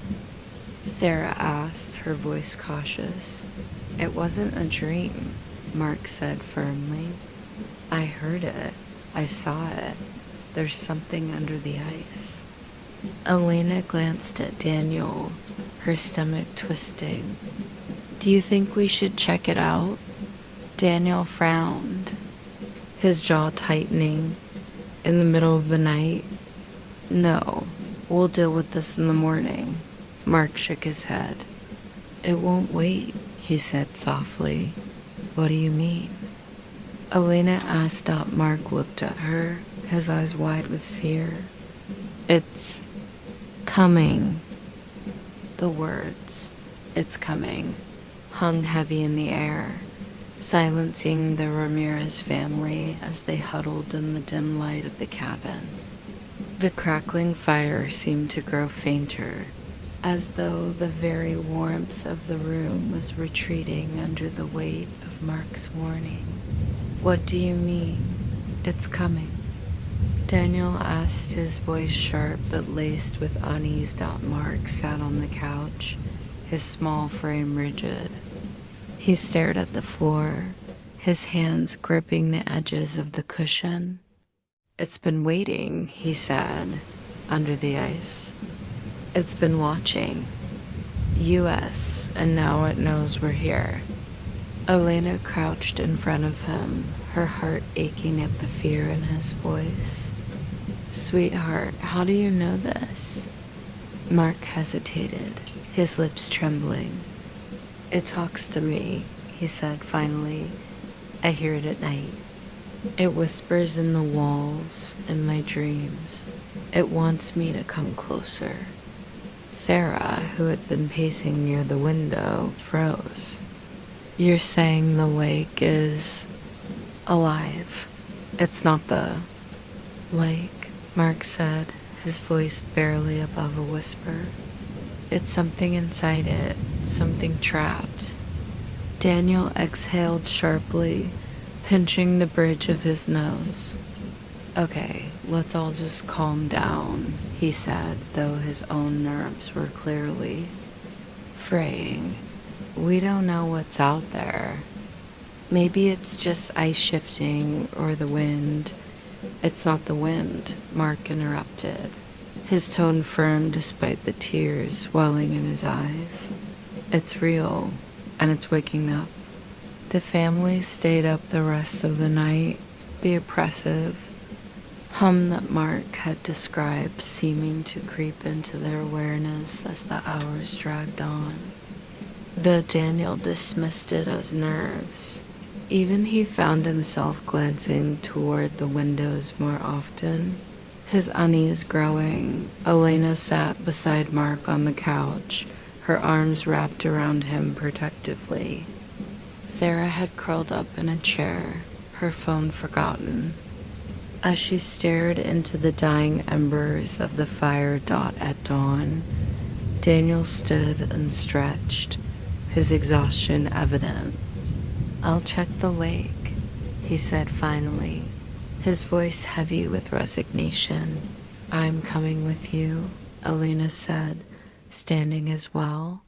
Me too, Mark added, his expression resolute. No, Daniel said firmly. You're staying here. But no. Arguments, Daniel said, cutting him off. He turned to Sarah. Stay with your brother and keep the doors locked. We'll be back soon. Sarah nodded reluctantly. Her expression guarded. Daniel and Elena trudged through the snow, their breaths visible in the frigid air. The cabin shrank behind them as they approached the frozen lake, its surface glowing faintly under the pale morning light. The ice groaned beneath their boots as they stepped onto it, the sound echoing across the vast expanse. This feels wrong, Elena said, her voice low. Daniel glanced at her, his jaw tightening. It's just ice, he said, though his tone lacked conviction. They reached the center of the lake, where the fishing hole from the previous day had frozen over again. Daniel knelt and began chipping away at the ice with a hatchet, his movements quick and deliberate. Elena stood beside him, scanning the horizon. The silence was unnerving, broken only by the rhythmic chopping of the hatchet. When the hole was cleared, Daniel leaned over, peering into the dark water below. Nothing, he said. Elena crouched beside him, her breath visible as she exhaled. The water was still, its surface rippling faintly with the movement of the ice. Maybe Mark was? A shadow passed beneath the ice. Elena gasped, grabbing Daniel's arm. Did you see that? Daniel froze, his eyes narrowing. Yeah, he said, his voice tight. The shadow moved again, slow and deliberate, its shape too large to be a fish. What the hell is that? Elena whispered. Daniel stood quickly, pulling her back. We're leaving, he said. When they returned to the cabin, Mark was waiting by the window, his face pale. You saw it, didn't you? He asked as they stepped inside. Daniel nodded, his expression grim. There's something under the ice, he admitted. I don't know what it is, but we're not sticking around to find out. Elena glanced at Mark, her stomach twisting. Sweetheart, do you know what it wants? Mark hesitated, then said, It wants to come out. Daniel frowned, his frustration bubbling over. How does a thing like that come out? It's under a frozen lake. Mark's gaze dropped to the floor. It's been waiting for someone to let it out, he said, like the settlers did with the tree. The family packed hurriedly, their nerves fraying as the sun began to dip below the horizon. We're leaving tonight, Daniel said as he loaded bags into the car. I don't care how far we have to drive. We're not staying here another second. Elena helped Mark and Sarah into the back seat, her heart racing. The shadows cast by the trees seemed to stretch unnaturally, their edges sharp and jagged in the fading light. As Daniel started the engine, the car's headlights illuminated the lake. For a brief moment, the ice seemed to pulse faintly, glowing with an unnatural light. Go, Elena urged, her voice trembling. Daniel didn't need to be told twice. They drove in silence, the tension in the car palpable. The winding road took them deeper into the forest, the towering trees on either side forming a tunnel that seemed to close in around them. Suddenly, the engine sputtered. Daniel frowned, glancing at the dashboard. What now? The car slowed, the headlights flickering. Daniel, Elena said, her voice rising. I know. He snapped, wrestling with the steering wheel as the car coasted to a stop. They sat in tense silence, the sound of the wind howling outside filling the cabin. What happened? Sarah asked, her voice shaking. I don't know, Daniel admitted, slamming his fist against the steering wheel. Mark stared out the window, his face pale. It's here, he whispered. Elena turned to him, her stomach twisting. What do? You mean it's here? Mark pointed toward the trees. The family followed his gaze, their breath catching in their throats. Dozens of shapes moved between the trees, their forms tall and thin, their movements jerky and unnatural. The hollow ones, Mark said softly. The figures emerged from the shadows, their elongated limbs stretching unnaturally as they moved closer. Their hollow faces lacked features, save for faintly glowing eyes that seemed to pierce through the darkness. Daniel grabbed the flashlight from the glove compartment, shining it toward the figures. The beam illuminated their twisted forms, but they didn't stop. We have to run, Elena said, her voice trembling. To where? Sarah asked, her panic rising. The cabin, Mark said. It's the only place we'll be safe. The family bolted from the car, their footsteps crunching in the snow as they ran back toward the cabin. The figures followed their movements, eerily silent despite their speed.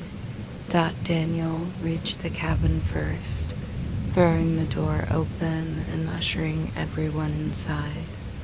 He slammed the door shut and locked it, his chest heaving as he leaned against the wall.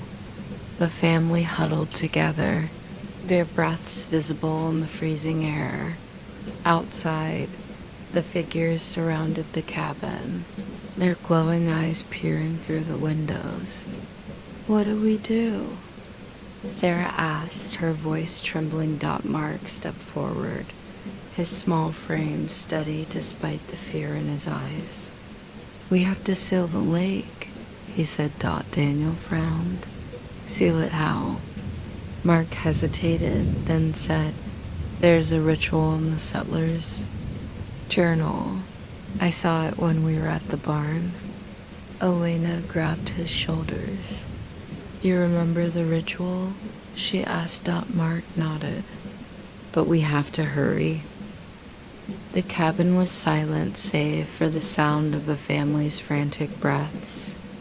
Outside, the hollow ones lingered in the darkness, their glowing eyes fixed on the windows. Their elongated limbs moved with an unnatural grace, twisting and bending as if made of liquid shadow. The faint hum Mark had described was louder now, vibrating through the walls and deep into the family's bones. We have to seal the lake, Mark said again, his voice trembling but resolute. Daniel paced the small room, gripping the flashlight in one hand and a crowbar in the other. Mark, you keep saying that, but I need you to explain what it means. What ritual are you talking about? Mark sat down at the edge of the couch, his small hands gripping his knees tightly. When we found the journal at the barn, he began, his voice soft. There was a page about the settlers last winter here. They knew something was wrong with the lake, that something was ... onward. Elena knelt in front of him, her hands resting gently on his knees. What did they do? She asked, her voice trembling.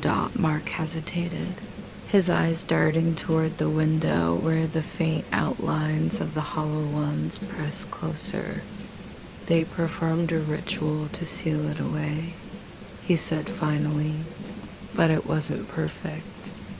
That's why the hollow ones are here now. The seal is breaking and they're trying to get out.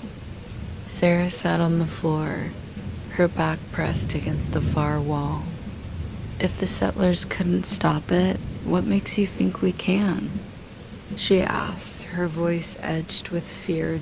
Mark looked at her, his expression somber, because the journal said the seal was incomplete. They didn't have everything they needed. But we do. Daniel stopped pacing, his brow furrowing. What do you mean, we do? Mark reached into his pocket and pulled out a small folded piece of paper. When we left the barn, I found this on the floor, he said, unfolding. It carefully dot. The paper was brittle and yellowed with age, its surface covered in cryptic symbols and handwritten instructions. At the center of the page was a drawing of the lake, surrounded by jagged lines that seemed to represent the hollow ones. This is the rest of the ritual, Mark said, holding the paper out for everyone to see. Elena took the paper, her eyes scanning the faded text. The language was archaic, the handwriting nearly illegible, but she could make out a few key phrases. Bind the void to the light, banish the hollow, seal with the breath of the living. It's like an incantation, Elena murmured, her fingers tracing the symbols. What's the breath of the living supposed to mean? Sarah asked, her arms crossed tightly over her chest. Mark's voice was barely above a whisper. It means one of us has to speak the words, aloud, at the lake. The room fell silent, the weight of Mark's revelation settling over them like a heavy shroud. Wait a minute, Daniel said, his voice rising. You're saying we have to go back out there? To the lake? While those things are still out? There. We don't have a choice, Mark said, meeting his father's gaze. If we don't seal the lake, they'll get out. They'll spread everywhere. Elena looked at the page again, her stomach twisting. Do we need anything else?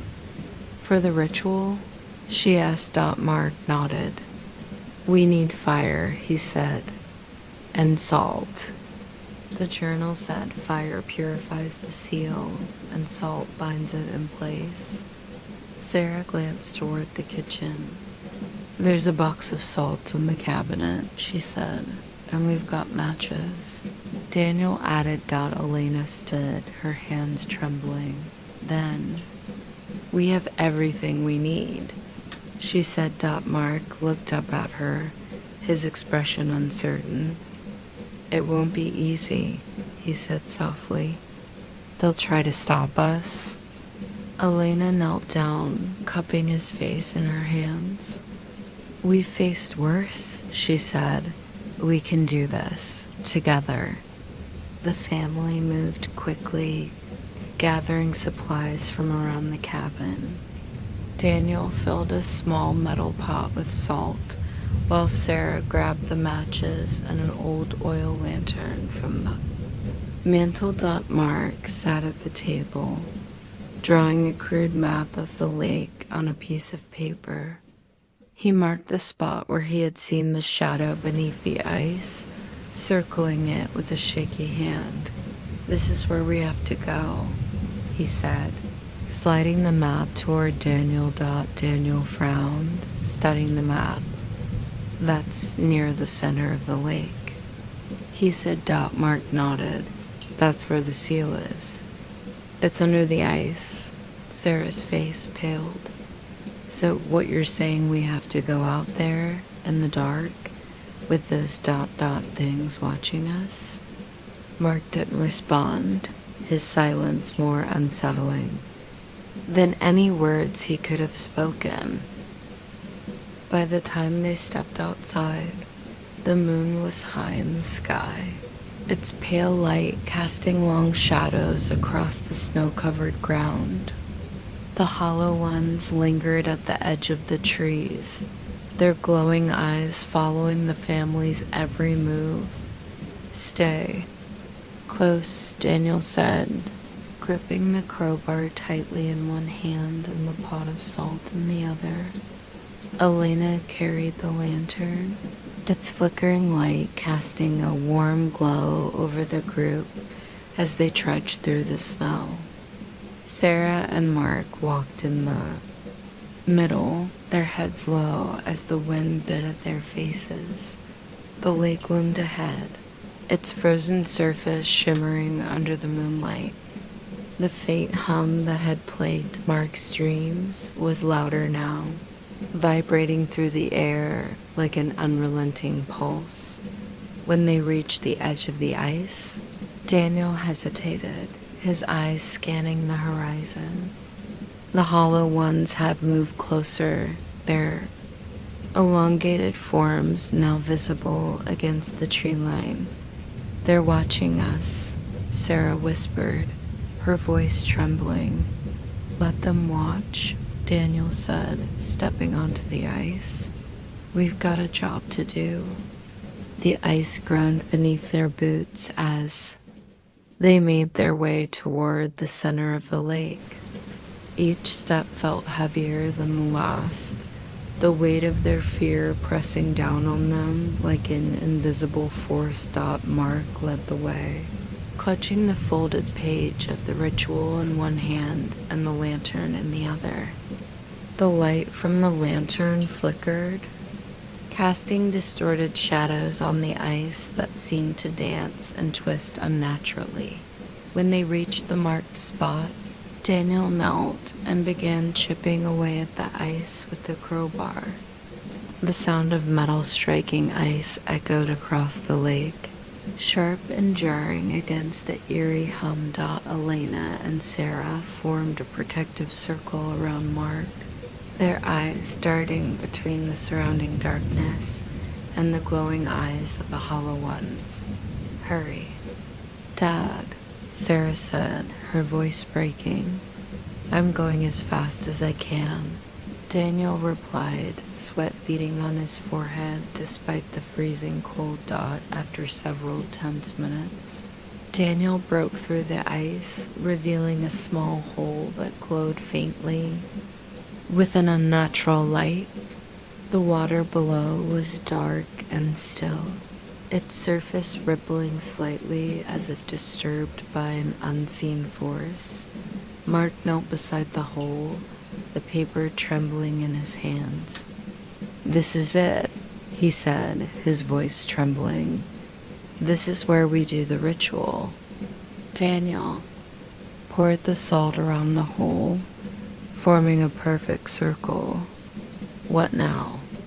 he asked. Mark unfolded the page and began to read the incantation aloud, his voice steady despite the fear in his chest. The words were unfamiliar, their meaning lost to time, but the air around them seemed to shift with each syllable, growing heavier and colder. As Mark spoke, the hollow ones began to move, their long limbs stretching and twisting as they advanced onto the ice. "They're coming," Sarah shouted, her voice rising in panic. "Keep going," Elena urged, gripping Mark's shoulder. The ice groaned beneath their feet as the hollow ones approached, their glowing eyes locked onto the family. Daniel raised the crowbar, his stance defensive. "Stay back," he shouted, though the creatures didn't seem to hear him. Mark's voice grew louder, the ancient words echoing across the lake. The water beneath the hole began to glow, the faint light intensifying with each passing moment. "Almost there," Mark whispered, his breath visible in the freezing air dot with a final trembling word. Mark completed the incantation. The water beneath the ice erupted in a burst of light, sending shockwaves rippling across the lake. The hollow ones froze, their forms quivering as the light engulfed them. One by one, they dissolved into shadow, their glowing eyes flickering out like dying embers. The light from the hole grew brighter, pulsing rhythmically before fading into a soft, steady glow. The hum stopped. For the first time in what felt like an eternity, the lake was silent. Mark collapsed onto the ice, his small frame trembling. Elena rushed to his side, wrapping her arms around him. "You did it," she whispered, tears streaming down her face. "You saved us." Daniel knelt beside them, his breath coming in heavy bursts. "Is it over?" he asked. Mark nodded weakly, his eyes closing. "It's sealed," he said. "They can't get out anymore." Sarah looked around, her expression cautious. The hollow ones were gone, the oppressive energy lifted. The lake was just a lake again, silent, still, and frozen dot as the family made their way back to the cabin. The first rays of dawn broke over the horizon, casting the world in a warm, golden light. The early morning sun spread a soft glow across the frozen landscape, casting long shadows behind the trees as the Ramirez family returned to the cabin. Their boots crunched through the snow, the echoes of their steps the only sound breaking. The profound silence that had settled over the area. Mark leaned heavily on Elena, his small frame trembling from exhaustion. The intensity of the ritual had left him pale and visibly drained, but his expression was calm, almost serene. "Okay, Abed?" Daniel asked, glancing back at him as they approached the cabin. Mark nodded weakly, his breath visible in the cold air. "It's gone," he said softly. "The hollow ones, they're gone." Elena tightened her grip on him, her heart aching at the sight of his fatigue. "You were so brave," she said, her voice trembling. Sarah followed close behind, her arms wrapped tightly around herself. Her gaze darted to the surrounding woods, her nerves still on edge. "Are we sure they're really gone?" she asked, her voice barely above a whisper. "They're gone," Mark said again, his tone firmer this time. "The seal is complete." When they reached the cabin, Daniel opened the door and ushered everyone inside. The warmth of the fireplace was a welcome relief from the biting cold, and the family quickly shed their heavy coats and boots. Mark sank onto the couch, his legs dangling over the edge as Elena knelt beside him. She brushed the hair from his forehead, her expression filled with worry. "Do you feel okay?" she asked. Mark nodded, though his eyelids drooped with exhaustion. "Just tired," he murmured. "Get some rest," Daniel said, pulling a blanket over him. "You've earned it." Mark closed his eyes, his breathing slowing as sleep overtook him. The rest of the family sat around the fireplace, their faces illuminated by the flickering flames. Daniel leaned forward, resting his elbows on his knees. "So that's it?" he asked, his voice tinged with disbelief. "We sealed the lake, and now everything's back to normal?" Elena glanced at the window, her stomach twisting.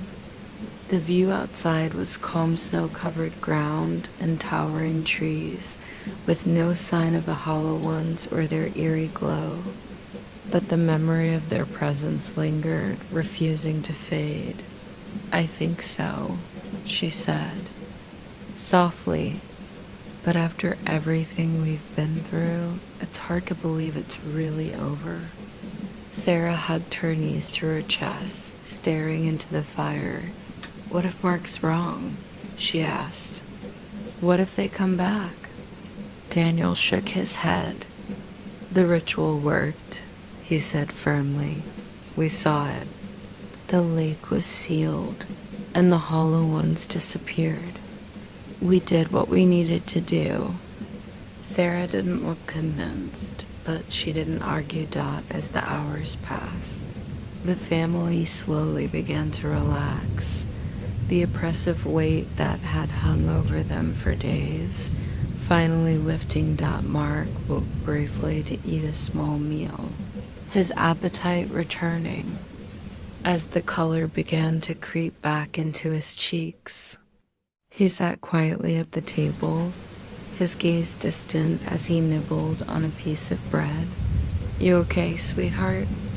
Elena asked, sitting beside him. Mark nodded. "Yeah," he said. "It's just ... strange." "What is?" He hesitated, then said, "The quiet. It feels weird, like something's missing." Elena placed a hand on his shoulder, her expression gentle. "That's a good thing," she said. "We've been through so much, having some quiet now is what we need." Mark gave her a small smile, though his unease lingered. That evening, the family gathered around the fireplace, the soft glow of the flames casting comforting shadows on the walls. Daniel opened a bottle of wine, pouring glasses for himself and Elena, while Sarah sipped hot cocoa beside them. Mark sat on the floor, doodling in his notebook. His sketches were simple trees, snow, and a small figure standing by the edge of a lake. Elena glanced down at his drawing, her heart tightening. "What's that?" she asked, pointing to the figure. Mark shrugged. "Just a picture," he said. "Is that you?" "Maybe," he said, his tone noncommittal. Elena exchanged a glance with Daniel, her unease returning.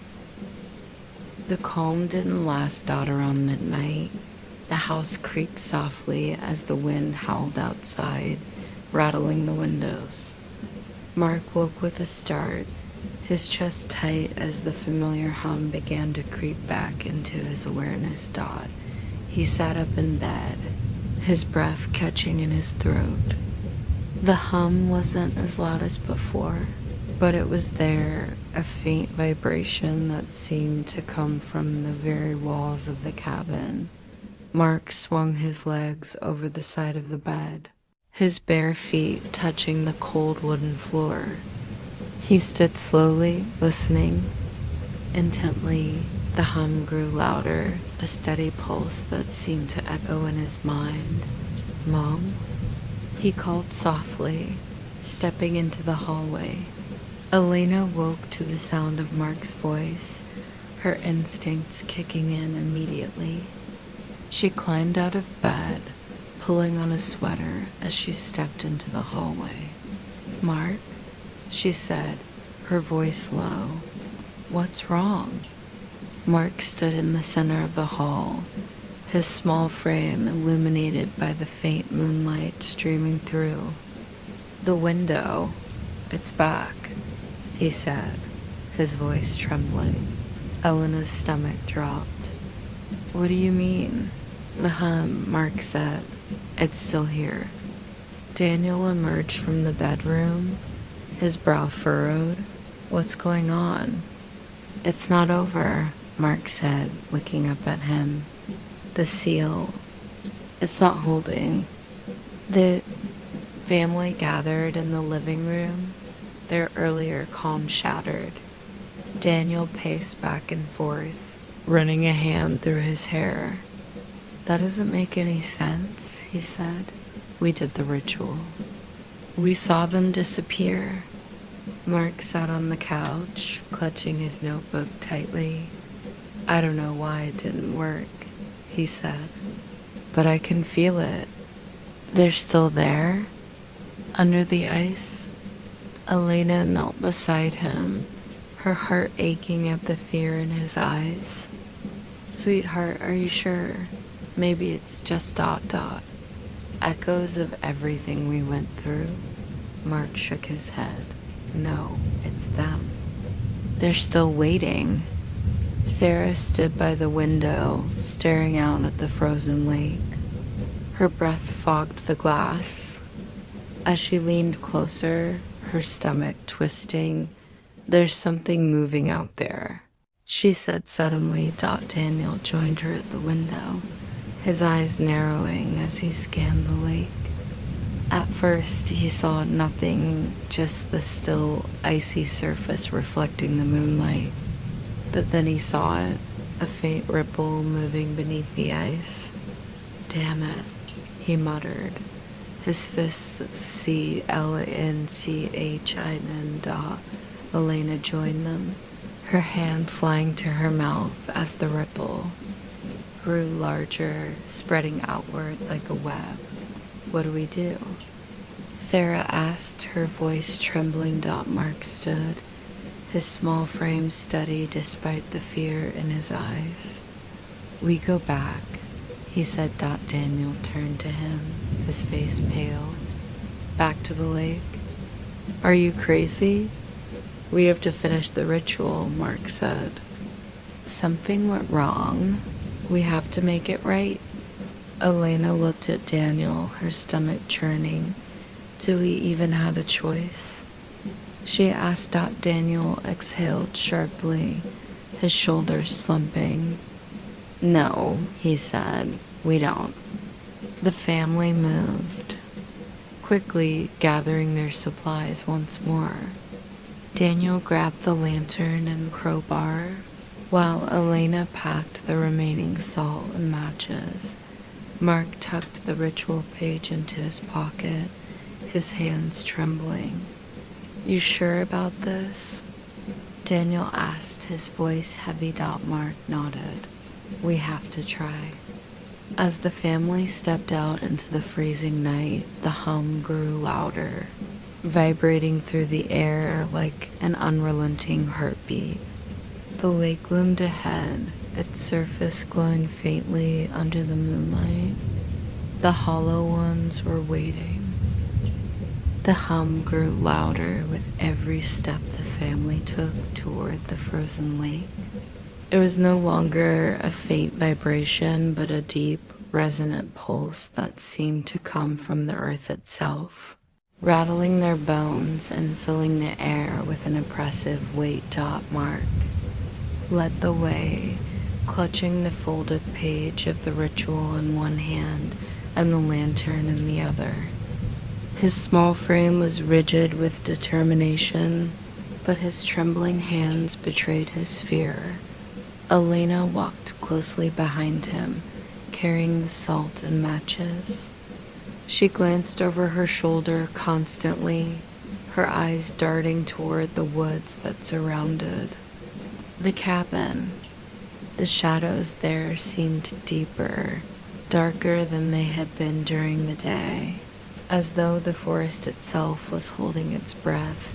Daniel brought up the rear, gripping the crowbar tightly. His jaw was set, his expression grim. Beside him, Sarah clutched a flashlight, the beam cutting through the darkness and jittery. Erratic sweeps. As they reached the edge of the lake, the air grew colder, the sharp bite of the wind cutting through their heavy coats. "It's stronger than before," Mark said, his voice barely audible over the hum. Elena knelt beside him, placing a hand on his shoulder. "Do you think we can stop it this time?" Mark nodded slowly. We have to. The ice groaned under their boots as they stepped onto the lake, the sound echoing across the frozen expanse. The faint glow of the moon illuminated the surface, revealing faint cracks that spider-webbed outward from the center.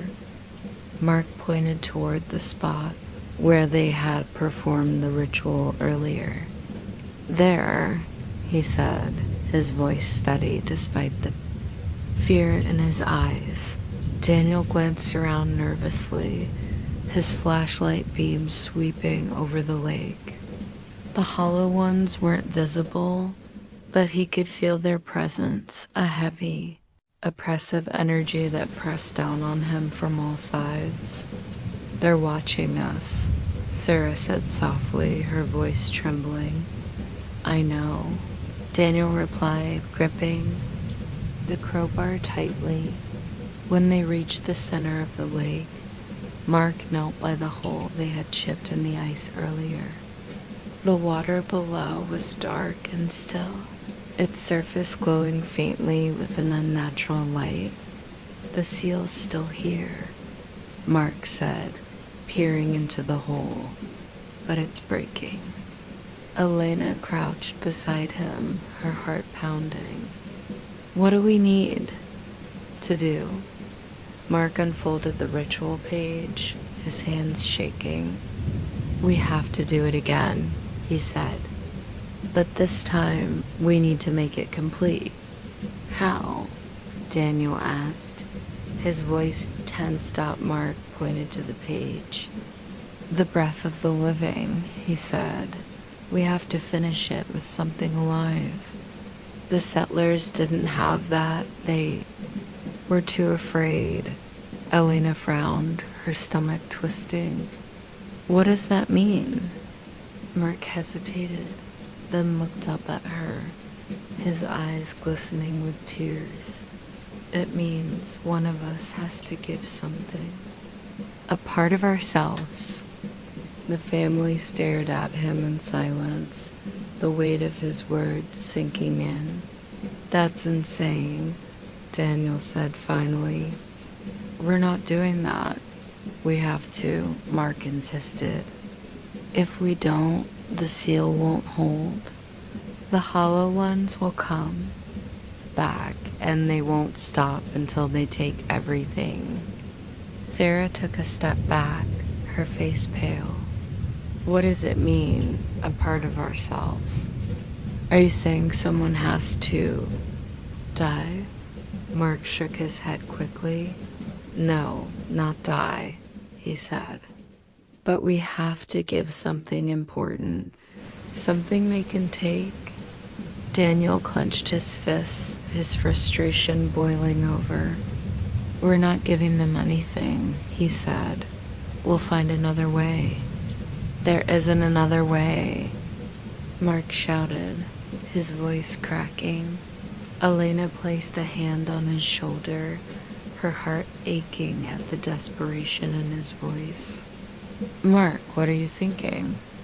She asked gently. Mark looked down at the page, his fingers tracing symbols. I'll do it, he said softly. No, Daniel said immediately, stepping forward. Absolutely not. I have to, Mark said, his voice trembling but firm. It called to me. It's my responsibility. Elena knelt in front of him, her hands gripping his shoulders. Sweetheart, you don't have to do this, she said, tears welling in her eyes. We'll find another way. Mark shook his head. If we don't do it now, it'll be too late, he said. I can feel it. The seal is breaking. They're getting stronger. Sarah stepped closer, her arms wrapped tightly around herself. But what does it want from you? She asked up. Mark hesitated, then said, It wants a memory. Elena frowned, her brow furrowing. A memory? Mark nodded. Something important. Something I'll never get back. The family exchanged uneasy glances, the weight of Mark's words pressing down on them. Elena's voice trembled as she spoke. Mark, are you sure about this? He nodded, his expression resolute. It's the only way. Daniel clenched his fists, his frustration evident. There has to be another way, he muttered. There isn't, Mark said. The ritual began again, with Daniel pouring a fresh circle of salt around the hole in the ice. Elena lit the oil lantern, its warm glow, casting long, flickering shadows across the frozen surface. Mark knelt by the hole, the ritual page in his hands. He read the incantation aloud, his voice steady despite the chill that seeped into his bones. The water beneath the ice began to ripple, the glow intensifying as the words filled the air. The hum grew louder, vibrating through the ice and sending cracks spider-webbing outward dot as Mark spoke the final words of the incantation. The hollow ones began to emerge. They rose from the edges of the lake, their elongated limbs stretching unnaturally as they moved closer. Their hollow faces glowed faintly, and their movements were slow but deliberate. They're coming, Sarah whispered, her voice shaking. Mark took a deep breath, his small frame trembling as he stood. He held the page tightly in one hand, his gaze fixed on the glowing water. What are you doing? Elena asked, her voice panicked. Mark turned to her, his eyes filled with determination. I have to finish it, he said. I have to give them something. Before anyone could stop him, he stepped forward, placing his hand over the hole. The water glowed brighter, the light engulfing his hand. Mark winced, his body stiffening as the hollow ones stopped, their forms quivering in place. Mark! Elena screamed, rushing toward him. Don't! Mark shouted, his voice echoing across the lake. I can do this. The glow from the water grew brighter, pulsing rhythmically as Mark's hand remained over the hole. The hollow ones began to dissolve, their forms unraveling like smoke in the wind. Mark gasped, his chest heaving as the light spread up his arm. Images flooded his mind, his family, their laughter, their love, and the moments that had bound them together. Then, with a final pulse of light, the water went still. The hollow ones were gone. Mark collapsed onto the ice, his small body trembling. Elena was at his side in an instant, pulling him into her arms. Sweetheart, are you okay? She asked, her voice trembling. Mark nodded weakly, his voice barely audible. It's done, he said. They're gone. Daniel knelt beside them, his expression a mixture of relief and guilt. You're a brave kid, he said, his voice thick with emotion. Sarah wiped tears from her eyes, her voice shaking. Is it really over this time? Mark nodded. The seal is complete, he said. They can't come back. As the family made their way back to the cabin, the first rays of dawn began to break over the horizon, casting the lake in a warm, golden light. For the first time in weeks, the Ramirez family felt a sense of peace. The first light of dawn bathed the frozen lake in soft hues of pink and gold, its surface now still and unbroken. The oppressive hum that had haunted the Ramirez family was gone, leaving behind a profound and eerie silence. The air, though frigid, felt lighter somehow, as if the very atmosphere had been cleansed. Mark walked slowly beside Elena, his small hand clutching hers tightly. He moved with the stiffness of someone far older, his young body visibly exhausted from the ordeal. His eyes, usually so full of wonder and curiosity, now seemed distant, as though a part of him had been left behind on the ice. "You did it, sweetheart," Elena said softly, her voice breaking. "You saved us." Mark didn't reply. Daniel followed close behind, his crowbar resting against his shoulder. His shoulders sagged with the weight of what they'd endured, and his gaze lingered on the cabin ahead. The structure, though simple and modest, had become their haven during the chaos. Sarah trudged silently at the rear of the group, her arms wrapped around herself. She kept glancing over her shoulder, half expecting to see the hollow ones rising from the shadows once more, but there was nothing. Just the trees, the snow, and the growing light of day. Inside the cabin, the family moved with mechanical precision, their exhaustion too great to allow for much conversation. Daniel stoked the fire, adding fresh logs to chase away the lingering chill that had seeped into their bones. Mark sat on the couch, a blanket draped over his shoulders. His hands were folded in his lap, his fingers twitching slightly as though grasping for something unseen. Sarah sank into the armchair, pulling her knees to her chest. She stared into the flames, her mind replaying the events on the lake over and over. Elena emerged from the kitchen with mugs of hot cocoa, setting them on the coffee table. "Drink," she said gently, her voice carrying a maternal firmness that left no room for argument. The family obeyed, sipping the warm liquid in silence. As the day wore on, the atmosphere in the cabin began to shift.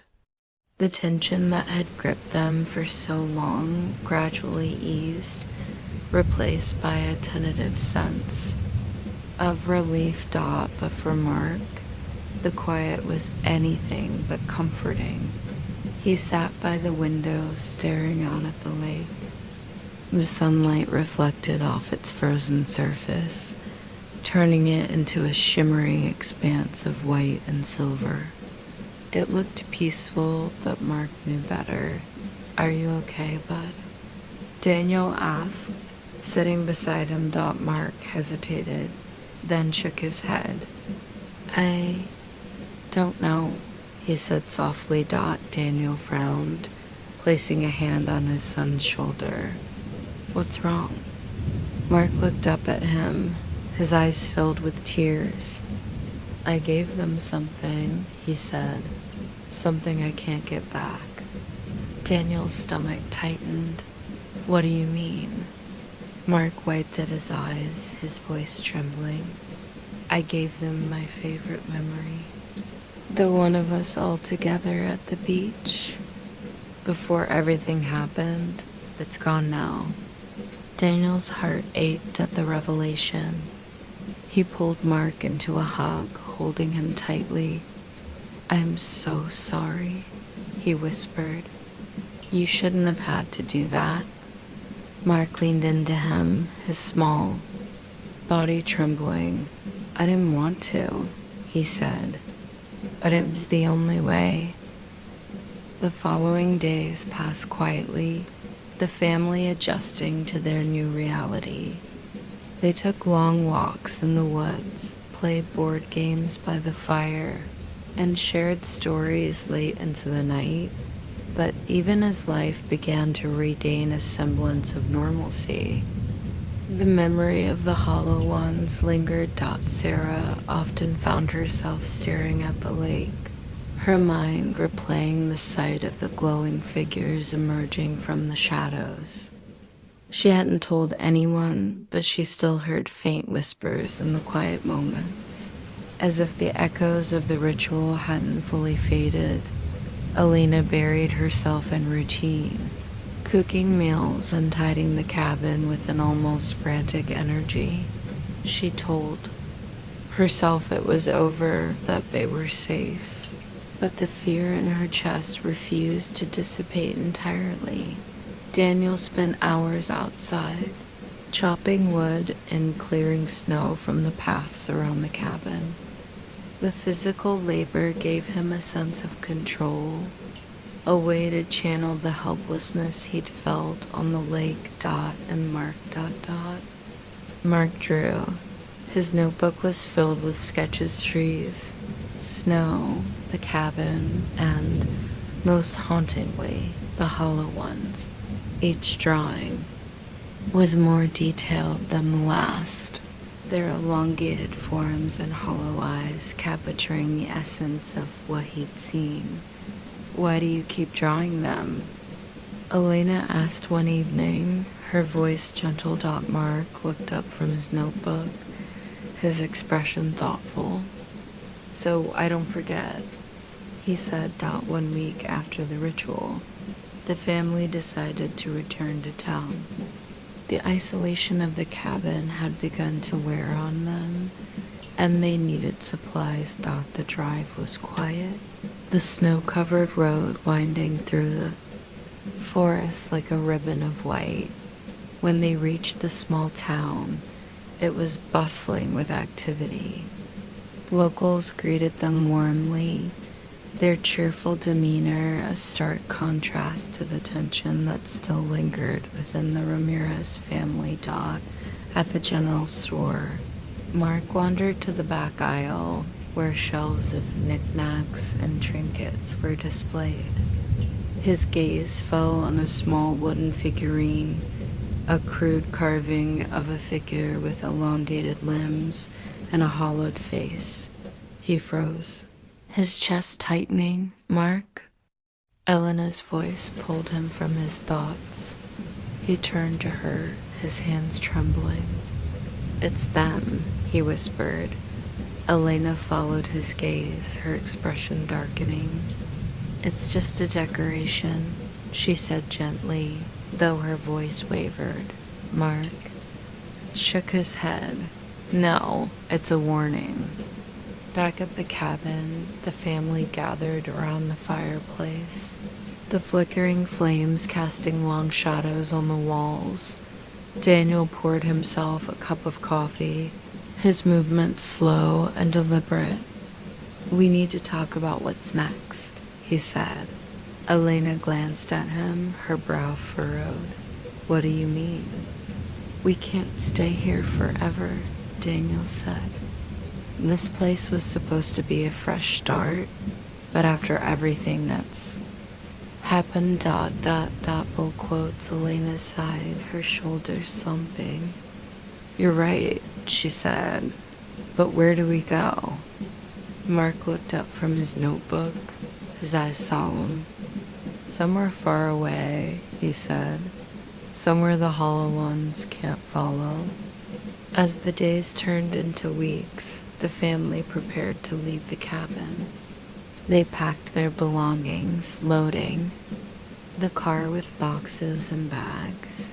On their final morning, Mark stood by the lake, his breath visible in the cold air. The ice had begun to melt, small patches of water glistening under the sunlight. Elena joined him, placing a hand on his shoulder. "What are you thinking about?" she asked. Mark hesitated, then said, "I hope they stay asleep." Elena's stomach twisted. "They will," she said firmly. Mark looked up at her, his expression unreadable.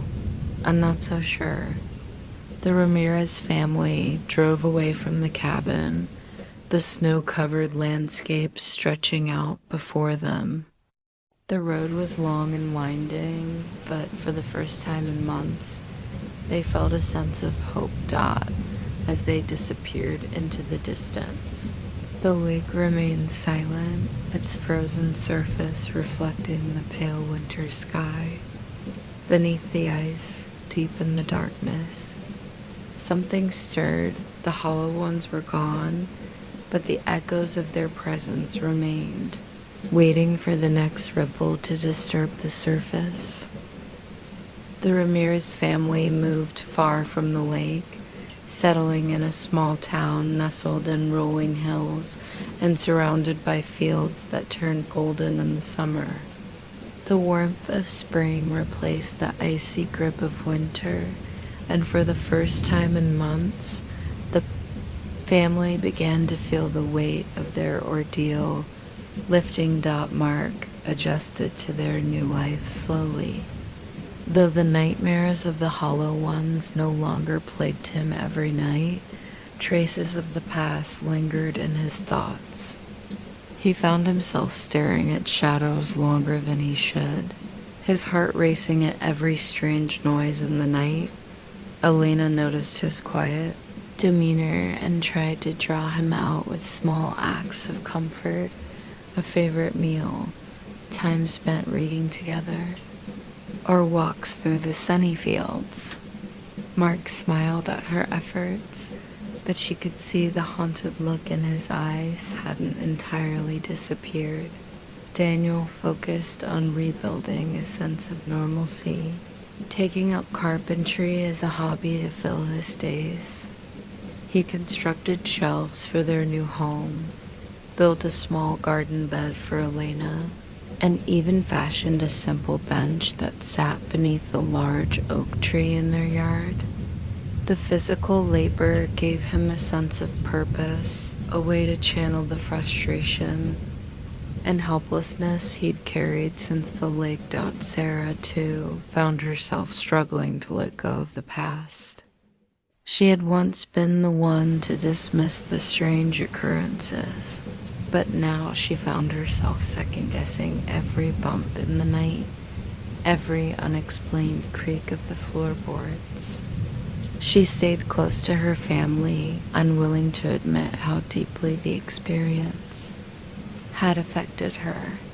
One afternoon, as spring began to transition into summer, Mark sat beneath the oak tree, his notebook balanced on his knees.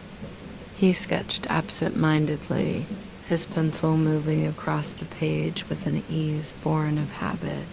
Elena approached, carrying 2 glasses of lemonade. She sat beside him on the bench, her gaze falling on his drawing. "Another scarecrow?"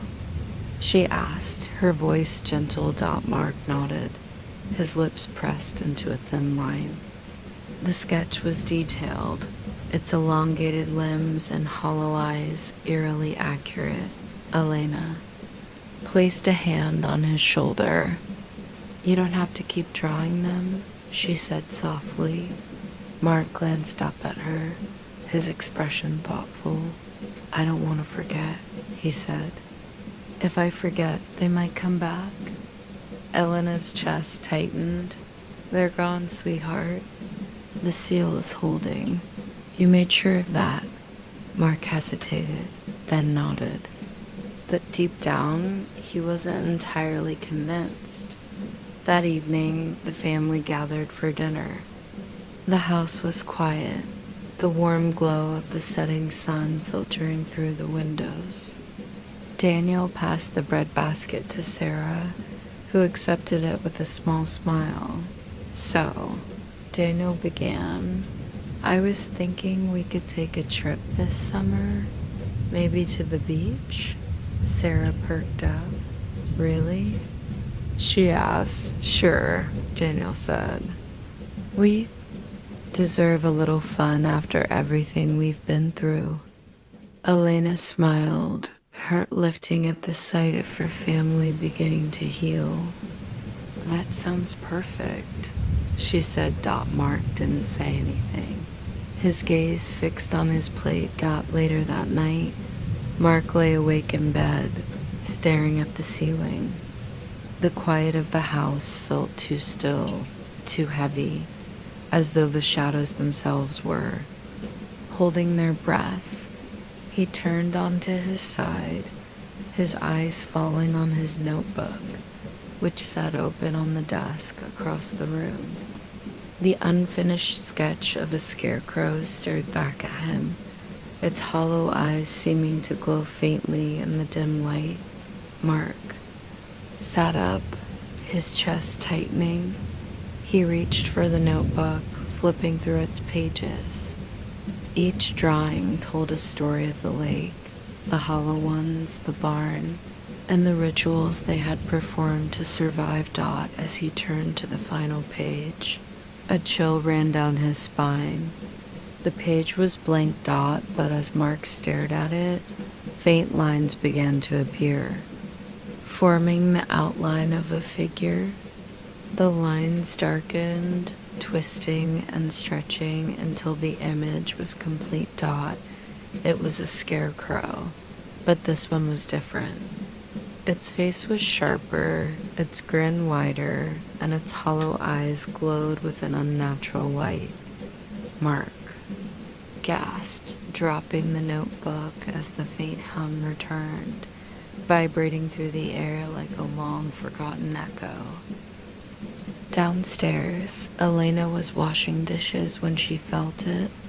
The hum, faint but unmistakable. She froze, her hands submerged in soapy water.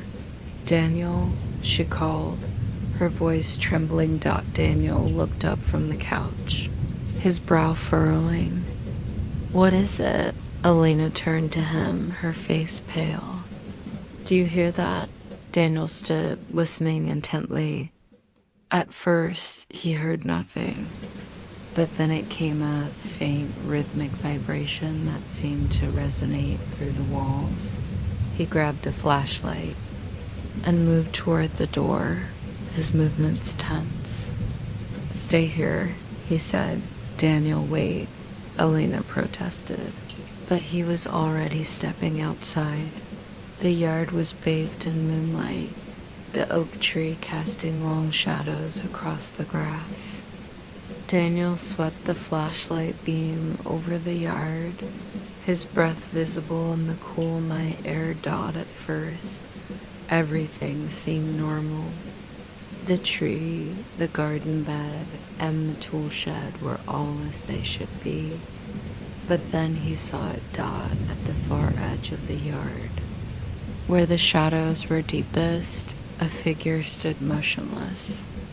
It was tall and thin, its elongated limbs stretching unnaturally toward the ground.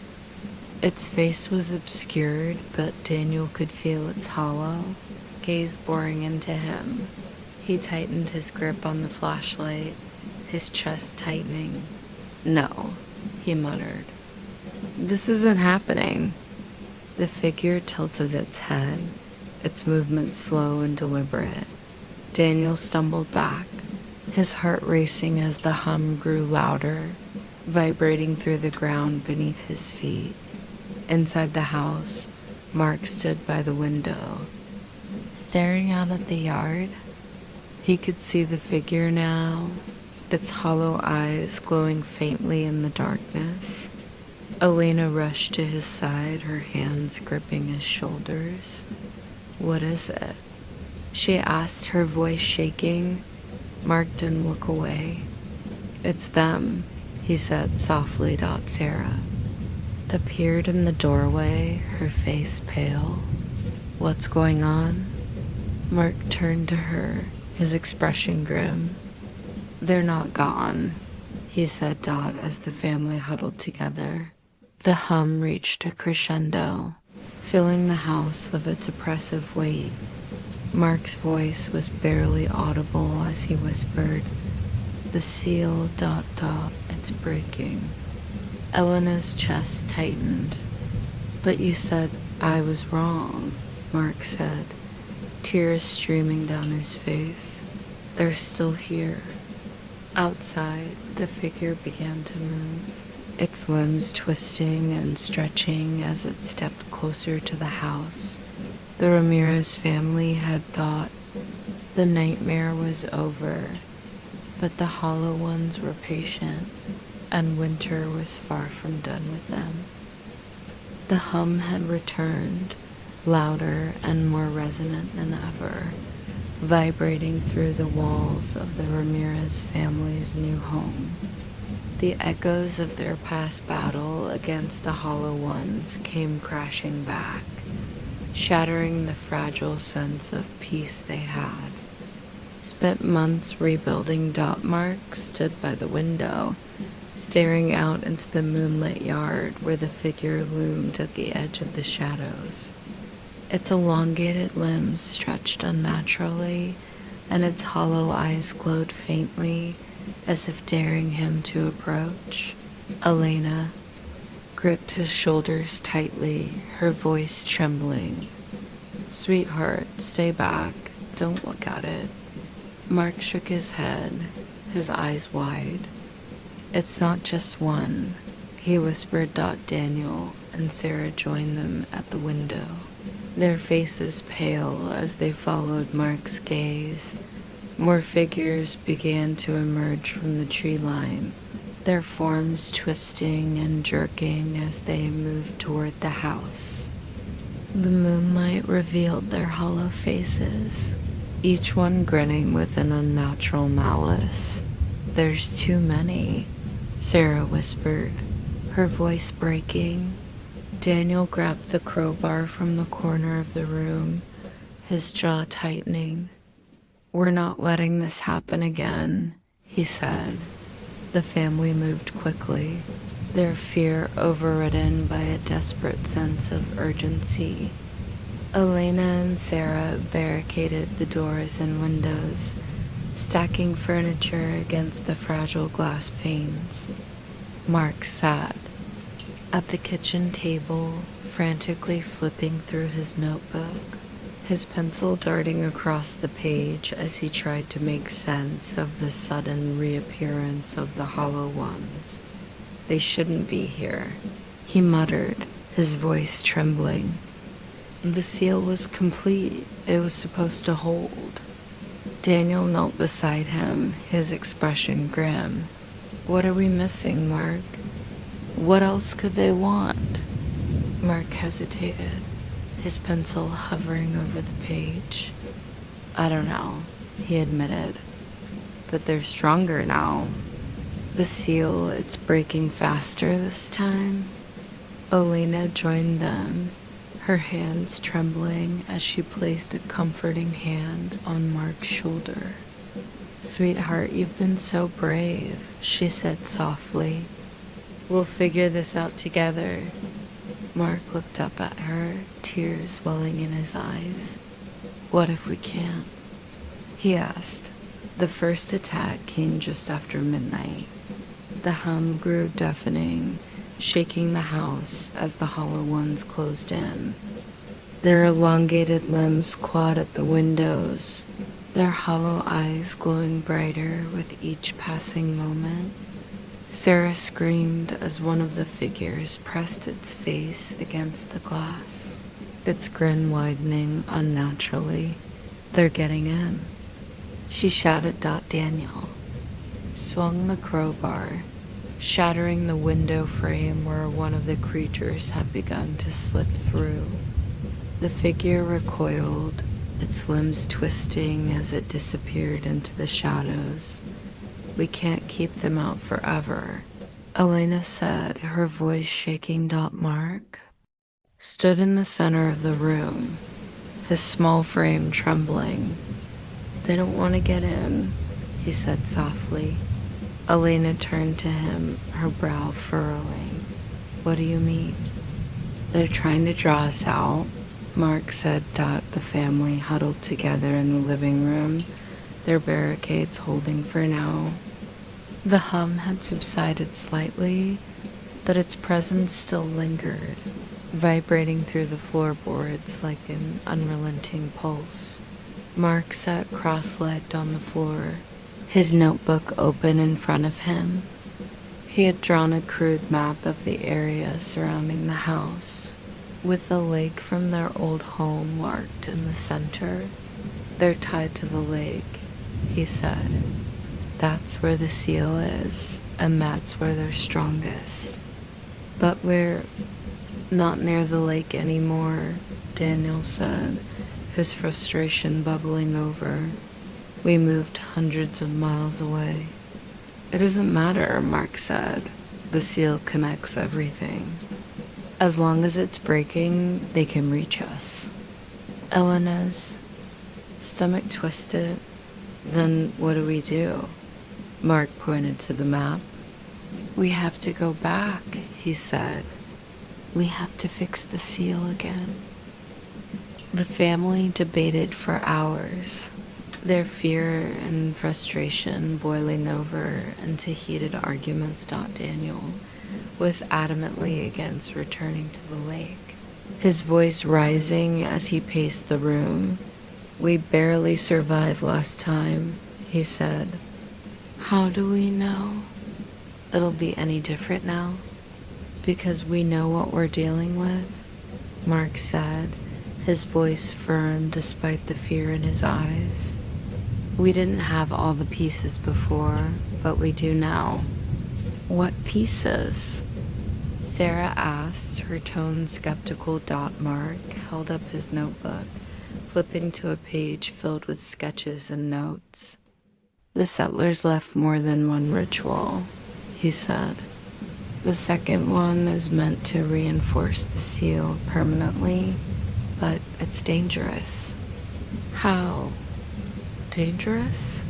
Elena asked, her voice trembling. Mark hesitated. "It requires a living sacrifice."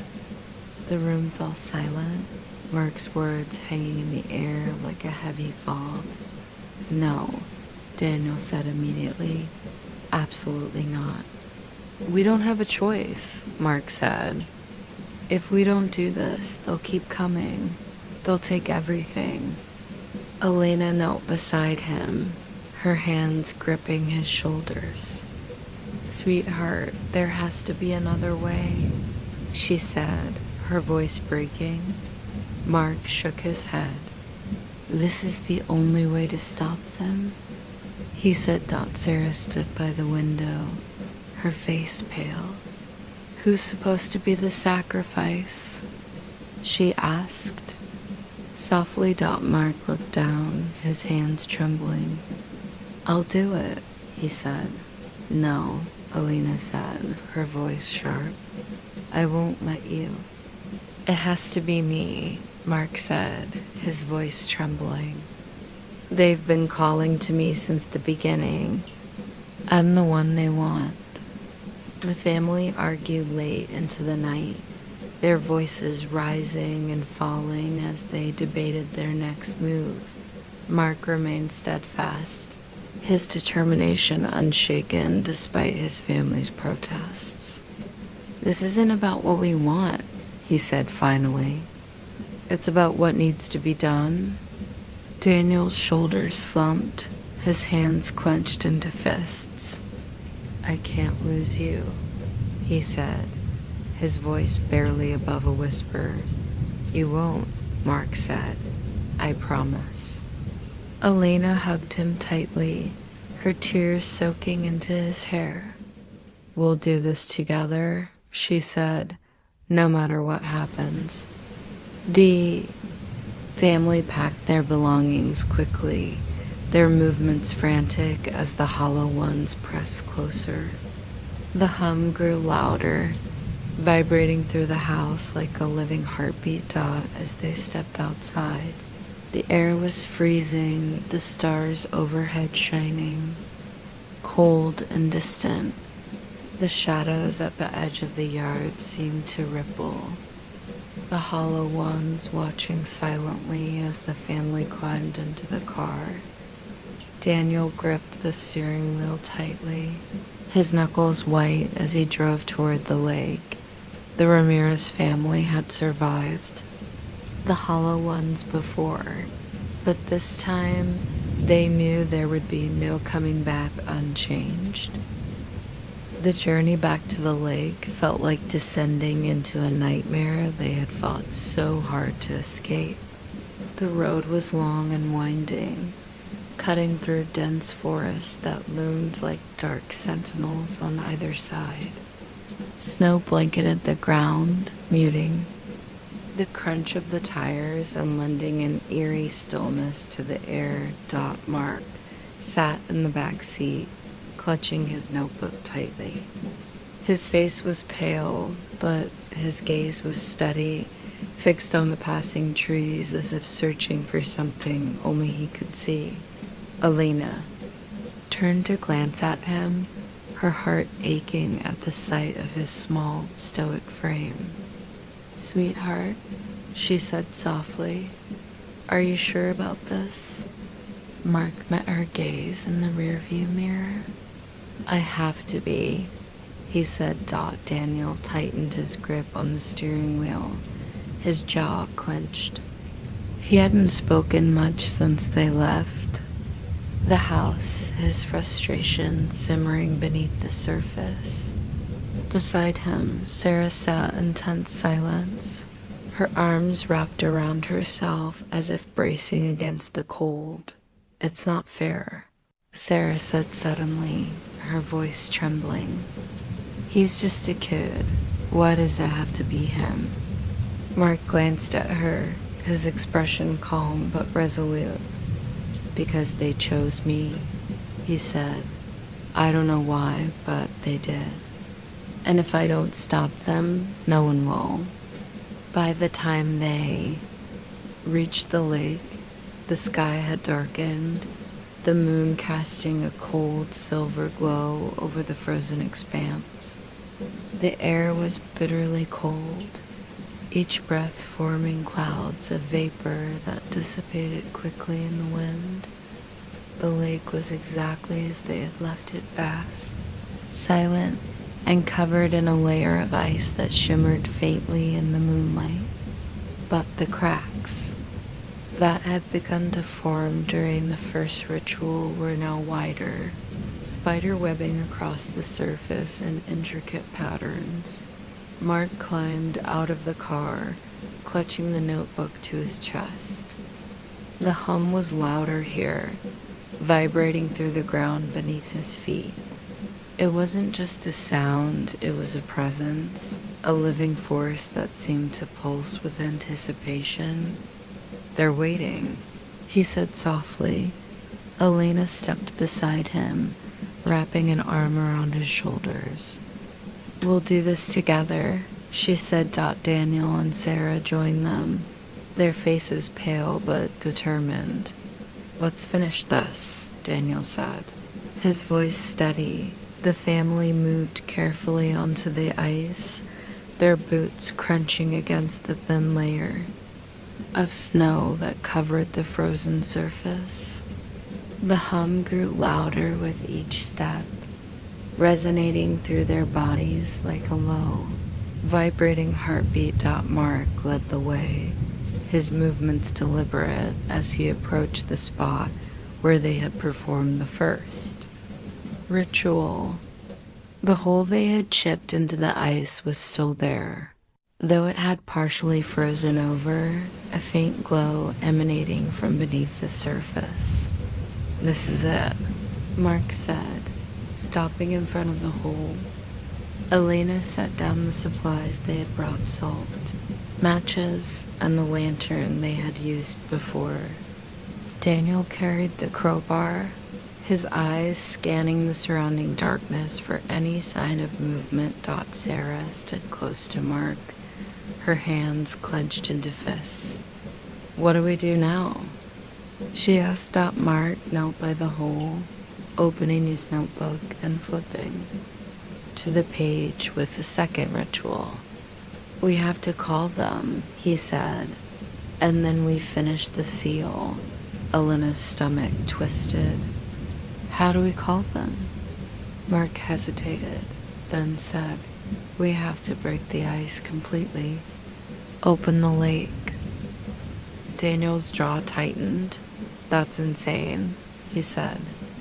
If we break the ice, we'll let them out. Mark shook his head. They're already coming, he said. This is the only way to stop them. Daniel glanced at Elena, his face pale. Do we really trust this? Elena met his gaze, her heart heavy. Do we have a choice? With a reluctant nod, Daniel raised the crowbar and began striking the ice. The sound of metal against frozen water echoed across the lake, sharp and jarring against the eerie humdog. Each blow sent cracks of splintering outward. The ice groaning beneath their feet died as the ice gave way. The water below began to ripple, glowing faintly with an unnatural light. They're coming, Mark said, his voice trembling. The hollow ones began to rise from the water, their elongated limbs and hollow faces emerging from the depths. Their movements were slow and deliberate, their glowing eyes fixed on the family. Elena grabbed Mark's hand, pulling him closer. What do we do now? She asked, her voice shaking. Mark opened his notebook, his hands trembling. We have to trap them in the seal, he said. But we need to draw them out first. Draw them out? Sarah asked, her voice rising. How are we supposed to do that? Mark met her gaze, his expression calm despite the fear in his eyes. They want me, he said. I'll lead them to the center. No, Daniel said immediately, stepping in front of him. You're not going out there alone. I have to, Mark said. It's the only way. Before anyone could stop him, Mark stepped forward, moving toward the center of the lake. The hollow ones turned toward him, their forms quivering. With anticipation, Elena's heart clenched. Mark, she shouted, starting after him. Daniel grabbed her arm, his voice tight. Wait, he said. We have to trust him. Tears streamed down Elena's face as she watched her son step closer to the glowing water. Mark stopped at the edge of the hole, the light reflecting off his pale face. You want me? He said softly, his voice steady. Come and get me. The hollow ones surged toward him, their movements quick and jerky. As they closed in, Mark began to recite the incantation from the notebook, his voice rising above the hummed out. Elena and Daniel moved quickly, pouring the salt in a wide circle around the hole.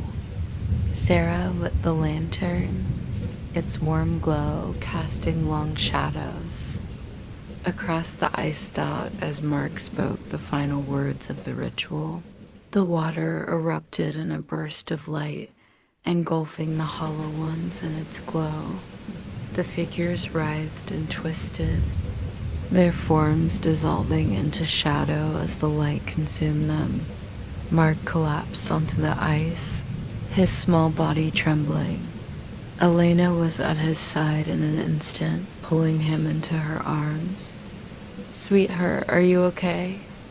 She asked, her voice trembling. Mark nodded weakly, his eyes closing. It's done, he said. They're gone. The lake grew silent once more, the glow fading as the water still. The Ramirez family stood together on the ice, their breaths visible in the freezing air. For the first time in what felt like an eternity, the hum was gone. The Ramirez family lingered on the frozen lake, the echoes of the ritual fading into the stillness of the night.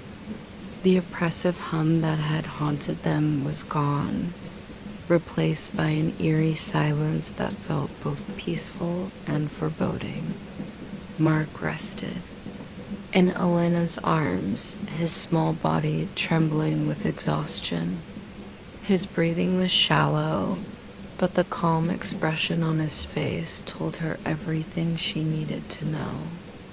"It's done," he had said, but was it truly over?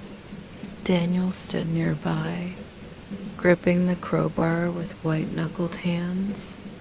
His eyes scanned the lake's surface, searching for any sign of movement. The cracks in the ice seemed to glisten in the moonlight, forming an intricate web that stretched toward the shore. "We need to go," he said finally, his voice heavy. "Before anything else happens." Elena nodded, helping Mark to his feet. "Can you walk, sweetheart?"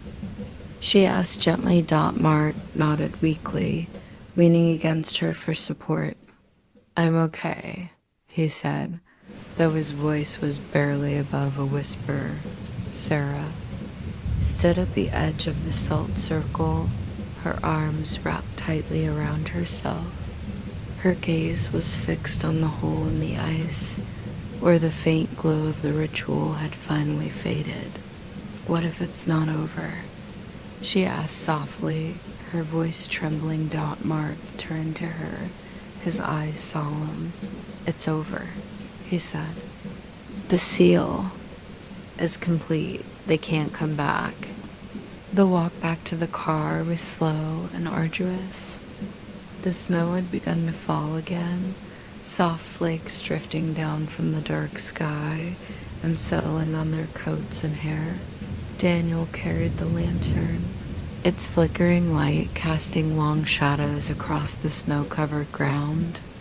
He glanced back at the lake, repeatedly, his jaw tightening each time he saw the still, silent surface. Elena held Mark's hand tightly, her other arm wrapped around his shoulders to keep him steady. She glanced at him often, searching his pale face for signs of distress. "You sure you're okay?" she asked again, her voice laced with worry. Mark nodded. "I'm tired," he said, "but I'm okay." Sarah walked slightly ahead, her flashlight beam darting nervously between the trees. She hadn't spoken much since the ritual, her fear manifesting in tense, jerky movements and wide, watchful eyes. When they finally reached the car, Daniel wasted no time starting the engine. The headlights illuminated the path ahead, casting a comforting glow on the snow-covered road. "We're going home," he said firmly, his voice brooking no argument. The drive was quiet, the family too drained to speak. Mark rested his head against Elena's shoulder, his eyelids drooping as sleep threatened to overtake him. Elena stroked his hair gently, her heart aching at the sight of his exhaustion. "You're so brave," she whispered, her voice trembling. Sarah sat in the back seat beside them, her arms wrapped around her knees. She stared out the window, her mind racing with unanswered questions. "What happens now?" she asked softly.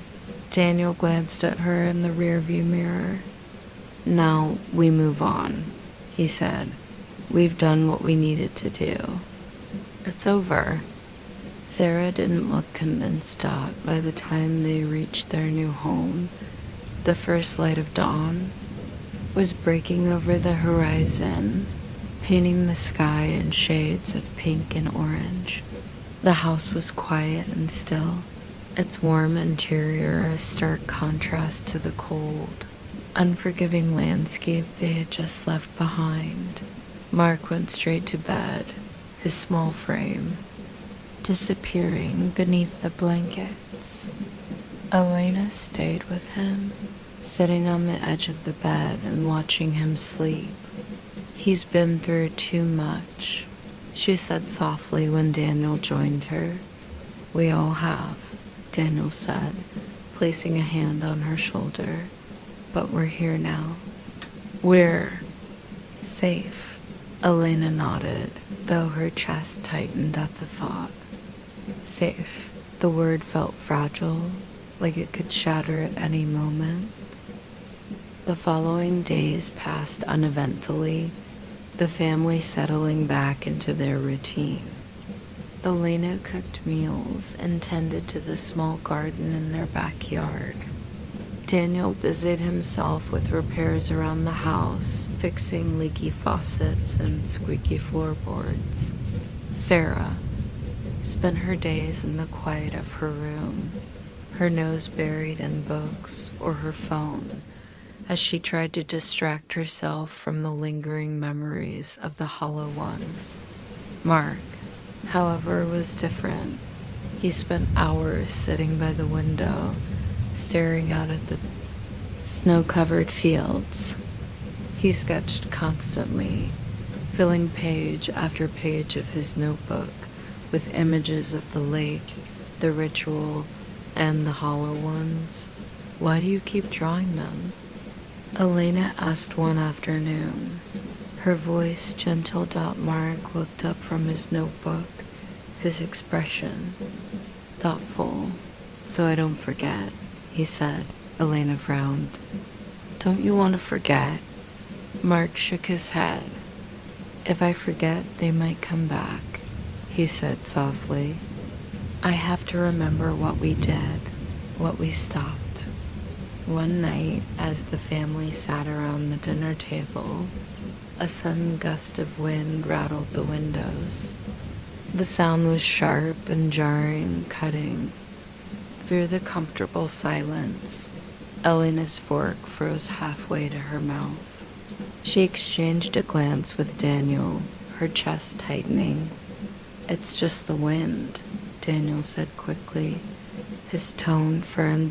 Mark set down his fork, his gaze shifting to the window.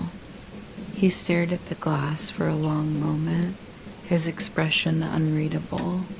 What is it, sweetheart? Elena asked, her voice trembling. Mark shook his head.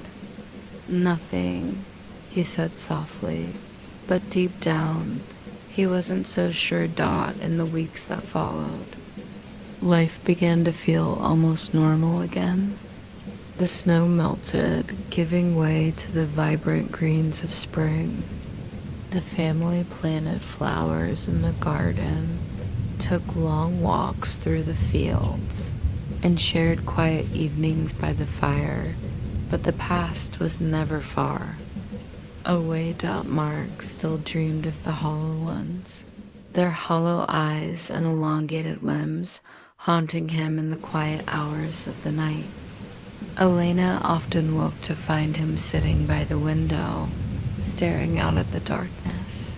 You don't have to keep watch, she said one night, sitting beside him. Mark didn't look away from the window. Someone has to, he said. Elena's heart ached at the weight in his voice. One evening, as the sun dipped below the horizon, Mark stood in the backyard, his gaze fixed on the distant tree line. The wind rustled the leaves, carrying with it a faint, familiar hum. Mark's chest tightened.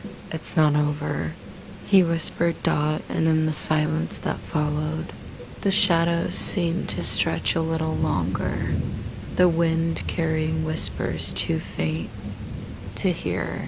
The hollow ones were gone, but something had changed, and Mark knew, deep in his heart, that winter always comes again.